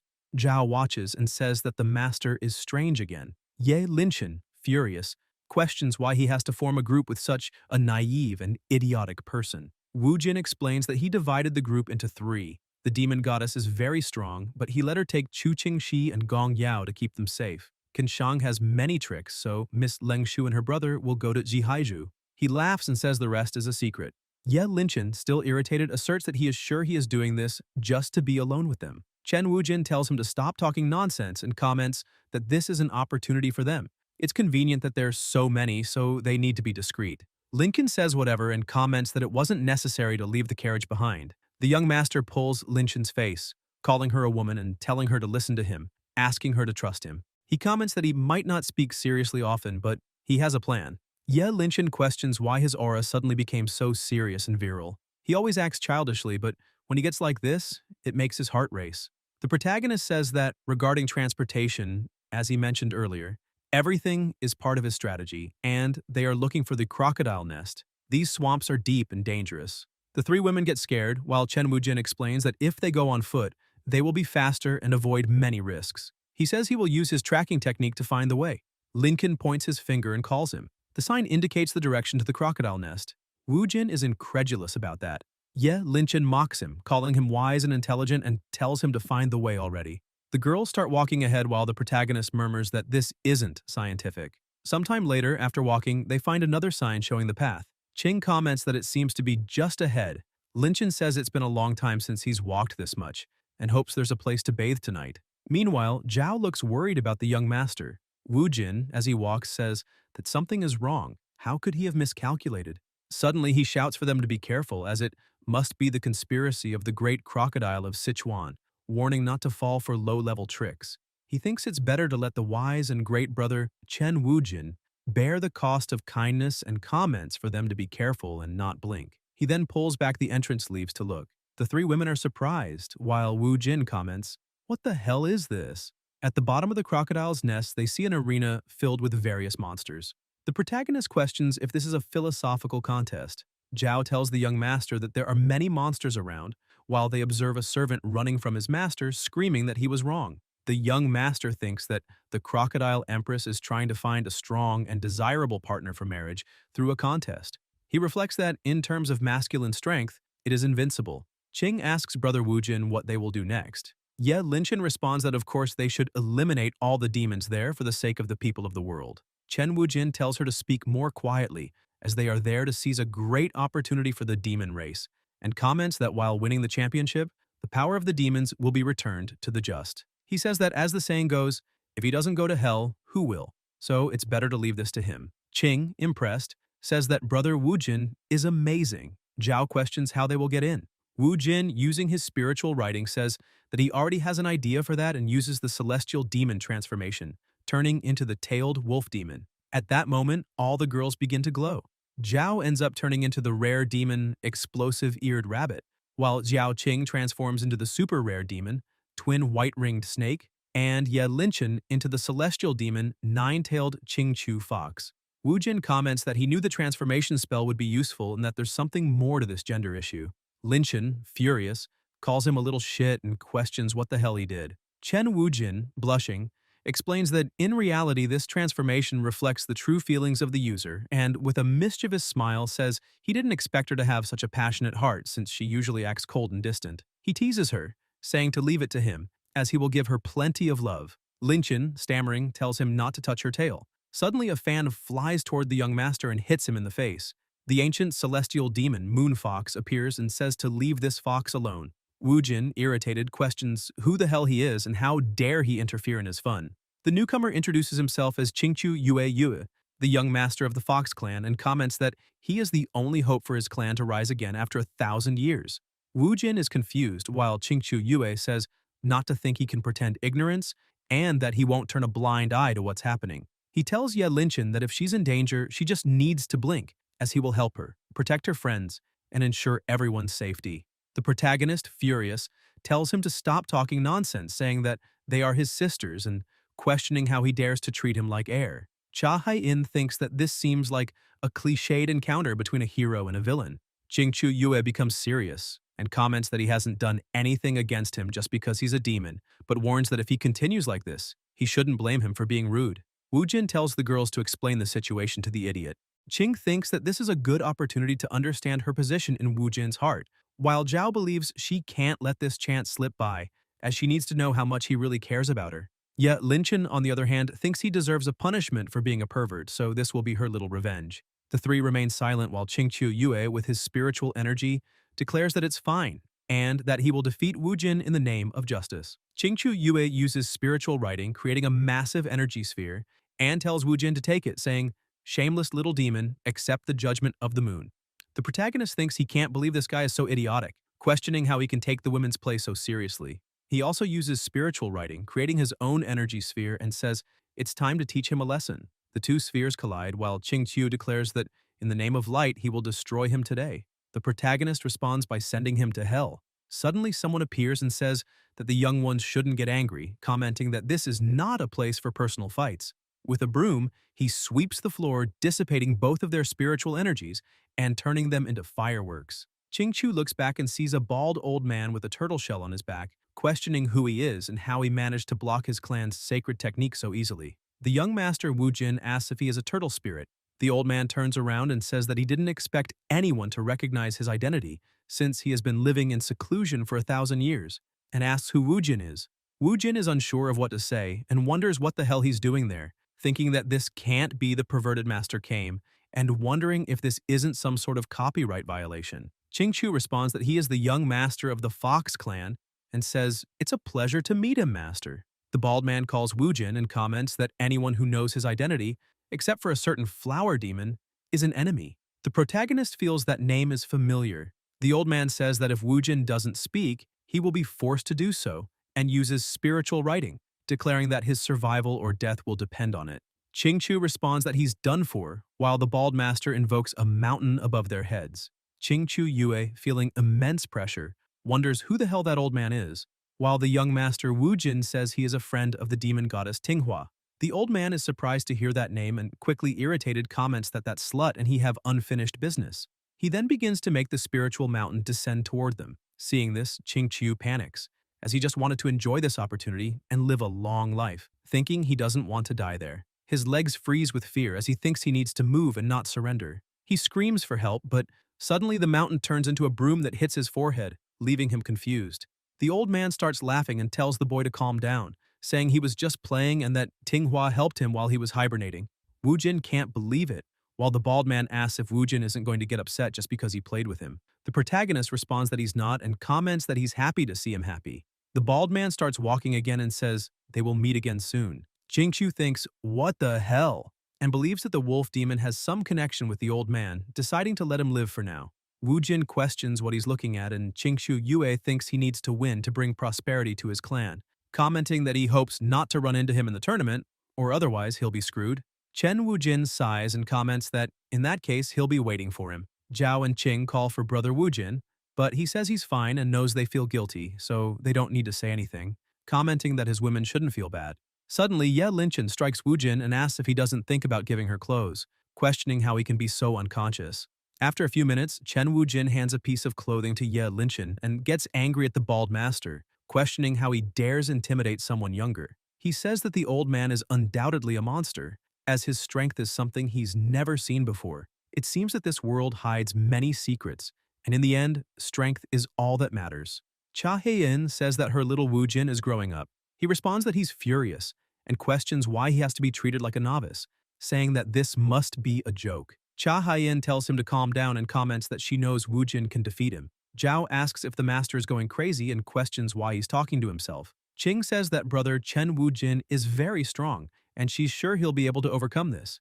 Linchen comments that he must be talking to that strange woman called System. The protagonist says that she's right and that there's no need to worry about that bastard, stating that he just needs to transform his body. Qing calls Wu Jin and asks why he has that petal, asking if it was the demon goddess who gave it to him, commenting that it smells really good. He gets embarrassed and starts to remember. Wu Jin, lying on the ground with the goddess on top of him, says that they just kissed but wonders what else she wants to do. The goddess, with a slight smile, responds that it's obvious, and says she's going to give him something very important. The protagonist, blushing, says that it's not that he doesn't want to, but comments that it would be really embarrassing if someone saw them and suggests they go to the carriage. The demon goddess gives him a flower petal and tells him to take it, explaining that this petal is very important because it was taken from her own flower, so it contains her essence. If he carries it, it's as if she's accompanying him and asks him to keep it safe. Qing comments that she understands and says that, in that case, the demon sister gave it to him, and she'll take care of it for him.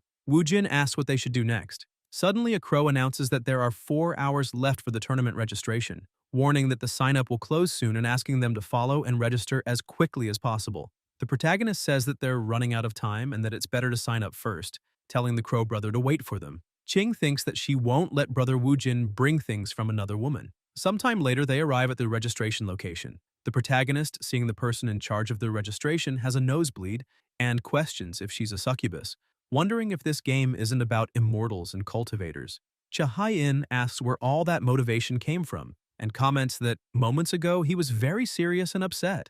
The protagonist recovers and says that she's right, apologizing, stating that he is Chen Wu Jin, a man who wants to dominate this world, and comments that he let his admiration for women dominate him, so he needs to stop being so lecherous. The succubus notices Wu Jin approaching and asks if he's going to register, introducing herself as a bat demon named Xiao Kei. Wu Jin ends up noticing her large melons and gets excited, but suddenly, Ye Linchen tells him to behave. Sometime later, Wu Jin, with a map in hand, explains that the Taoist Men Tournament is the #1 competition and happens once every 100 years. The goal is to find the most promising male among the demons. The competition is divided into 2 rounds. In the first part, it is necessary to obtain a demon ring and the winner will receive 18 crocodile pills. Only brute strength and racial talent can be used. Lincoln asks if this ring is useful and why there are no fluctuations in spiritual power. Zhao says she heard that demon rings are made from crocodile skin and even have some of the crocodile empress's power, making them first-class magical weapons.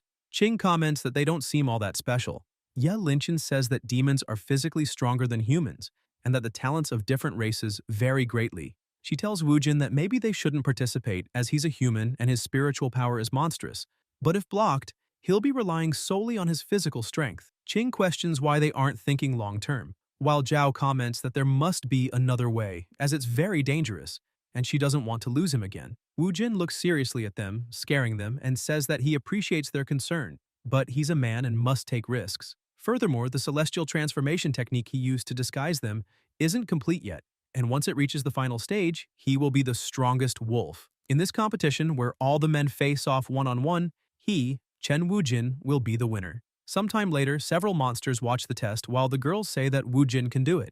Qing says he must win first place, Zhao says the master is number one and is sure he won't have problems, and Linchen says not to disappoint them. The protagonist thanks them for the support and says he will defeat them. Suddenly, someone calls him. The Tiger Man questions if he really thinks he can defeat them. The protagonist responds yes and asks if there's a problem with that. They stare at each other for a moment until the Tiger Man laughs and says that he likes him. He introduces himself as Shan Jun and comments that it's rare to find a comrade with a personality like his, so he suggests they join forces. Wu Jin agrees, saying that Brother Shan is also awesome and that he himself is a wolf demon named Guanxi. Qing Qiu Yue, watching them, comments that he's really going to participate and says that this scum and this beast are a disgrace to the demon race. Shanju notices something and tells his brother Guanxi that it's better to leave because he smells something unpleasant, commenting that it must be coming from that fox. The protagonist asks if Brother Shan knows the origin of that human-like fox. Shan tells Wu Jin to ignore him, stating that the fox is a despicable scum who uses cultivation methods belonging to the human race, saying he can't wait to meet him in the woods. The succubus at the starting line rings the bell announcing the start of the competition and tells everyone to go ahead. All the demons run, pushing each other, saying they will win the favor of the crocodile empress. The monkey spirit, talented at swinging through the forest, starts farther back, while the water snake enters the water, using its talent to move without leaving traces. The earth demon begins digging, as his talent can cause earthquakes. The tiger comments that these guys are looking for their own end and have no idea of the horrors that await them at the point of no return. He tells Brother Guanxi to let these idiots explore the path first, but when he looks back, he sees the protagonist saying he has a stomachache and needs to go to the bathroom. The tiger realizes and comments that this big-tailed wolf is smarter than he looks, as he managed to escape, saying it's a pity because he would have made a good puppet, and his ghost wanted to play with him, revealing his talent for playing with prey. In the bathroom, the protagonist comments that this was expected from a celestial demon, as the difference between humans and demons isn't something easy to match. He concludes that the only way to win is by using the petal the demon goddess gave him and ignoring the ring. He searches for the petal and becomes confused, but then remembers that Qing took it and says that it's over now, commenting that a wise man once said, "A man's downfall will not come from his enemies but from his women." Cha Hai-in asks what he will do now. The protagonist says it's just a minor setback and that he has another option. He grabs Cha Hai-in, making her blush and question him. Wu Jin says that although his resurrection absorbed much of her energy, she still seems as strong as before. He comments that she must have hidden power somewhere and asks her about it. Cha Hai-in tells Chen Wu Jin to wait. Sometime later, the protagonist holds two large spheres in his hands and says that he knew it, commenting that it's no wonder she was the most powerful existence in this game. He observes that this energy contains the power of heaven and earth and has almost infinite creative power. Cha Hai-in, shocked, says that her precious melons are gone and that this was too much, declaring that she never wants to see him again. Quickly, she enters Wu Jin's body. The protagonist tells her to calm down and says that Cha Hai-in knows he didn't want to do this, assuring her that when he's done using them, he will return them. He comments that lately, women have been causing him so many problems, just showing up in his path to make him stronger, and laments involving her in this. He says he chose to transform into a big-tailed wolf because of the almost infinite potential of this race. Originally, he planned to use the demon power from the petal the demon goddess gave him, which would allow him to avoid the ring's restriction and become a superior wolf. But with this new energy, he wonders how far he will be able to evolve and comments that he has high expectations. With that, he starts to swallow the energy spheres. Suddenly, the old man bursts into the bathroom, thinking he can't take it anymore, and quickly locks himself in a stall. While doing his business, he comments that Zhao Ke's secret hamburgers are very rich. However, as he stays inside, he notices that the stall around him starts shaking. On the other side of the stall, Chen Wu Jin, overflowing with energy, starts shouting loudly as his spiritual aura explodes with force, declaring that he's about to evolve. At that moment, a huge explosion happens, destroying everything. The young master wonders if he has become a wolf of greed and says that he feels like he could destroy everything with the power that flows through each of his claws. Excited, he comments that this is amazing. Suddenly, someone calls him. The protagonist asks who it is, and Master Kame responds that it's him and that they meet again, questioning if he was the one responsible for destroying the bathrooms. Wu Jin, worried, responds that he doesn't know what he's talking about. The bald man asks if this is true. Chen Wu Jin, still annoyed, points his finger and tells the old man that there are many beautiful girls behind. The old man immediately starts looking around, asking where they are, but when he realizes, he sees that the young master has run off. Irritated, he calls him a little shit and comments that he's going to catch him. As Wu Jin runs, he starts making faces at the old man, telling him to eat his dust. The succubus notices something and, looking back, sees someone passing by her at high speed. The protagonist says that this contest will be his and tells the crocodile empress to just wait. Meanwhile, during the trial, the demonic mole uses his muscular punch against the snake, and after an intense fight, he manages to defeat it. Tired, he comments that his muscles are the best and says that the crocodile empress's spiritual power pill will be his. Suddenly, he notices something passing quickly in front of him. Chen Wujin appears and tells him to look behind. But before he can react, Wujin hits his vital point, making him faint, and grabs the pill. Wujin says he already has the first crocodile pill in his hands and that there are 17 more in the place, but he doesn't want to waste time searching for them all. He believes there must be a faster way to get them and needs to think of something. In the end, he realizes that he just needs to defeat all the demons competing. As if he's the last one standing, he will be the winner. The protagonist begins to gather spiritual energy and then makes some hand seals invoking his power. A huge black aura surrounds him, turning the day into night. Watching the full moon, Wu Jin comments that the innate abilities of his body are incredible. The other demons notice the sudden change in the sky and begin to question what's happening. Meanwhile, Shan Jun and Qingqiu Yue are engaged in an intense battle, with several blows colliding. Shan delivers a heavier strike, forcing Yue to retreat. But quickly, Qingqiu Yue uses the secret technique of the ancient Moon Master, the Moon Cut, aimed at the tiger. Shan Jun easily destroys the strike and asks if that's all he can do. Yue, holding his weapon, says it's not over. But when he realizes it, Shan charges at him, appearing in front of him and catching him off guard. The tiger lands a strong punch with spiritual energy, forcing Yue to defend with everything he has. Shan Jun comments that if it weren't for those stupid magical weapons, he would have already been eliminated.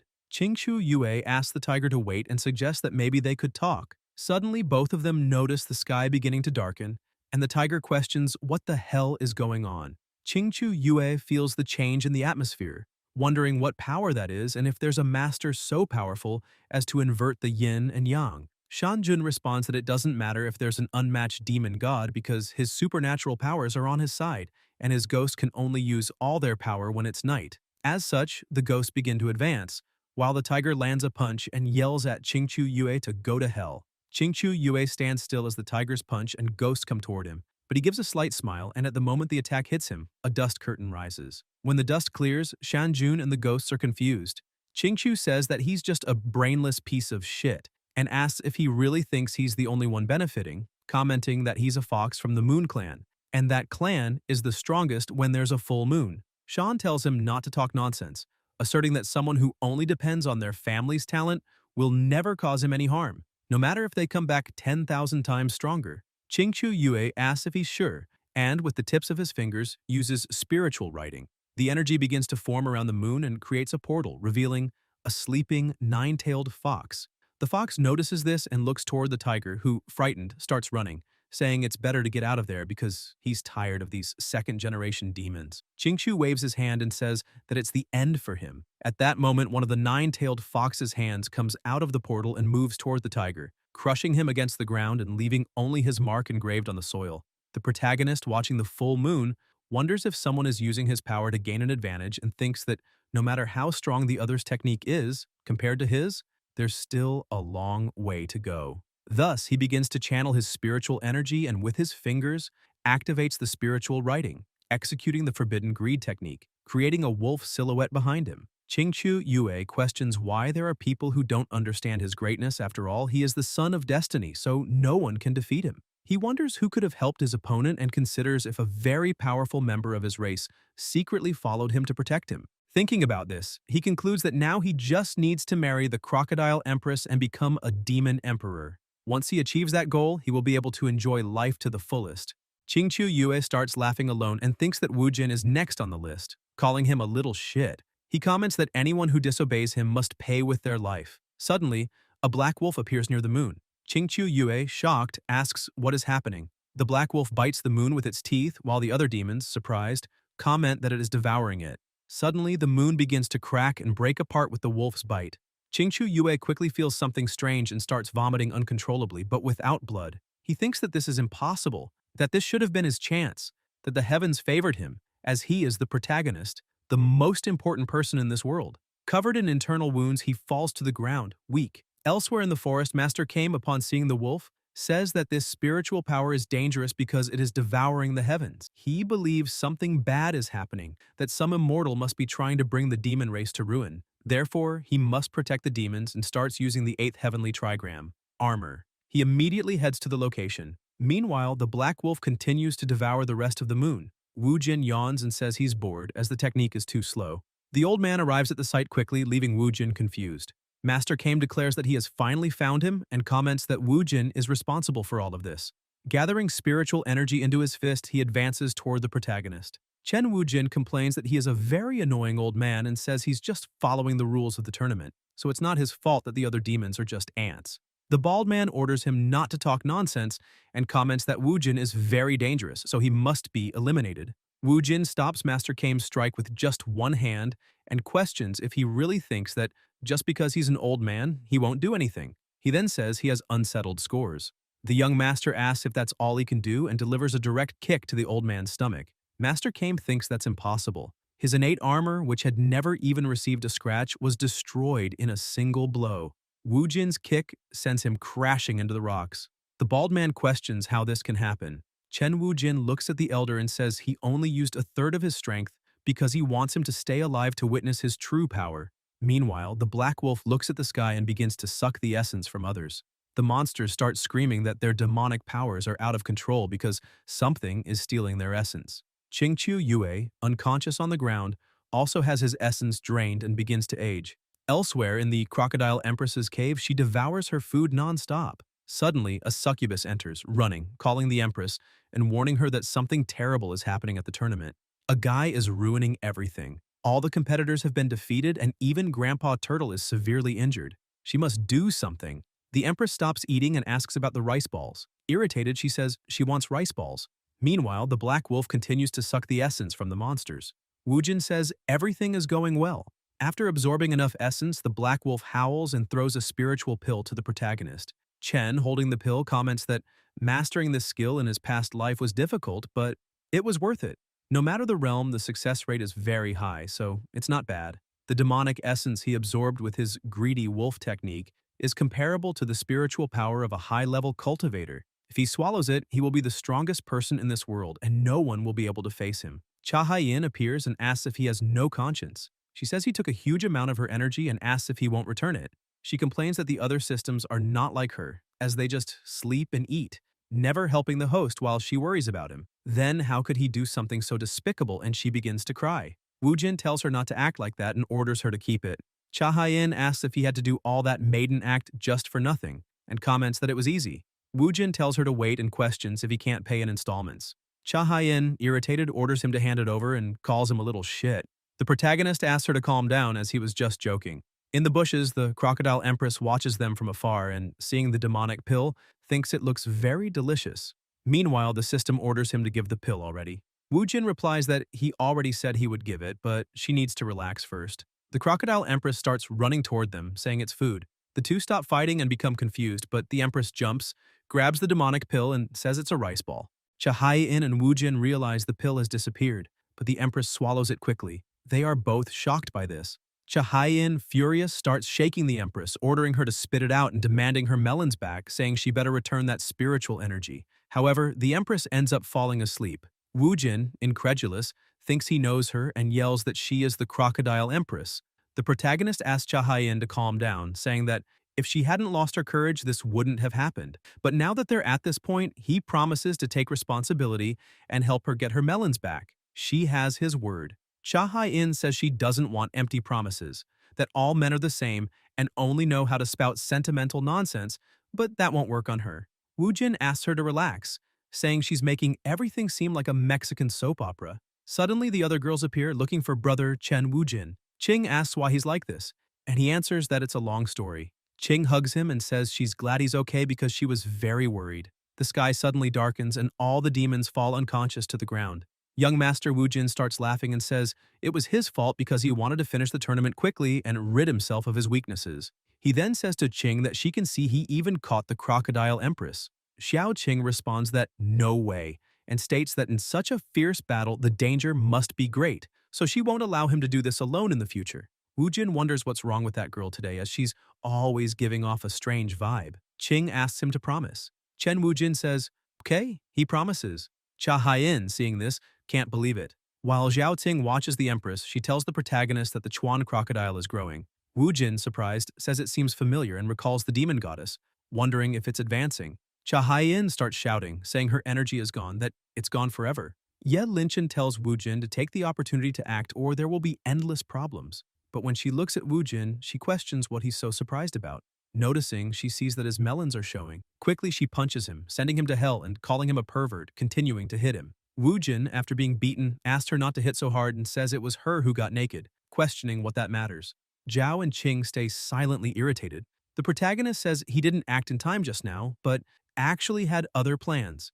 All the big opportunities he mentioned along the way will fall upon that crocodile empress, because if he remembers correctly, although the crocodile empress was in charge of the demon race 10 years ago, she was severely injured by a human factory and lost all her powers. She rebuilt her demonic body and transformed her intelligence into that of a 7-year-old child. Ye Linchen questions what this competition is really about and asks if it's not to recruit a son-in-law. The protagonist says that's a good question and comments that there's only one truth. The great crocodile Empress Chuan, with the help of the selected rookie demon, will participate in the great ceremony of the 10,000 demons in the Zhihai state. Qing asks what this demonic ceremony is and questions if it's not the ceremony where the demon race chooses the next demon emperor. The protagonist says she's wrong and comments that in an unknown time, the ancient beast of the world, the Kunpeng, fell into the Western Sea. The great ceremony is where the younger generation of the demon race fights, a brutal ceremony to determine eligibility to inherit the Kunpeng lineage.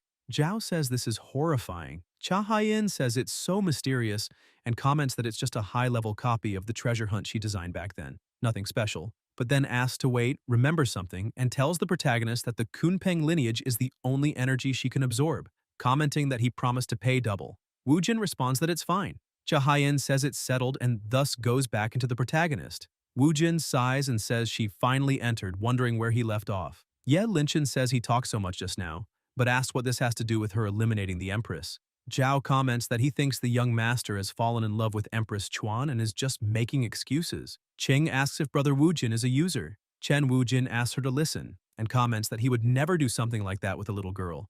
Xiao Ting says that when they arrived, she heard someone mention abandoned. Wu Jin, concerned, explains that he was thinking of using Empress Chuan while she's in this state to lead them to the great demonic ceremony in the Western state so they can obtain the Kunpeng inheritance, and says she needs to believe him. Qing says she knows and believes in him. The protagonist thinks things are getting difficult to handle and that he needs to find a way to educate them. Suddenly, the crocodile empress starts glowing intensely, leaving everyone surprised. The lowly body of the empress begins to transform, growing larger. Ye Linchen asks Wu Jin what they're going to do. He responds that if he's right, after completing her second transformation, she will subconsciously assume that they are her family. As long as they act accordingly, they will gain her trust, and after that, they can ask her to take them along. The Empress Chuan stands up, calls Wu Jin daddy, and hugs him. The protagonist thinks he's screwed. The three girls get angry while the young master asks them to listen, and comments that he really doesn't know what's going on. Shortly after, he starts yelling, saying they're choking him. Sometime later, while walking, Wu Jin says he thinks it's because Empress Chuan absorbed the energy he gave her, which is why she's calling him father, and they need to believe him. Xiao Qing responds that she doesn't believe him and comments that no one knows what's going on in his mind. Ye Linchen says they can't trust what a pervert says. Wu Jin turns around and says that even when he's honest, they're malicious. The crocodile empress sees Wu Jin, runs to him, gives him a flower, and calls him daddy. Young Master Wu Jin wonders how this ended up like this. In his past life, the crocodile empress was a beautiful girl he could relate to, and he questions why he had to become her father this time. Elsewhere in the forest, Master came, wounded, continues asking for someone to save him. The succubus appears after hearing him and asks if the old man is still alive. Zhuanwu orders her to contact the nearby demon kings and tell them that Chuan has been taken. Suddenly, the succubus strikes the middle of Master Kame's chest, piercing him. The bald man asks what she's doing, but quickly she pulls her arm from the old man's chest, killing him once and for all. The succubus comments that this will be problematic, as she initially planned to control Empress Chuan, but she disappeared out of nowhere, and she wonders how she should explain this to her master, fearing punishment, as just thinking about it makes things difficult to bear.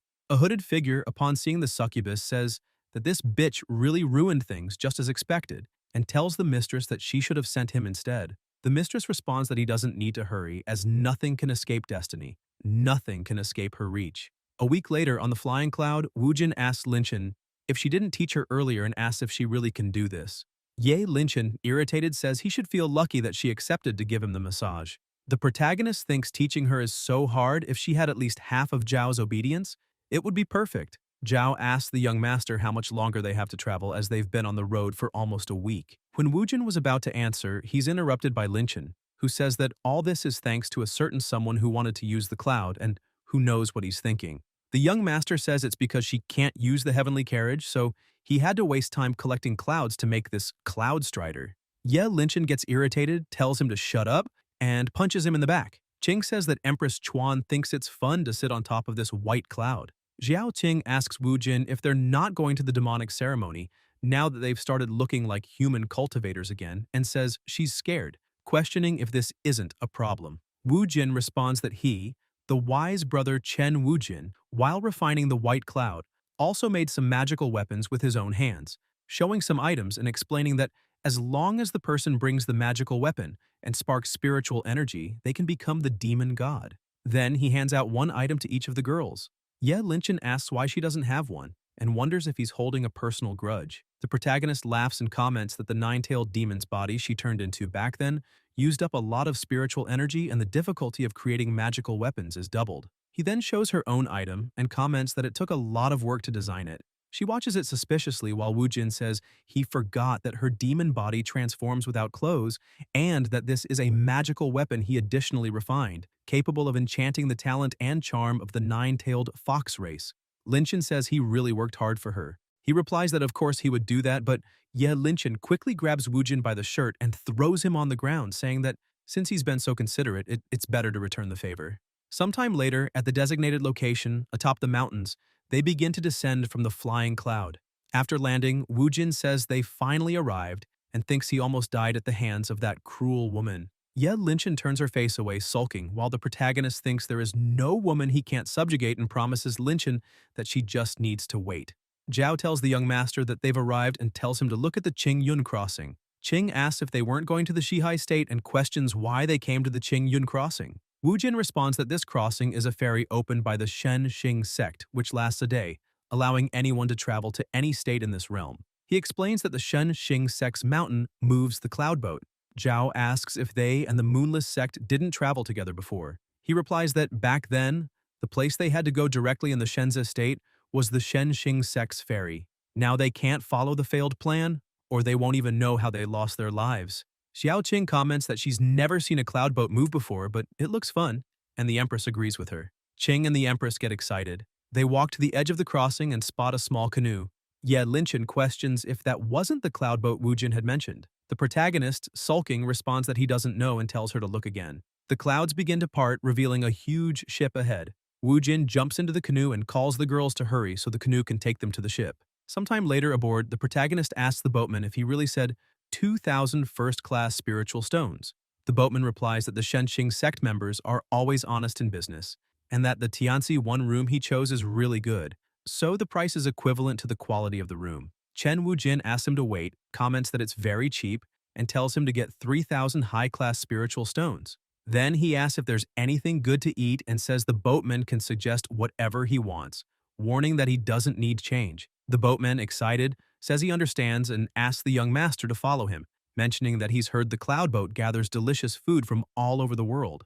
Zhao asks where he got so many spiritual stones, as she remembers they didn't bring any from the royal spirit sect. Wu Jin responds that they didn't, but some disciples of the great sect were quite generous while looking at Ye Linchen. She quickly questions where her spiritual stones went and accuses Chen Wu Jin of stealing them. He replies that that's not considered stealing. Ye Linchin starts running after him, demanding that he return her spiritual stones. The protagonist says that it's because she doesn't observe well and explains that he felt it in her arms during the white cloud massage, so now it's his. Lincoln orders him to stop and not run. One of the boatmen asks the second son if he took care of the two guys who ate the king's dinner earlier. He replies that the boss worked hard in the back of the boat to pay off the debt and says it's fine, telling him to squat down.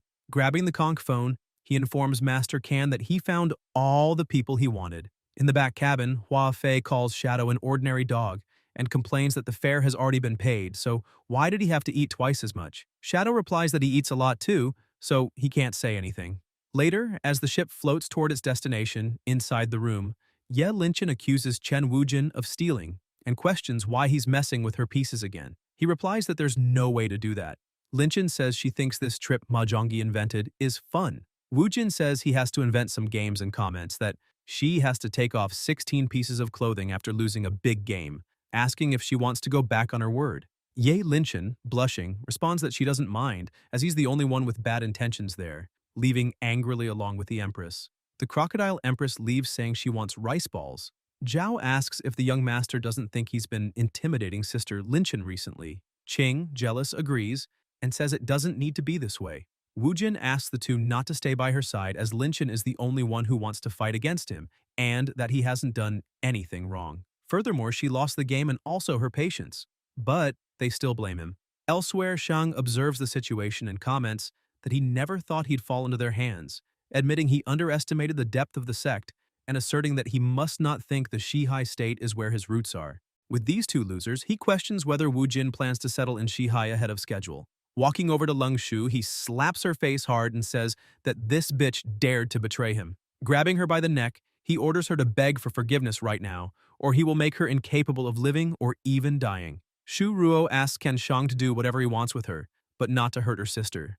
Leng Shu tells Shang that she hopes he meets a terrible end. Ken Shang comments that he wants to see how much more she can talk and uses spiritual writing on her, squeezing her entire body with spiritual energy. Shu Ruo screams her sister's name, furious, while Shang starts laughing and approaching Leng Shu provokes her, telling her to scream even louder. Shang tells manager Wang that once the ship is over the abyss, to begin the plan. Wang responds that he understands leader Shang. The manager tells the second son to start the plan. Qing asks where brother Wu Jin is looking. He points his finger and says to look down there. Qing is surprised and says, "It's amazing." Wu Jin says that this is the so-called Guishu, where all the water from the Western Sea will converge into that bottomless pit.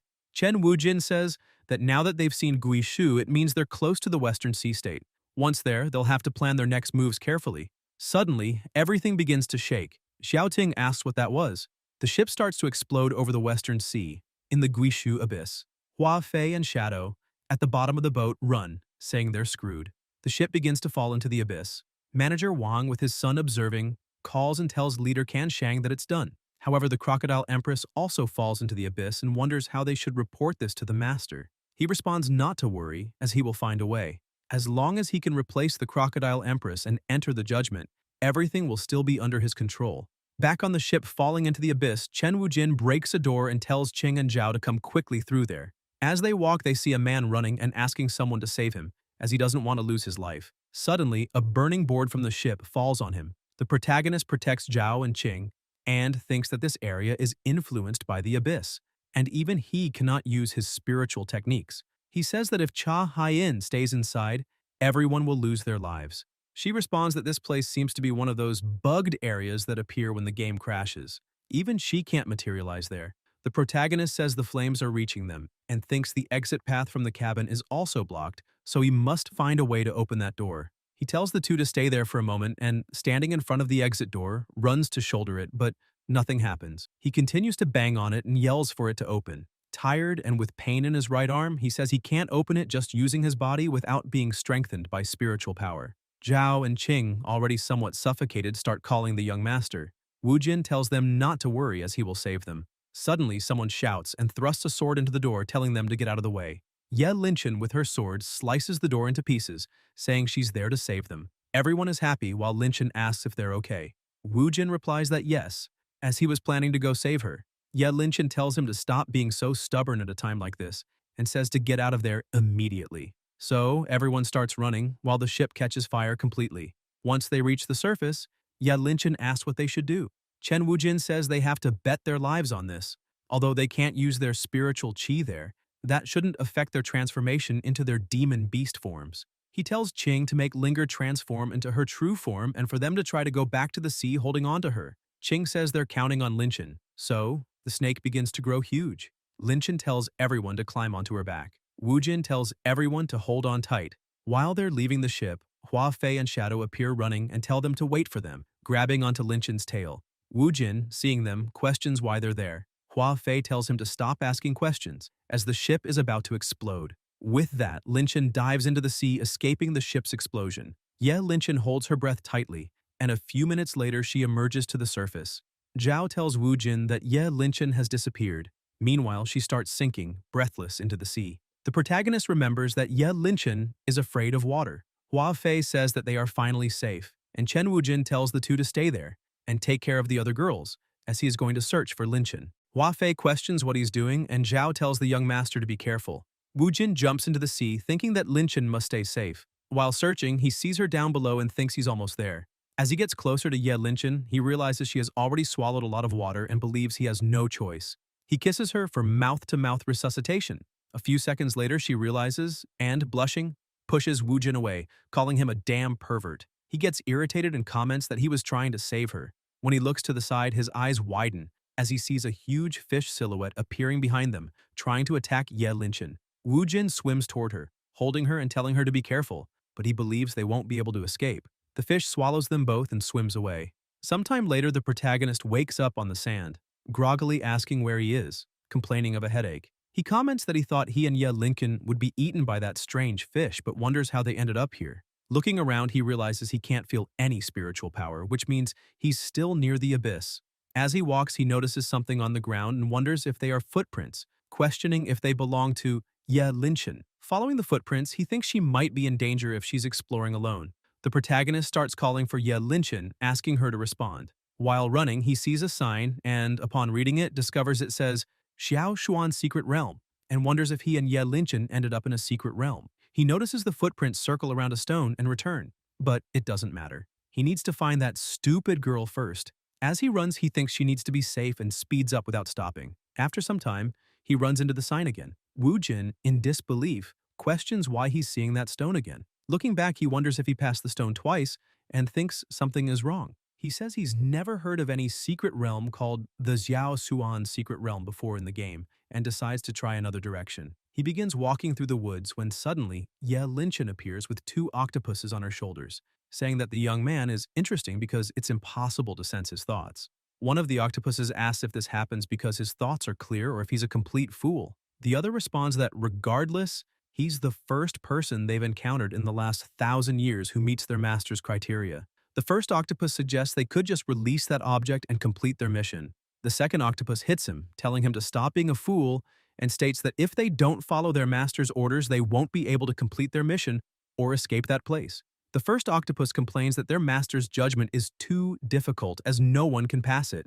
The second tells him to forget about the judgment and says that the idiot may not even realize the secrets of that place, so it's better to control that body and return to the seal for now. They start walking while controlling Linchen. The second octopus comments that, at the very least, they can use that body to do interesting things. Reaching the front of the sign, they use spiritual writing and enter it. In the evening, the protagonist is still walking and comments that the grass is growing really fast there. When he looks ahead again, he's surprised and questions how he ended up there again. He kneels on the ground, disheartened, and asks what he should do there, wondering if he's going to be trapped forever. Wujin asks how he can feel hungry at this level of power. Although he can't use his spiritual power there, the power inside his body won't disappear, so the hunger coming from his body and the exhaustion from running are all fake. He believes he now knows what this place is. He comments that this place is a dimension created by some great power. Everything is just an illusion, and that must be the real entrance. He commands them to reveal themselves. A portal appears in front of the sign, and Wujin starts to enter it. Inside the portal, there are various stairs surrounding the space. The protagonist says this is just a dungeon of a slightly higher level and questions if they really needed to make it so mystical. If the system were there, he wouldn't have to work so hard. He begins climbing the stairs. Arriving at the next entrance, Wujin wonders what's behind that door and comments that this is so exciting. As he opens the door, he says to the master that he is Chen Wu-jin and is there to take his treasure and his wife. When he looks ahead, he sees some tentacles crawling over Ye Linchen's body. Wu-jin, blushing, questions what happened to her. Meanwhile, the tentacles continue to slide over her body and say that young men like him are always so arrogant, especially when they are in front of the woman they love, and they never pay attention to their words. The octopuses controlling Ye Linchen launch their tentacles and grab him. Wu-jin asks what's going on and is pulled closer as they question whether he's ready to lose everything. Chen Wu-jin wonders if Ye Linchen has been possessed by some demon. Observing the tentacles on her body, he thinks that although he doesn't know what kind of demon this is, the sight is very stimulating and he believes this is good, wondering what other schemes they have and feeling ready for whatever they show. The octopuses say that something isn't right and question why he isn't scared. The first octopus asks if they appeared the wrong way. Wu-jin wonders if they've taken control of Ye Linchen, and if they can talk, then says, "Hello, little octopus," and asks if they could tell him what he should do before he can let them go. The first octopus replies that they are different from their master, as their master is human, but they are not. The second octopus says they are the guardians of the Shaosuan secret realm, and introduces themselves as Lan, with their companion being House. Wu-jin thinks this dungeon is so boring and doesn't seem like there are any powerful treasures here. Lan says that's enough, and that if he wants to survive, he must pass the test, warning him that he now has 3 chances to succeed. House says the test is very simple and that they need to solve riddles. The protagonist asks what kind of riddles, and Chen Wu-jin feels that this is undoubtedly a failed dungeon designed by the system. Lan says that now the riddle is that he must give them the correct answer, and only if he answers correctly will he be able to claim the treasures of the master. Otherwise, they will stay there and become their toys. The protagonist thinks that he and Ye Linchen can't stay here much longer, so they need to finish this quickly. House asks if he's ready, and Wu-jin responds that yes, and that they can go ahead with the riddle. Lan asks, what has a head and a tail but no body? Wu-jin laughs and says it's simple, answering, a coin. Lan, in disbelief, says the second riddle is coming and asks what he can hold with his left hand but not with his right. The protagonist answers, the right elbow. Lan says that now comes the last riddle and asks, what gets wet when it's dry? Wu-jin answers, a towel. Lan says this man got all of them right and remarks that only the master could answer these difficult riddles. With that, they begin to release the young master. Lan says that it doesn't matter if he was a genius, tyrant, or immortal. Hundreds of people have entered the sacred realm over thousands of years, but no one could instantly answer all 3 riddles. He congratulates Wu-jin and says that he is the first to have completed this test. Wu-jin thinks that these were just elementary school riddles and wonders if this means he can take the rewards and leave with his companion. House says yes, and adds that their master is extremely powerful, incomparable to the living things in the lower realms, and with the rewards, he will help him reach the top of the world from now on. Lan asks the young master to wait there for a while as they go to fetch the treasures. Wu-jin tries to wake Ye Linchen up, and the octopuses say they are eager to see his expression when he receives the rewards, because if even the one who answered all 3 questions isn't worthy of it, then no one is worthy of the treasure. The protagonist asks what that is and why she hasn't woken up yet. He wonders if he has to obtain the treasures before he can free her from their control. The octopuses arrive saying the treasure is there, and telling the young master to open it. Wu-jin grabs the box and says that he's not excited at all, hoping this isn't a joke, but when he opens it, he is surprised. A hologram of a martial master appears and asks what his name is. Wu-jin thinks he remembers now and that this must be the great opportunity Ye Linchen got in the Western Sea in the game, but now he accidentally took it and wonders what he should do. The octopus master calls him again, and the protagonist quickly says his name is Chen Wu-jin, heir of the Cooling sect, and that he will become the strongest man in the world one day. The martial master says that only someone worthy like him has the right to know his name and comments that he is the celestial emperor Zuxuan, the last cultivator of this world who ascended, and the last to know that this world is false. Wu-jin is shocked, and the celestial emperor comments that there is no immortal realm, and beyond the mortal realm, there is only the eternal void, saying it's all lies and questioning if he still wants to cultivate. The protagonist wonders if he knew this world was just a game before this, and if all the information about it was hidden in Guishu by the system. Wu-jin says he understands, but he will continue cultivating regardless. The celestial emperor says he doesn't understand, and states that he's been trapped in the eternal void for thousands of years, asserting that Wu-jin understands nothing. The young man just stares at him in silence. The emperor comments that he's lost his temper and tells him to come closer, saying he should grant him a thread of immortal qi as a reward. Wu-jin asks if, now that he has granted him the immortal qi, It means he can just continue on his path. The Celestial Emperor starts laughing, saying it's great because even in the mortal realm, there's someone who follows their own path, and then he begins to disappear. The protagonist is shocked and asks if that's all, questioning why he revealed such a big secret and didn't continue with the usual metaphor. Wu Jin asks where the manuals and treasures are that he should have received, commenting that the Celestial Emperor could at least have asked him to inherit his legacy, or perhaps give him a mission to find out why there is no immortal realm and who's behind all of this, asking why there's nothing. Chen Wujin asks the octopuses why there's nothing after the Emperor said everything was great. Lan tells him to wait and says they didn't understand their master's decision. Wujin grabs Lan and House, questioning if they hid something, and they scream that they didn't and ask him to wait. Suddenly, a crack appears, and a golden light begins to descend from the sky. An elderly cultivator notices and says that the energy signature seems like an artifact. The succubus master, seeing the golden light, is surprised and says that an immortal artifact has appeared. The artifact, falling from the sky, moves toward the abyss, landing exactly where Chen Wujin was. As the dust begins to dissipate, a sword with lightning appears in the location of the golden light. The protagonist wonders if this is the Celestial Emperor's reward, but says it looks so ordinary. The octopuses say that now they can go have fun in the mortal realm. Wu Jin just watches them. The two of them use spiritual energy, saying, "Spirit of the artifact, manifest and return to your original form." The protagonist questions what's happening. The octopuses turn into spiritual energy and merge with the sword. Chen Wu Jin, shocked, asked if the two of them were the spirits of this artifact. The sword begins to shine and two spirit girls emerge from it. Wu Jin, seeing this, says that this is the immortal artifact Lin Chen brought from the Western Sea, the Zhuantian sword. Lan says that if their master hadn't ordered it, they would never allow him to use them. House calls the young master to quickly forge a contract, saying they can't wait to have fun out there. The protagonist thinks back to when he followed Lin Chen's path earlier. She used this sword and the spirit technique, and only then was she able to become an immortal protagonist. Taking the sword, he thinks that this should have been hers, and begins to remember when she saved them on the ship. He says what he's thinking and then walks over to Ye Linchen, taking her hand. The spirits ask what he's doing. Wu Jin tells them to be quiet and says that he, Chen Wu Jin, will never mistreat his women. With the sword, he cuts Lin Chen's finger. Suddenly, the sword begins to glow, and the spirits transform back into spiritual energy, entering Ye Linchen's mind. She collapses and begins to fall. The young master wonders if the contract was formed properly, holding her in his arms. He comments on why she hasn't woken up, but since he gave her his immortal artifact, maybe he can kiss her just this once, saying, "Let's go, baby." As he's about to kiss her, he's interrupted by the spirits, who call him a little shit.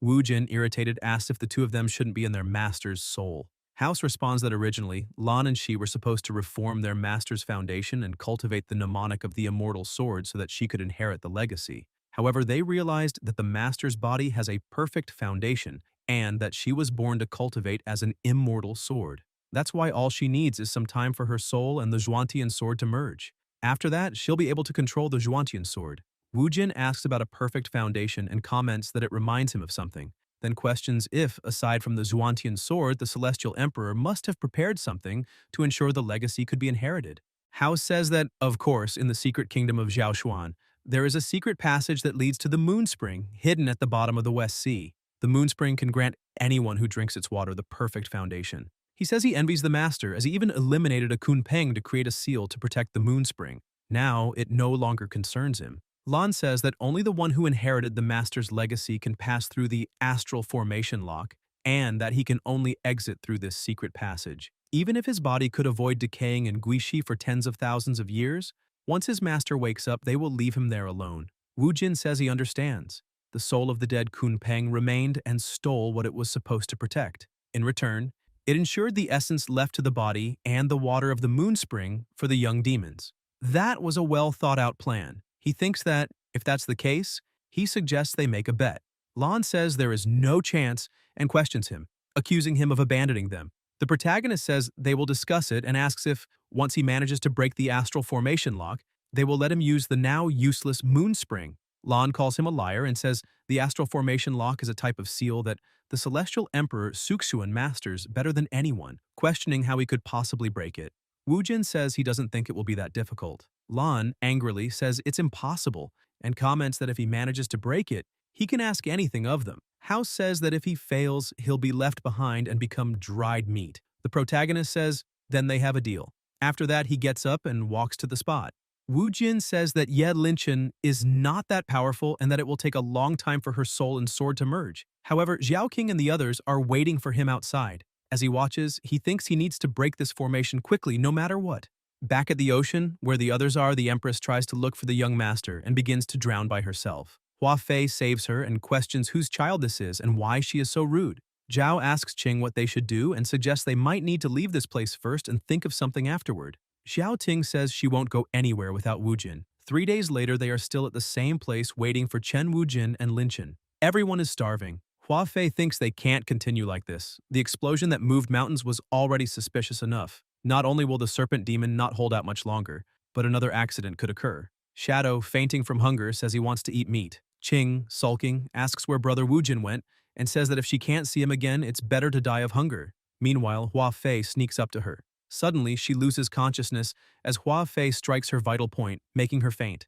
Zhao questions what he is doing to her. He answers that it's for her to listen, and says that the best thing to do now is simply not to wait here. They must leave this place while they still have strength. Suddenly, everything around them starts to shake. Shadow asks if he wants to abandon his master and tries to punch him, but Hua Fei quickly dodges, making Shadow fall into the sea. Shadow grabs onto Linger. Hua Fei tells everyone to wake up and comments that they can't do anything if they keep waiting near Guishu. He states that they need to gather all their strength before discussing what to do next.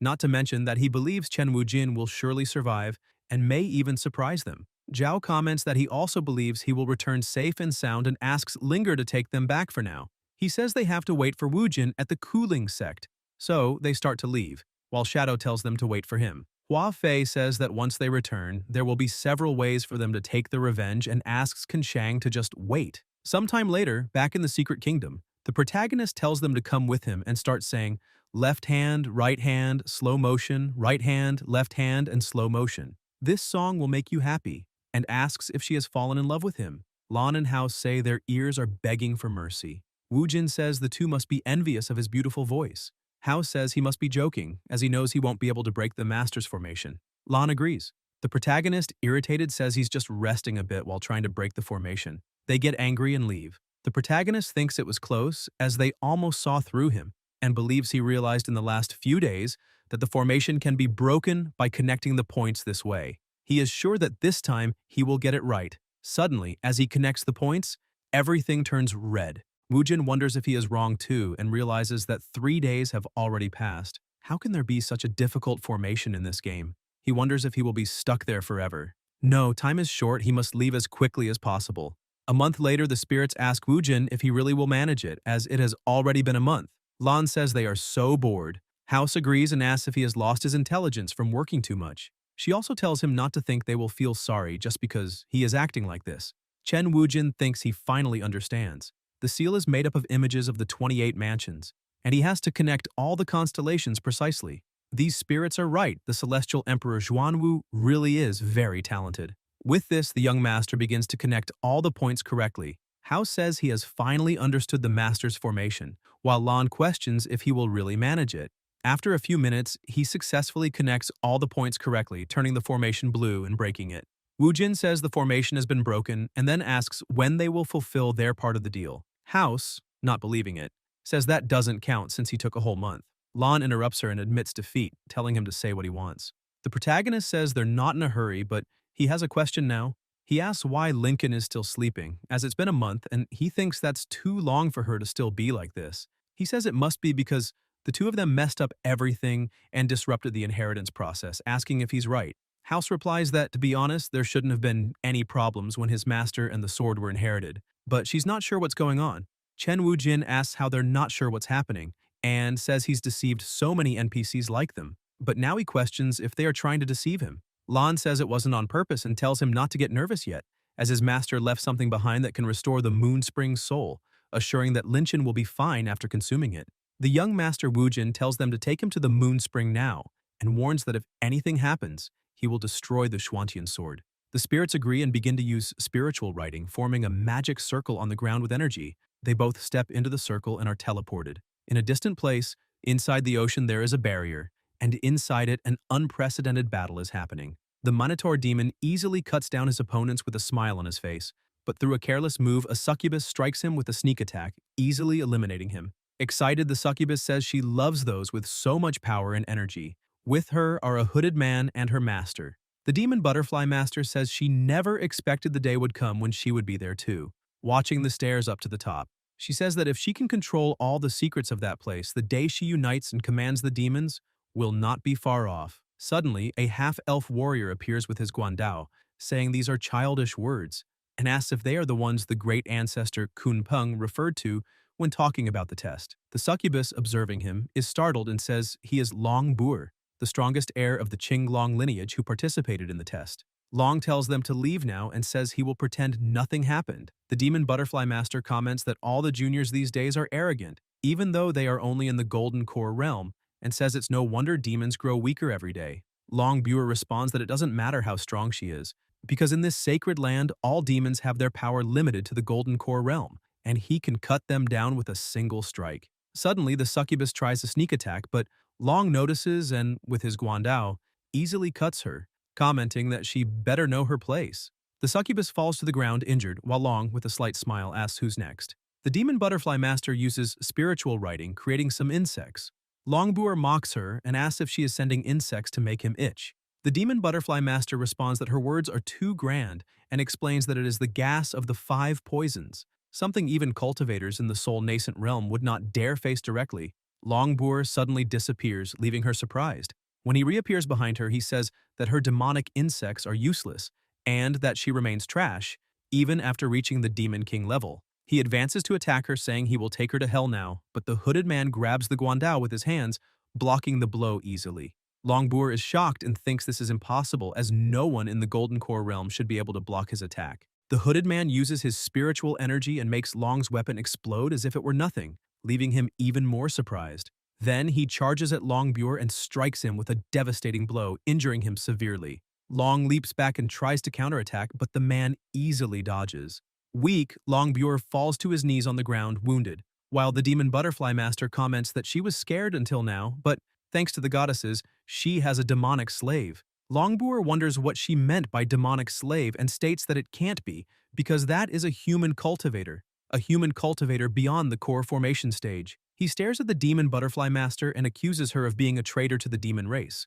The butterfly lord laughs and questions traitor, stating that demons have always been ruled by those with the great demon lineage for thousands of years. She asks when Long ever thought of them and reveals that she is a butterfly demon from the endless flowers, fortunate enough to reach awakening, able to assume a humanoid form only after hundreds of years of cultivation. Her life has always been peaceful and happy, and with her help, her sisters also awakened. Endless flowers became a place where the butterflies could cultivate.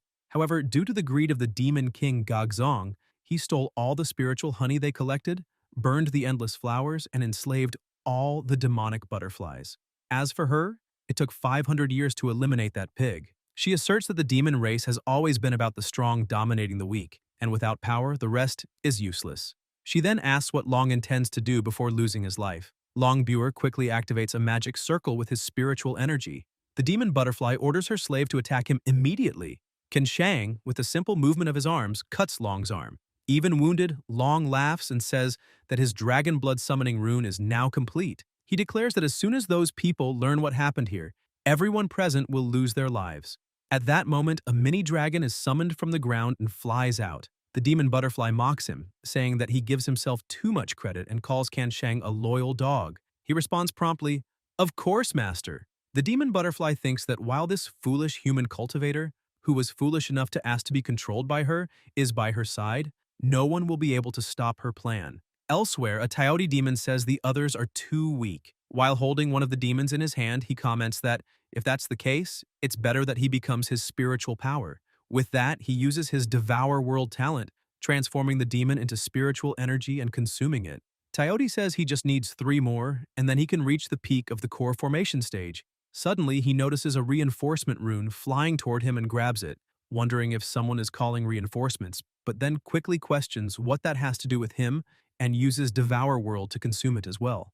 Thus, he continues walking in search of more victims. Sometime later, Coyote is fighting again, but ends up taking a full blow to the stomach and falls to the ground. He tries to use his Devour World talent, but quickly his opponent, Kanshang, uses the Divine Crescent Sword, summoning a huge sword of energy above the Coyote demon's head. By the time he realizes, it's too late and the sword eliminates him. Shang questions if he really thought he was invincible after reaching the core formation stage and tells him to show how powerful that golden core he prides himself on is. With that, Kan drives his arm into the demon and rips out his core, observing it and commenting that it's just a common ninth grade golden core. The demon butterfly tells her servant to stop playing and states that they have already collected enough blood from their competitors. At that moment, the plate begins to glow and the animal's soul starts to appear. The demon butterfly thinks that all they need to do now is break Kun Peng's weak soul and everything will be hers. Kun Peng grows a little and charges toward her, but quickly Shang faces him with his spiritual energy, making the energies collide. The butterfly thinks that he is truly worthy of being a primordial divine beast. Even if he retains only 0.01% of his original power, it will still be difficult to defeat him. Fortunately, she came prepared and uses the soul-breaking bell. Thus, the bell manages to destroy the animal's soul and the demon butterfly declares that they have succeeded. After Kun Peng's soul is shattered, the stone plate opens, revealing a staircase for them to descend. The demon butterfly orders her servant to follow her, but Kanshang says there is no rush and believes he should go to the treasure himself. The butterfly orders him to stop playing and questions if he has forgotten the experience when the 10,000 insects were implanted in his brain. Shang begins to laugh and comments that the electrifying sensation creeping into his bones is something he will never forget. The demon butterfly says that, in any case, it was never her intention to let him leave that place. Using spiritual writing, she orders him to find the origin. Shang, irritated, bites his fingers and places the blood on a straw doll. The demon butterfly uses the spiritual writing and orders, "Devour." The doll explodes and melts to the ground. The demon butterfly is shocked and wonders how he can be unharmed, questioning how her core insect could explode like that. Shang laughs while she realizes she needs to use the soul-breaking bell before he becomes defensive and comments that she must destroy his soul. However, quickly, Kan Shang charges at her, cuts her arm, and grabs her neck, choking her with force. Shang asks if she knows why he hates women and answers that it's because they always think they are above everyone else. With that, he squeezes her neck tighter and throws her away. The demon butterfly thinks that, in the end, nothing can change and apologizes to her companions before falling hard to the ground. Shang begins descending the stairs and says that, realizing Chen Wujin cannot see all of this, he is moved. Inside the cave there are several treasures, and further ahead, a small water spring with a plaque. He begins to laugh, saying that everything there is now his. Suddenly, a crack in space opens within the cave and Shang is shocked to see Chen Wujin questioning what place that is. Ken Shang, furious, says this is impossible. Wujin listens, looks to the side, and sees Shang, wondering why someone who should have died in Guishu appeared there out of nowhere. The protagonist thinks the road between enemies is truly narrow, and since Shang asked so sincerely, he says he will allow him to answer with his compassion. He then shouts, saying it's because he is the hero who represents love and justice. Shang gets angry at that. The young master thinks he must have stayed in the secret realm so long that he can't stop making bad jokes now and comments that, anyway, it's time to settle things right here and now. Shang tells him to stop playing around and says that this time he will eliminate him himself. He quickly charges at Wujin, who thinks this is great because now he can let him taste the new formations he learned in the secret realm. He invokes transmutation of the 5 elements, creation of nothingness, formless formation. Shang is stunned and questions if that is an advanced level of rune spiritual usage, realizing that Wujin has created a rune formation. When his strike collides with the formation, he is thrown back. Wujin comments that the celestial formation is extremely strong, and that even having mastered only 10% of it, it still has incredible power. The spirits say that naturally their master's power is invincible. Ken Shang, wounded and with a trembling voice, admits he never thought Wujin would be his final obstacle and states that to obtain that power, he won't hesitate to destroy his own body and transform into a monster so the Kuei-yu sect can rule the 9 states. Chen Wujin must die right there. With that, Shang charges at him once more. The protagonist uses his protection again, creating several runes, but Shang's power breaks the shields. Wujin then uses the seal, creating numerous spiritual circles around Kanshang, and then activates the explosion rune, triggering a massive detonation inside the seal. A few seconds later, as the dust settles, Wujin comments that in the end he couldn't fully control the attack's power but still wonders if everything hasn't ended there. Shang, falling near the rocks with a stake pierced through his chest, murmurs, asking how he can lose his life in a place like that, all his pride, all his work he had promised him. Then he begins to remember his past. When he was young, his father told him that only the 2 of them had survived, but that he had gotten into a big problem, and because of that, Shang should promise to restore the Keiyu sect to its former glory. Qin Shang silently held back his tears while his father said that he was as stubborn as always and asked if he would really act that way, because if that was the case, how could he die in peace? Qin Shang promised his father that he would make the Keiyu sect the greatest sect of the 9 states. Suddenly, Chen Wujin interrupts him, saying this isn't a shonen manga and there's no need for so many flashbacks. He comments that it's so lonely being the supreme villain. Wujin then walks over to the water spring, while the spirits say he needs to be faster. Taking a sip of the water, he gives it to Ye Linchen to drink and notices it's working, as the sword is no longer suppressing her soul. Linchen opens her eyes and says her head is a mess, as if a lot of information has been shoved into it. Lan says it's okay because once the sword recognizes her as its master, she'll understand everything. House comments that there's just a small side effect. Ye Linchen asks who the two of them are and where she is. Wu Jin quickly covers their mouths, telling them to be quiet, and asks if Linchen has forgotten everything before this. She replies that she only remembers when they were in the West Sea, and after that, she doesn't recall anything. Wu Jin says that what happened in the West Sea was hundreds of years ago, and during her cultivation, there was an incident that injured her soul. That's why he brought her here to heal her wounds.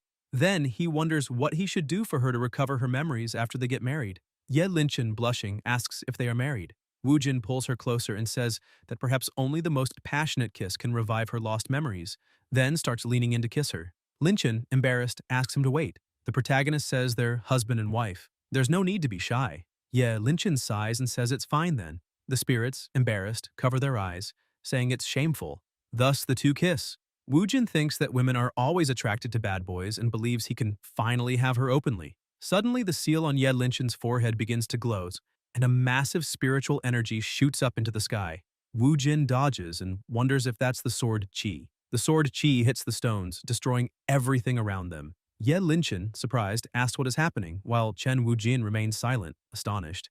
Lan starts laughing, saying this is so funny, and comments that he really didn't know that divine artifacts would protect their own master. Hao says she already knew this would happen. Linchen, suspicious, asks Chen Wujin exactly what happened that time. He says it's a long story and that he'll explain later. Lan comments that since the sword has fused with Ye Linchen's soul, it will take some time before she can properly control it. House then says that Chen Wujin is a great liar. Wu Jin, irritated, says he's never seen such annoying spiritual artifacts and orders the two of them to disappear immediately. He tries to grab them, but his hands can't touch them, leaving him confused.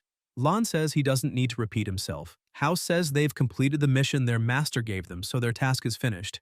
The two begin to disappear, commenting that they would really like to see the outside world and if there's still a chance, they'd like to explore it. Wu Jin grumbles that the two of them are a pain in the ass. Ye Linchen calls the young master and comments that she feels like something is wrong. She then warns him that if he lied to her about the marriage, he is dead. Wu Jin tells her not to get so excited and says he can explain. Sometime later, Chen Wu Jin, covered in bruises, drinks the water from the spring and murmurs that she will still marry him. He wonders what the problem is if he played around a bit earlier, and comments that everyone says the moon spring is very powerful, but he doesn't feel anything, even after drinking so much. He complains that he can't even heal his external injuries. Ye Linchen replies that this is exactly what perverts deserve. Wu Jin grumbles that he is probably the unluckiest protagonist. Linchen notices something strange and asks the protagonist what's happening with his eye. Wu Jin, confused, asks what she means and, upon looking at his reflection in the spring's water, replies that he looks great, as he's still as handsome as always. Ye Linchen thinks she shouldn't have wasted time worrying about a pervert like him. Suddenly, at the bottom of the spring, Wu Jin sees something glowing and wonders if it's a treasure. He smiles and says that's how the story of a main protagonist should be. As he grabs an object from the spring, he gets excited and says he's so happy he can't wait to see what's inside the box. He opens it, and to his surprise, he finds only an old ring. Wu Jin questions what it is and comments that the object doesn't emit any kind of energy. It looked so impressive, but in the end, it was just a regular jade ring, not even a pure color. Frustrated, he throws the ring and walks over to Ye Linchen, asking her to listen to his explanation. Suddenly, he remembers that the ring's design seems familiar. Picking it up again, he murmurs that this design doesn't come from ordinary hands, and that the best of jades has been hidden for thousands of years. He recalls something and says that one must be freed to succeed, and such a treasure can only be obtained by destiny. Luckily, he has a great memory and reads a lot. He remembers a player who found the same ring and ended up becoming the richest person in the world, starting only as a delivery person. The ring is, in fact, an ancient arcane treasure, a dimensional ring. Laughing, Wu Jin comments that there are many treasures here, and without a doubt, he will take them all home. Sometime later in the middle of the sea, a whale carries Linchen and Woojin to the island. As they walk, Woojin says that this is what happened, and if she still doesn't believe him, it's beyond his control. Linchen replies that she remembers flashes of everything, so she doesn't mind trusting him, but asks if that means the part about being married was just a joke. Woojin says that's not the main point and comments on the sword in her mind, the secret room, the demon twists, and asks if she doesn't care about any of that. Linchen just asks if he isn't there. Woojin is confused, as Ye Linchen stares at him and asks if he's really going to marry her. Woojin, surprised, asks, "Marry?" and quickly answers that of course he will. Linchen, blushing and irritated, says she doesn't believe a word of what he says and that Bai Xiaoqing and he will fulfill their promise in a month. She then kicks him into the water. Woojin, sinking into the ocean, wonders what promise she's talking about. Ye Linchen says that he will understand later and that if he really wants her hand in marriage, he should go to her sect once everything is over. Chen Woojin murmurs that women are a pain and wonders why everything was so easy in the game. Cha Haiyan appears, saying it's because the game has a system and calls him an idiot. Furious, Woojin questions where she's been all this time. Cha Haiyan, in turn, asks where the spiritual qi is that he promised to form his body. Woojin curses her and asks if the system at least cares that he almost lost his life. Cha Haiyan pretends to be surprised and asks if that's true, commenting that she almost died because of him. A week later, Woojin, riding a donkey, comments that the sun is so bright, the flowers are smiling at him, and the birds are saying good morning. In the cooling sect courtyard, Zhao is eating with Qing while Shadow and the Empress are playing. Zhao says to Qing that the young master must be fine and will return soon, so she tells her to eat something first. Qing replies that the day is approaching and wonders what will happen if Brother Woojin doesn't come back. Suddenly, Shadow interrupts her, happily barking. Everyone runs to the sect entrance, excited. Nearing the entrance, Chen Woojin greets everyone. Qing calls for Woojin. He opens his arms and says that his handsome and brave brother Woojin is back, but quickly Zhao Ting slaps him in the face. He's confused while Cha Haiyan bursts into laughter. Everyone is in disbelief that Qing slapped the young master.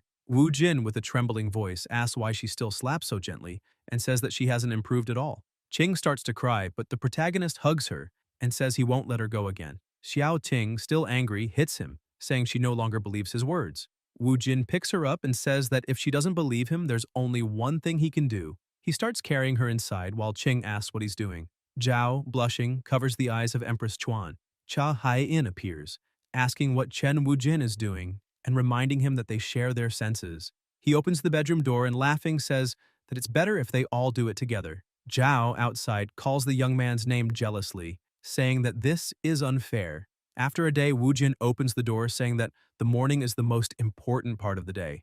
As he stretches, he comments that the ancients didn't lie to him. Xiao Ting, still in bed, remembers that the night before he said he had eliminated Kan Shang and they played, then asks what happens now. Chen Woojin responds that the end of the story was the best part as she forgave Ye Linchen's rudeness, despite her past, and won her over using pure charisma. He says that not only did he get all the treasures, but he also learned the advanced method of spiritual runes, the rune formation, and found the perfect skill for him in the Golden Core realm. He says he will start forming his core tomorrow, but today he still has something to do. Qing asks what else he has to do. He smiles, closes the door, and says they're going to rest a little more. Qing, blushing, asks him to at least give her a breath of air. The next day, Chen Woojin questions why it's so painful to immerse his body in the moon spring, but not when drinking directly. The protagonist asks Cha Haiyan if she isn't trying to eliminate him to find a new host. She replies that not only did he refuse to return what was hers, but he's also silent about what happened in the secret realm and says it's him who's hiding things. She's just telling him a second way to use the divine spring to activate his divine powers. If he can't do it, then it's better to stop with the excuses. The protagonist thinks she always keeps the ultimate goal of the game a secret. Once she finds out he went to Guishu and perhaps understands the truth, it might be why she started treating him this way. Cha Haiyan, tired, says she has no more energy and needs to rest a bit. Woojin thinks he already knew. In the end, he still has to do it alone. Back in the game previously, he knew that once he reached a certain level in one of his abilities, he could turn it into divine power. It was something he learned that had nothing to do with anyone's realm. The moon spring can help him transform that into an innate divine power that he can use at will. Qing walks up to where the protagonist is and watches him. Zhao asks if the young master will be all right after kicking Cha Haiyan out, saying he wanted to train. Qing replies that she doesn't care. Zhao comments that she can't see him. Unable to find him, the two stand in front of the door waiting. Zhao, blushing, calls Xiao Ting and asks if she and the young master really played. Ching starts stammering, embarrassed, saying she didn't do anything. Suddenly, she feels something familiar and sees a letter from her family arriving. Realizing the red color represents an extreme emergency, Zhao asks what happened. Ching, worried when seeing the letter, calls for her father. Inside the room, young Master Wu Jin is cultivating in the spring water and feels his ability developing like a golden dragon. The dragon roars and its eyes shine, feeling immense power. The energy explodes, destroying the bathtub with the force of the golden dragon technique. The protagonist realizes that the innate divine power the moon, Spring helped him cultivate is the ability to see through everything. Looking at his reflection in the mirror, he notices his eyes are golden. After some time, he comes out and asks if Ching and Zhao are there, but the two are crying on the stairs. Wu Jin is surprised to realize that with his golden eyes, he can see their underwear. Ching looks back and sees him, still crying. Zhao, seeing he seems nervous, thinks the young master really cares about Zhao Ting. Meanwhile, Wu Jin struggles to calm down as he looks at the two and quickly asks what happened. Zhao shows a red letter and comments that the Bai family is facing big problems. After hearing the explanation, the protagonist analyzes the situation and says that according to his analysis, Bai Xiaoting's father, Bai Muyang, disappeared without a trace for no apparent reason. Qing confirms. The protagonist thinks that Xiao Ting's birthday is on the second day of the 12th month, and she needs to return home in 2 weeks. This is the journey that all members of the Bai family who reach adulthood must take. She needs to cross several continents full of dangers, and without the help of old Bai, it will be very difficult. He has to take a risk and decides that Zhao should accompany Qing back to the Bai family to better understand what's happening. Zhao asks if the young master Wu Jin has a plan. He replies that yes, he has just learned a divine power and has something important to do, promising to meet them at the Bai family in 7 days. Qing stares at him and tells Chen Wujin not to lie to her again. The protagonist seriously says he won't. In the mountains, in a cabin, Wu Jin, meditating, thinks that something is definitely strange with the disappearance of Qing's father. He originally wanted to break through to the core formation stage after making extensive preparations, but now he needs to hurry and break through as fast as possible. If that's the case, he will make his core formation plan in 7 days and starts looking in the manual for the appropriate training method. After analyzing it, he closes the manual and comments that he understands. He needs a treasure representing each of the 5 elements, metal, wood, fire, water, and earth, before he can form his core. With the sacred eyes of the ancestral dragon, he will be able to find them easily. Thus, the young master walks through the city riding his donkey, looking for treasures with his eyes. As he observes the surroundings, he mutters that there's nothing good, but soon notices something strange, gets off the donkey, and approaches a stone seller. The confident vendor says that Wu Jin can choose any stone he wants. Noticing an aura within one of the stones, he smiles and comments that there's no escaping the cliché where the protagonist always finds something good when going shopping. Without hesitation, he tells the vendor to keep the change as he wants all the stones there. Chen Wujin murmurs that it's so easy to make others not notice what he's doing and, speaking of which, wonders if some idiots will appear now to give him some free experience points.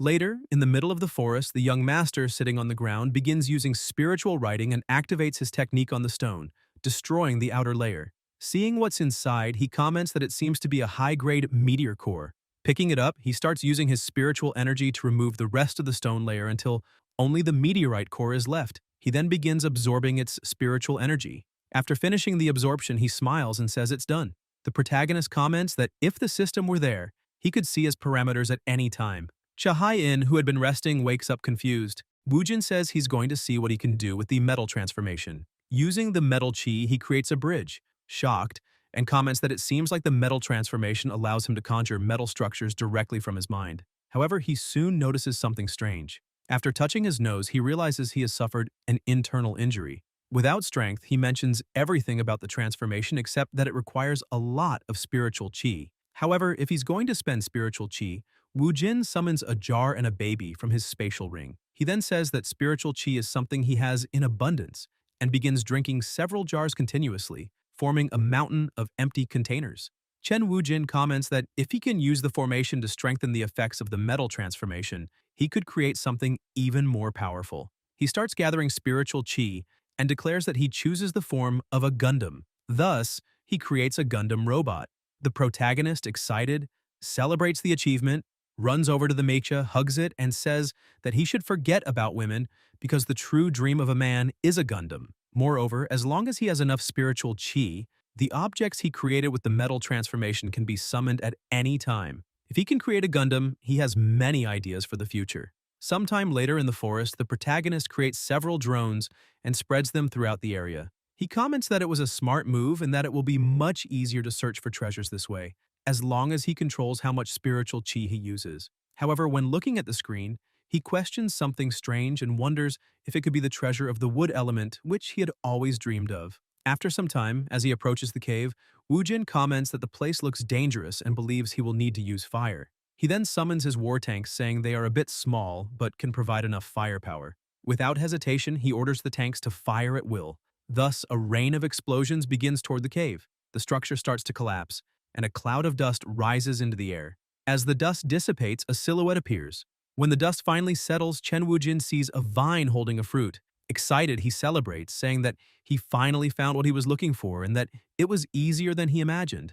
Wujin, walking through the forest with a fruit in hand, feels a chill and ends up sneezing, grumbling that he has the impression someone is watching him. Looking back, he sees several eyes watching him. Scared, he questions what the hell that is. Then, several green tentacles move toward him. Chen Wujin leaps back, dodging, and asks what that is. He grumbles that it's not a beautiful elf girl and summons the truth cannon, telling the creature to go to hell with those sadistic tentacles. He then begins firing with the tanks, destroying the tentacles in several parts, telling the creature to feel the fury of pure love. As he moves away, one tentacle grabs his foot. When he realizes it's too late and the monster quickly traps him with its tentacles. Wujin tries using his spiritual power, but nothing happens. He soon realizes that the tentacles have the ability to seal his spiritual power. Suddenly, the vines begin to merge, forming the figure of a woman. Wujin wonders if the vines have gained consciousness, and questions if this is a plant spirit that formed naturally. But with a slight smile, he comments, "They are pretty big." The plant spirit pulls him closer to her, while Chen Wujin, trying to stay calm, says he's not interested in this kind of relationship and grumbles about the old cliches. Facing the situation, he decides to test the true power of metal transformation and shouts, "Metal transformation!" breaking the vines that bound him. Soon after, he begins using the rune formation, "Bloom of the thousand trees flowers, hear the call of the eastern night wind." Several needles of spiritual energy shoot at the plant spirit. The creature opens its mouth and moves toward him, but using spiritual writing, Wujin summons the stars, which fall like rain as the wind sends them adrift, exploding the plant spirit into pieces. The protagonist starts rummaging through the creature's remains looking for something. Soon he finds what he's searching for and says that if he's correct, that creature was just bait and the real treasure is here. He takes out a millennial dried vine and, sighing deeply, laments. What a pity, they were really big. Wujin, as he walks, sings, "There's a maid in a village called Ceres. She's beautiful and generous." He comments that although the dry branch absorbed all the spiritual chi of this place, this is still where the spiritual chi of the wood type gathers. Summoning the tanks and detonating everything around, he creates a massive crater and, satisfied, declares that all the spiritual treasures of this world belong to them. Sometime later, the protagonist murmurs, "Metal generates water, water generates wood, wood generates fire, fire generates earth, and earth generates metal." He realizes that if he wants to dominate the cycle of the 5 elements, 3 treasures are still missing. But that's a pain. He has no idea where the others are and decides to take 3 treasures from the ring. Since he's forming a golden core with his experience in becoming an immortal in his past life, it should be quite simple. At dusk, Chen Wujin asks Zhao where Qing is and comments that he told her to wait. Zhao replies that 2 days ago Xiao Qing received news from somewhere and left her there alone, heading to the Yu city by herself. Wujin questions, "Yu city?" Zhao says that maybe he's not familiar with the place, but that by passing through the Lingwan River, north of Mount Cooling, he will reach the city after traveling 800 kilometers north. The young master grumbles that there doesn't seem to be anything special about that place. Zhao explains that it's because he doesn't know anything about the city, and adds that there's a rumor it's a chaotic place where all the criminal organizations have their branches. Wu Jin, hearing this, concludes that his problematic situation is in danger. He grabs the map and, sighing, comments that all she does is create problems for him. Zhao tells the young master to take her with him and comments that now she can be useful. Wu Jin says it's fine and tells her to wait there for him. She gets embarrassed while Chen Wujin asks if he really needs to give her a farewell kiss. Zhao gets angry and asks the young master not to joke about such things, then leaves. The next day, the protagonist walks with Zhao to the teleportation stone. Zhao, observing him, thinks that the teleportation formation can only be activated when 10 cultivators at the core formation stage channel spiritual power into it. However, judging by what she saw the night before, the young master must have already formed his core, and she wonders what the Bai family cultivators are planning. Wu Jin tells her to wait for him there. Zhao asks the young master to stop, as his spiritual power alone isn't enough. The protagonist starts using his spiritual energy on the teleportation formation, leaving Zhao in disbelief. Within seconds, he successfully activates the teleportation formation. Excited, Wu Jin claims that his golden core is the most powerful in the world, having accidentally formed 5 golden cores. In Yu City, Xiao Qing, wearing a disguise to conceal her identity, recalls what her brother Wu Jin said. Where there are people, there are communities, and to find information she needs to discover where people gather. Spotting a tavern nearby, a bit hesitant, she concludes that she will certainly find the information she needs there and enters. While thinking about what to do next, 3 men enter the tavern, ordering the servant to prepare good food and wine for them and telling others to leave. The bald man questions why the servant is still standing and tells him to bring the food, saying they'll drink until they drop since Yu City is still their territory. Qing remembers what her brother Wu Jin said about people being punished for their arrogance and wonders who they are and how they can be so ostentatious. The bald man asks if they've heard about how the fragrant sect offended the Dark Shadow Association a few days ago. The mustached man comments that those lunatics with the shadow sword marks on their faces are unreliable. The bald man tells him to stop showing off with this information, saying it's now exclusively his. He reveals that the Dark Shadow Association sent dozens of elites from the Golden Core realm, but not only did they fail to capture that mysterious hooded figure, but they also lost some men. The others, surprised, ask if this is serious. The bald man continues, saying he has another piece of information. That old man in the robe uses techniques from Zhengzhou, the central state. Xiao Ting, upon hearing Zhengzhou, comments that it must be old Bai. The bald man looks to the side, sees Qing in disguise, and they both fall silent. He then apologizes and suggests continuing the conversation, saying he will pay for his bill today because they won't meet again. The bald man quickly steps in front of her, telling her to wait, and introduces himself as Zhou Limin from Yu City, respectfully known as Chief Zhou. He says he found what she said very interesting and asks if she has some time to share more information with them. Xiao Ting removes her hood and tells him that it's broad daylight, warning him not to get too excited. Zhou Limin laughs and asks, "Broad daylight?" He then says he will teach her about the laws of Yu City. Qing jumps back and, using the spiritual cobra style, performs the first technique, slide. Quickly, she uses the second technique, coil. Zhou Limin is confused, while Xiao Ting, irritated, says that luckily she trained a lot to refine her techniques before leaving home, and that it was he who forced her to act this way. She then delivers a precise kick to Zhou Limin's groin, crushing his genitals, causing him to scream in pain. Qing sticks out her tongue and says that's what he deserves for being a bully. The others, shocked, ask if the chief is okay, and he responds by ordering them to grab that bitch, showing a plaque with a sword and declaring that he wants to see her suffer. Sometime later, Xiao Qing, running, thinks she only managed to escape because she ambushed Zhou Limin and wonders what she should do next. She spots 3 guards ahead, asks for help, saying someone wants to eliminate her in the city, and comments that they should uphold justice, but then is shocked by what she sees in front of her. The guards were taking advantage of a woman. They laugh with cynical smiles and, mocking her, ask if someone is trying to commit a murder and if she wants them to defend justice. They say of course they'll do it, while the woman begs them to let her go. Shocked, Qing wonders why this is happening, her legs trembling, and she runs away in desperation, thinking about what's wrong with this city while the guards laugh. Xiao Ting thinks that Yu City is a place without light, without a rising soul, and realizes that she should have listened to Zhao and never should have come to the city alone, risking herself. Reality is not like the history books. She should have already learned this. As she runs, someone watches her from the rooftops, and with a precise spiritual energy attack, cuts her leg. Qing feels the pain and accepts that she will have to pay the price for her own choice. Holding her wound, she thinks it hurts a lot. Linger transforms into his humanoid form to protect her, but suddenly a spider's web appears above him, and a voice echoes, saying that it didn't expect to catch something extra. The bald man reappears, calling her a bitch, and saying that she has nowhere to run now. He comments that she should think about how to please him in the coming days.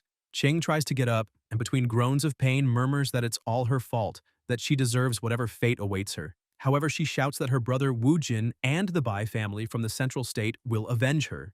Zhou Limin approaches and steps on Linger, teasing Qing, asking if she's afraid. He then kicks Linger away and questions why she doesn't ask her brother Wu Jin to come save her now, or else he will check if her things are ready for use. Suddenly, a panting voice asks him to wait. Wu Jin arrives in the alley exhausted and declares that the young lady is his girlfriend. He says that she has already learned her lesson and asks if Zhou Limin could let her go for his own good. The bald man, irritated, asks what he means by "for his own good" and who the hell he is. The protagonist asks Zhou Limin to let him catch his breath first, as they'll have all the time in the world. The bald man mocks him, saying that he should know his place and that he doesn't care if he's a young master of some famous sect because his power will be suppressed by U-City's barrier, forcing him to the core formation stage. And in this city, no one would dare eliminate him. Wu Jin, intrigued, repeats suppress the power and says that this kind of setup is everywhere. Zhou Limin draws his sword and claims it's too late for regrets, signaling his men to eliminate the intruder. A group of people advances toward the young master, certain that he's done for. Wu Jin, with his golden eyes glowing, spots small spheres in their bodies and concludes that they are all just low-level golden cores. Without hesitation, he uses the wonder technique, cycle of the 5 elements, creating a huge spiritual shockwave. While making hand seals, he declares, "Golden cores of the 5 elements open." A hooded figure tries a sneak attack, but a magic circle appears behind Wu Jin, allowing him to dodge the strike as if it were nothing. In an instant, he summons the 7th metal in his hand and easily cuts down the attacker. He then uses the first form, wooded, summoning vines that pierce through the enemies. One of Zhou Limin's men appears behind. Using the technique Fierce Tiger splits the mountain, but Wu Jin simply smiles and eliminates him using the 9th water. The other hooded figures are shocked by the scene. The protagonist looks at them and, with a defiant tone, asks if they are scared. He wonders if those who hunt monsters will eventually become monster food. Panicking, the hooded figures begin to flee, but Wu Jin watches them and, outraged, asks if they really plan to run away. In an instant, he activates the 3rd fire, burning them alive. Zhou Limin, witnessing the scene, murmurs that this is impossible. As the fire consumes his enemies, the protagonist, amidst the flames, smiles and questions if it's really that hard to accept reality. After all, he is the greatest villain in this world. The bald man says that it looks like things aren't going to end well today and remarks that it's great. Chen Wu Jin, surprised, thinks that he didn't expect this kind of attitude from him, but comments that it's a pleasant surprise. Then he uses the cycle of the 5 elements, final strike 5th earth, central reversal fist, believing that this will be enough to finish him off. But quickly Zhou Limin kneels to the ground, apologizing. Wu Jin can't believe it, while the bald man says he's sorry for offending him, taking the blame for not knowing who he was, and begs Chen Wu Jin to pretend he was never there and to have mercy. The protagonist sighs and asks if he knows an old man with the last name Bai who uses techniques from the central state. Zhou Limin replies that yes, he's heard that someone from the fragrance sect in U-City saw someone like that. Wu Jin says it's fine, tells the bald man to take care of himself, and then looks at Qing, wondering if she fainted. He comments that he hopes she has learned her lesson and stops acting impulsively. Zhou Limin thinks that, in the end, he managed to trick him and that the high-level weapon, the Soul Shadow Lotus, contains thousands of soul-cutting needles, capable of extinguishing even the souls of cultivators who have reached the peak of soul formation. He wonders if their souls would be destroyed if they were defenseless. The bald man tries to activate the Soul Shadow Lotus, but nothing happens, leaving him confused. Then, the weapon explodes on his shoulder. Shortly after, while the young master runs with Qing on his shoulders, he says it was tough for her, but her husband is here now. Suddenly, he notices a lotus on the ground and ends up stepping on it, breaking it apart. Meanwhile, Wu Jin hums, "A beautiful angel calls you from afar," and continues humming until dusk. Brave youth, go and create your miracle. During dinner, Wu Jin says that as long as Qing has learned her lesson, he's satisfied. Xiao Ting responds that there's no need to console her, calling him Brother Wu Jin, and declares that from now on she will swear to obey all his orders without hesitation. Wu Jin, surprised, asks if she's serious and with a smile on his face suggests they visit the brothels in U-City, as he heard that the fragrance sect has a good reputation and a lot to offer, including unique services. Xiao Qing calls him a pervert and slaps him in the face. While being slapped, Wu Jin yells, asking if that's also domestic violence. At the fragrance sect, several women try to catch the attention of the men around. Wu Jin comments that it's no wonder they're called the fragrance sect, as they really smell wonderful. Qing, disguised, mutters that he's shameless. Chen Wu Jin sighs and asks how many times he needs to repeat that they're only here to look for old Bai. Suddenly, someone calls out to them. A beautiful woman with white hair asks if they're really visiting brothels. Upon hearing this, Wu Jin tries to cover up and asks what she means by visiting a brothel, questioning if he can't just stroll around there.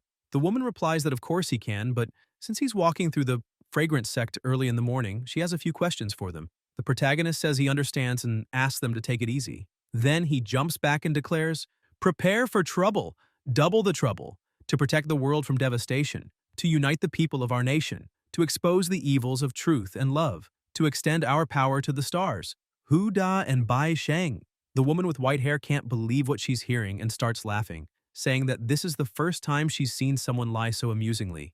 Wu Jin responds that you should never judge a book by its cover and asks if she knew that. She retorts saying that if he really wants to find something here, making a speech won't help at all as she only listens to those who speak with their fists. He says he understands and points his finger, challenging her, asking if she believes so much in strength. Why don't they settle this with a fight right here? Excited, she smiles and tells him to come if he has the courage. Ching asks if Wu Jin needs her help. He replies that he can defeat someone weak like her in a few seconds and tells her to wait there.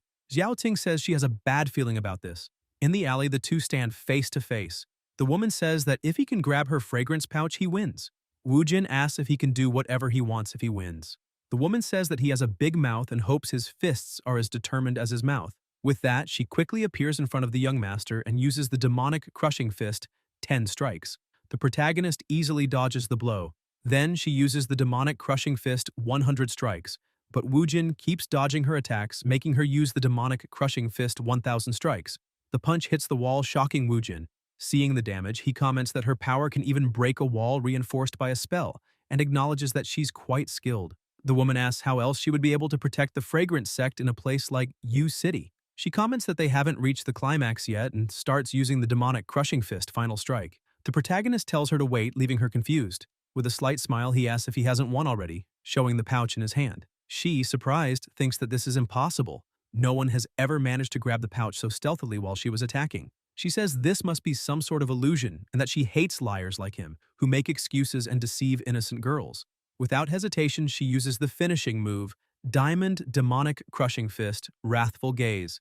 Wu Jin questions if she is trying to escape defeat and says that the 5 elements probing hands, which he learned as part of the 5-element cycle, are not something to be underestimated. He then charges at her, saying that any move she makes will always give him something. After using the technique, he comments that he even grabbed the second one and says she should admit defeat when she loses. Wu Jin notices something strange with the object he grabbed this time and is surprised to realize what is in his hands. The woman appears behind him, saying she never imagined finding such a powerful opponent. Chen Wu Jin, embarrassed, says he can explain, but the woman, excited, declares that she loves domineering and powerful men like him and throws him against the wall, telling him to marry her. He, embarrassed, asks her to wait and comments that all he wanted was to ask something. Xiao Ting appears, asking if Brother Wu Jin is okay, but falls silent when she sees the scene with the two of them, and upon realizing what Wu Jin is holding in his hands, gets furious, calling him a little jerk and declaring that today will be his funeral. The protagonist tries to explain, but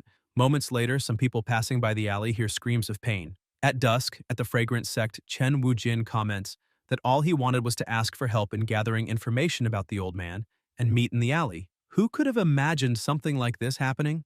Ching, irritated, says that Grandpa was right. Girls should stay away from perverts.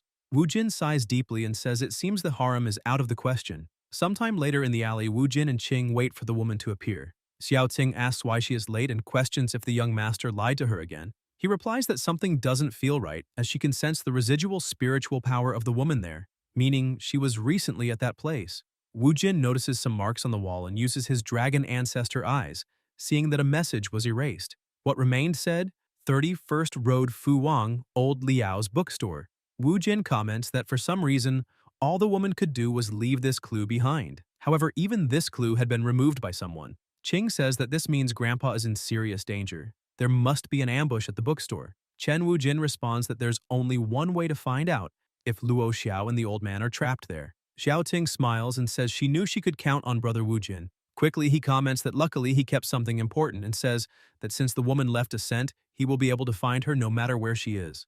Xiao Ting, not believing it, gets furious and yells for Brother Wu Jin to go to hell, calling him a pervert. Sometime later, in front of the bookstore, they realize the door is sealed, preventing people from entering. Ching says that this place seems very dangerous.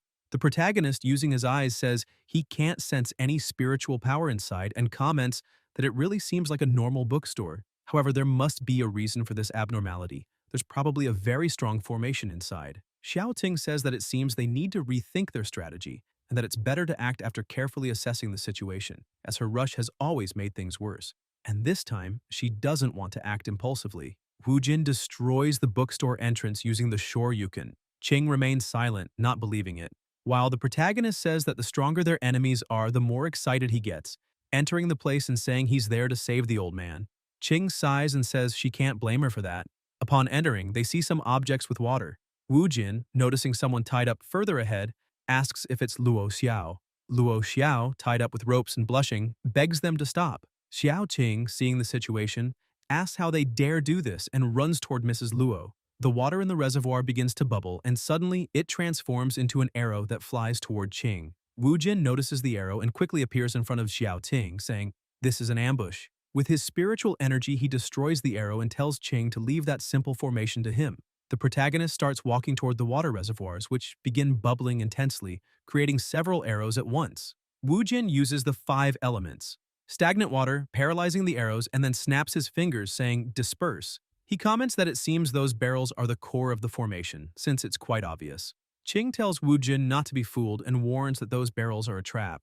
The protagonist questions if it's a trap and says that he enjoys challenges. The more she reminds him that it's a trap, the more he feels the need to try. He uses the elemental fire, but nothing happens with the water reservoir. The protagonist wonders if it didn't work, but soon after, the reservoir starts creating arrows again. Wujin comments that as it seems, it must be because he didn't put enough power into it, so he uses the blazing fists, creating a huge concentration of fire in the reservoirs. Chen Wujin says that thinking a nameless formation could force him to get serious, he realizes this is a very well-made formation. Qing calls him an idiot and tells him to be careful. Wu Jin notices that the fire turns into water and starts overflowing, falling to the ground. Observing the reaction, he comments that this is very interesting and thinks that all the elemental fire spiritual attack was absorbed and quickly transmuted. He admits that Qing was right this time and comments that it's a very strong trap. She responds that she's not surprised he's acting like this. Suddenly, the water from the reservoir starts flowing out, forming a humanoid figure.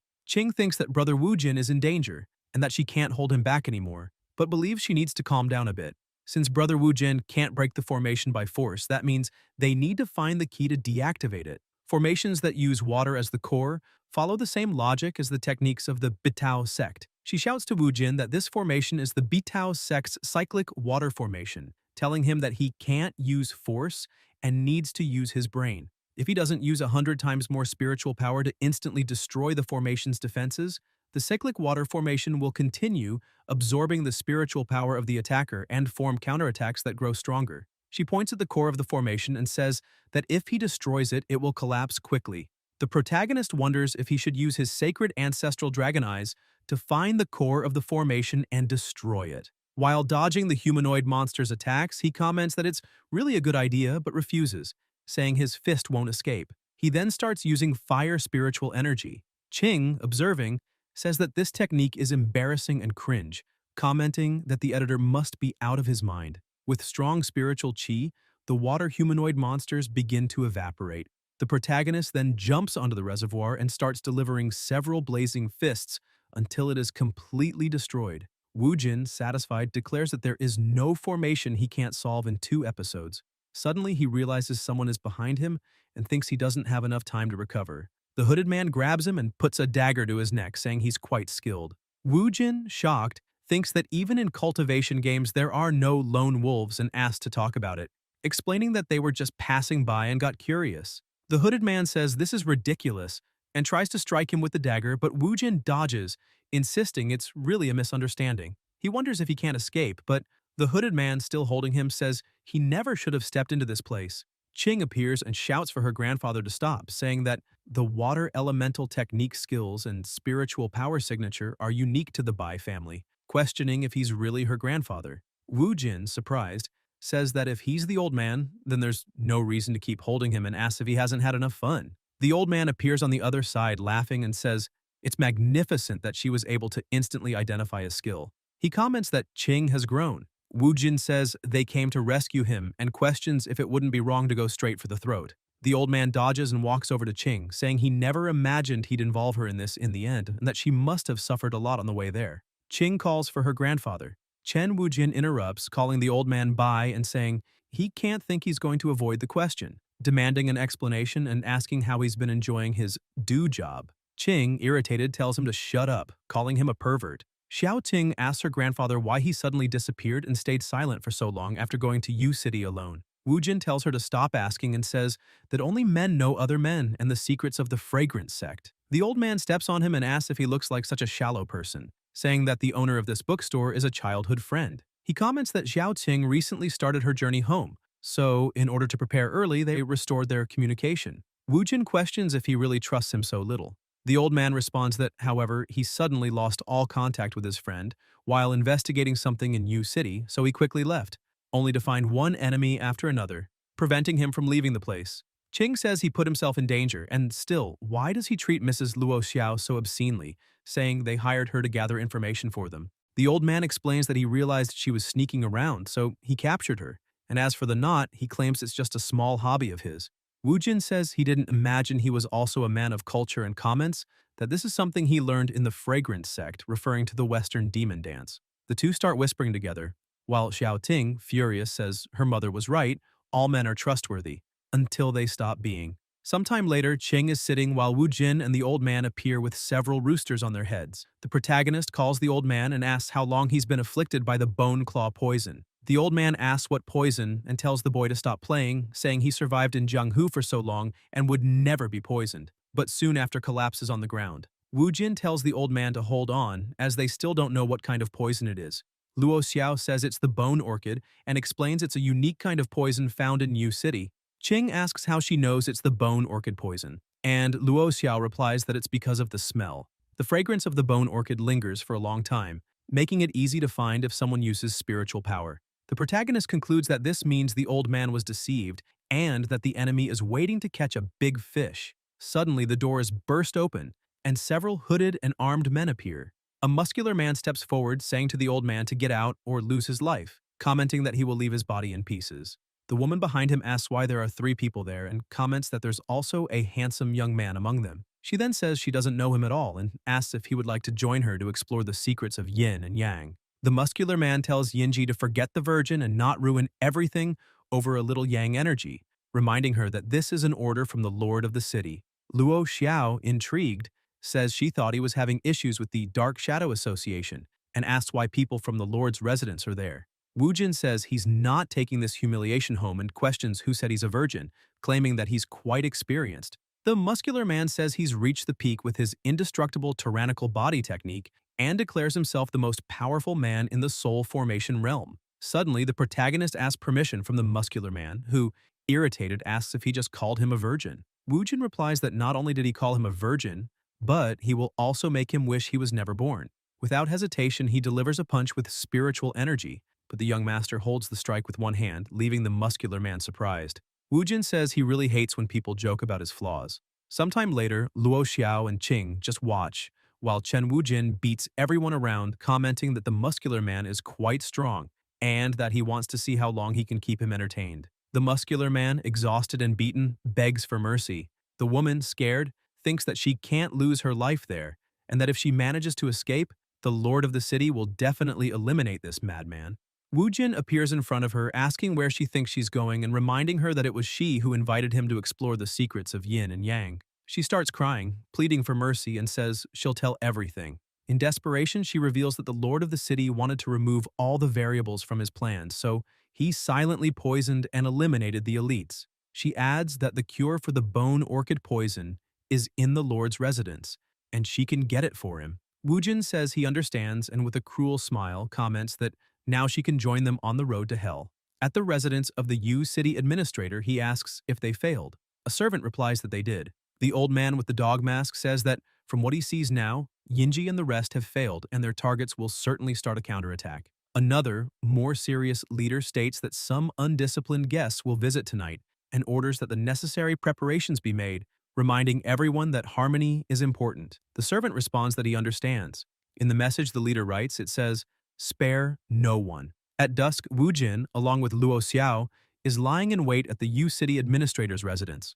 Luo Xiao questions whether it's really okay to leave that girl alone with the old man. He replies that Qing is not as weak as she thinks. Luo says that's not what she meant. Qing, indignant, comments that this is awful and that if he's going out to meet other women, at least he shouldn't be caught by her. Wu Jin ends up sighing. Meanwhile, Luo Xiao trips and falls forward toward Wu Jin, but he sidesteps, letting her fall. Luo manages to hold herself up with just one finger and murmurs that she never thought this would happen. She then jumps back and says that he really is a very cold man. Wu Jin responds that his warm and wide embrace is not for just anyone, and someone like her with hidden motives should just go home and play with those ropes with the old bai. Luo Xiao asks him to simply listen to her and comments that it's not uncommon for a poor woman, born in such a low place like she was, to do whatever it takes to stay by the side of a strong man. She questions what other reason he thinks she would join him in doing something so dangerous. Wu Jin, intrigued, asks if that's true, then starts laughing, saying that what more can he say other than admit that he is truly charismatic? Because of what she just said, he decides to protect her from now on. If you enjoyed this video, subscribe to the channel, hit the bell icon, and like the video. Thank you.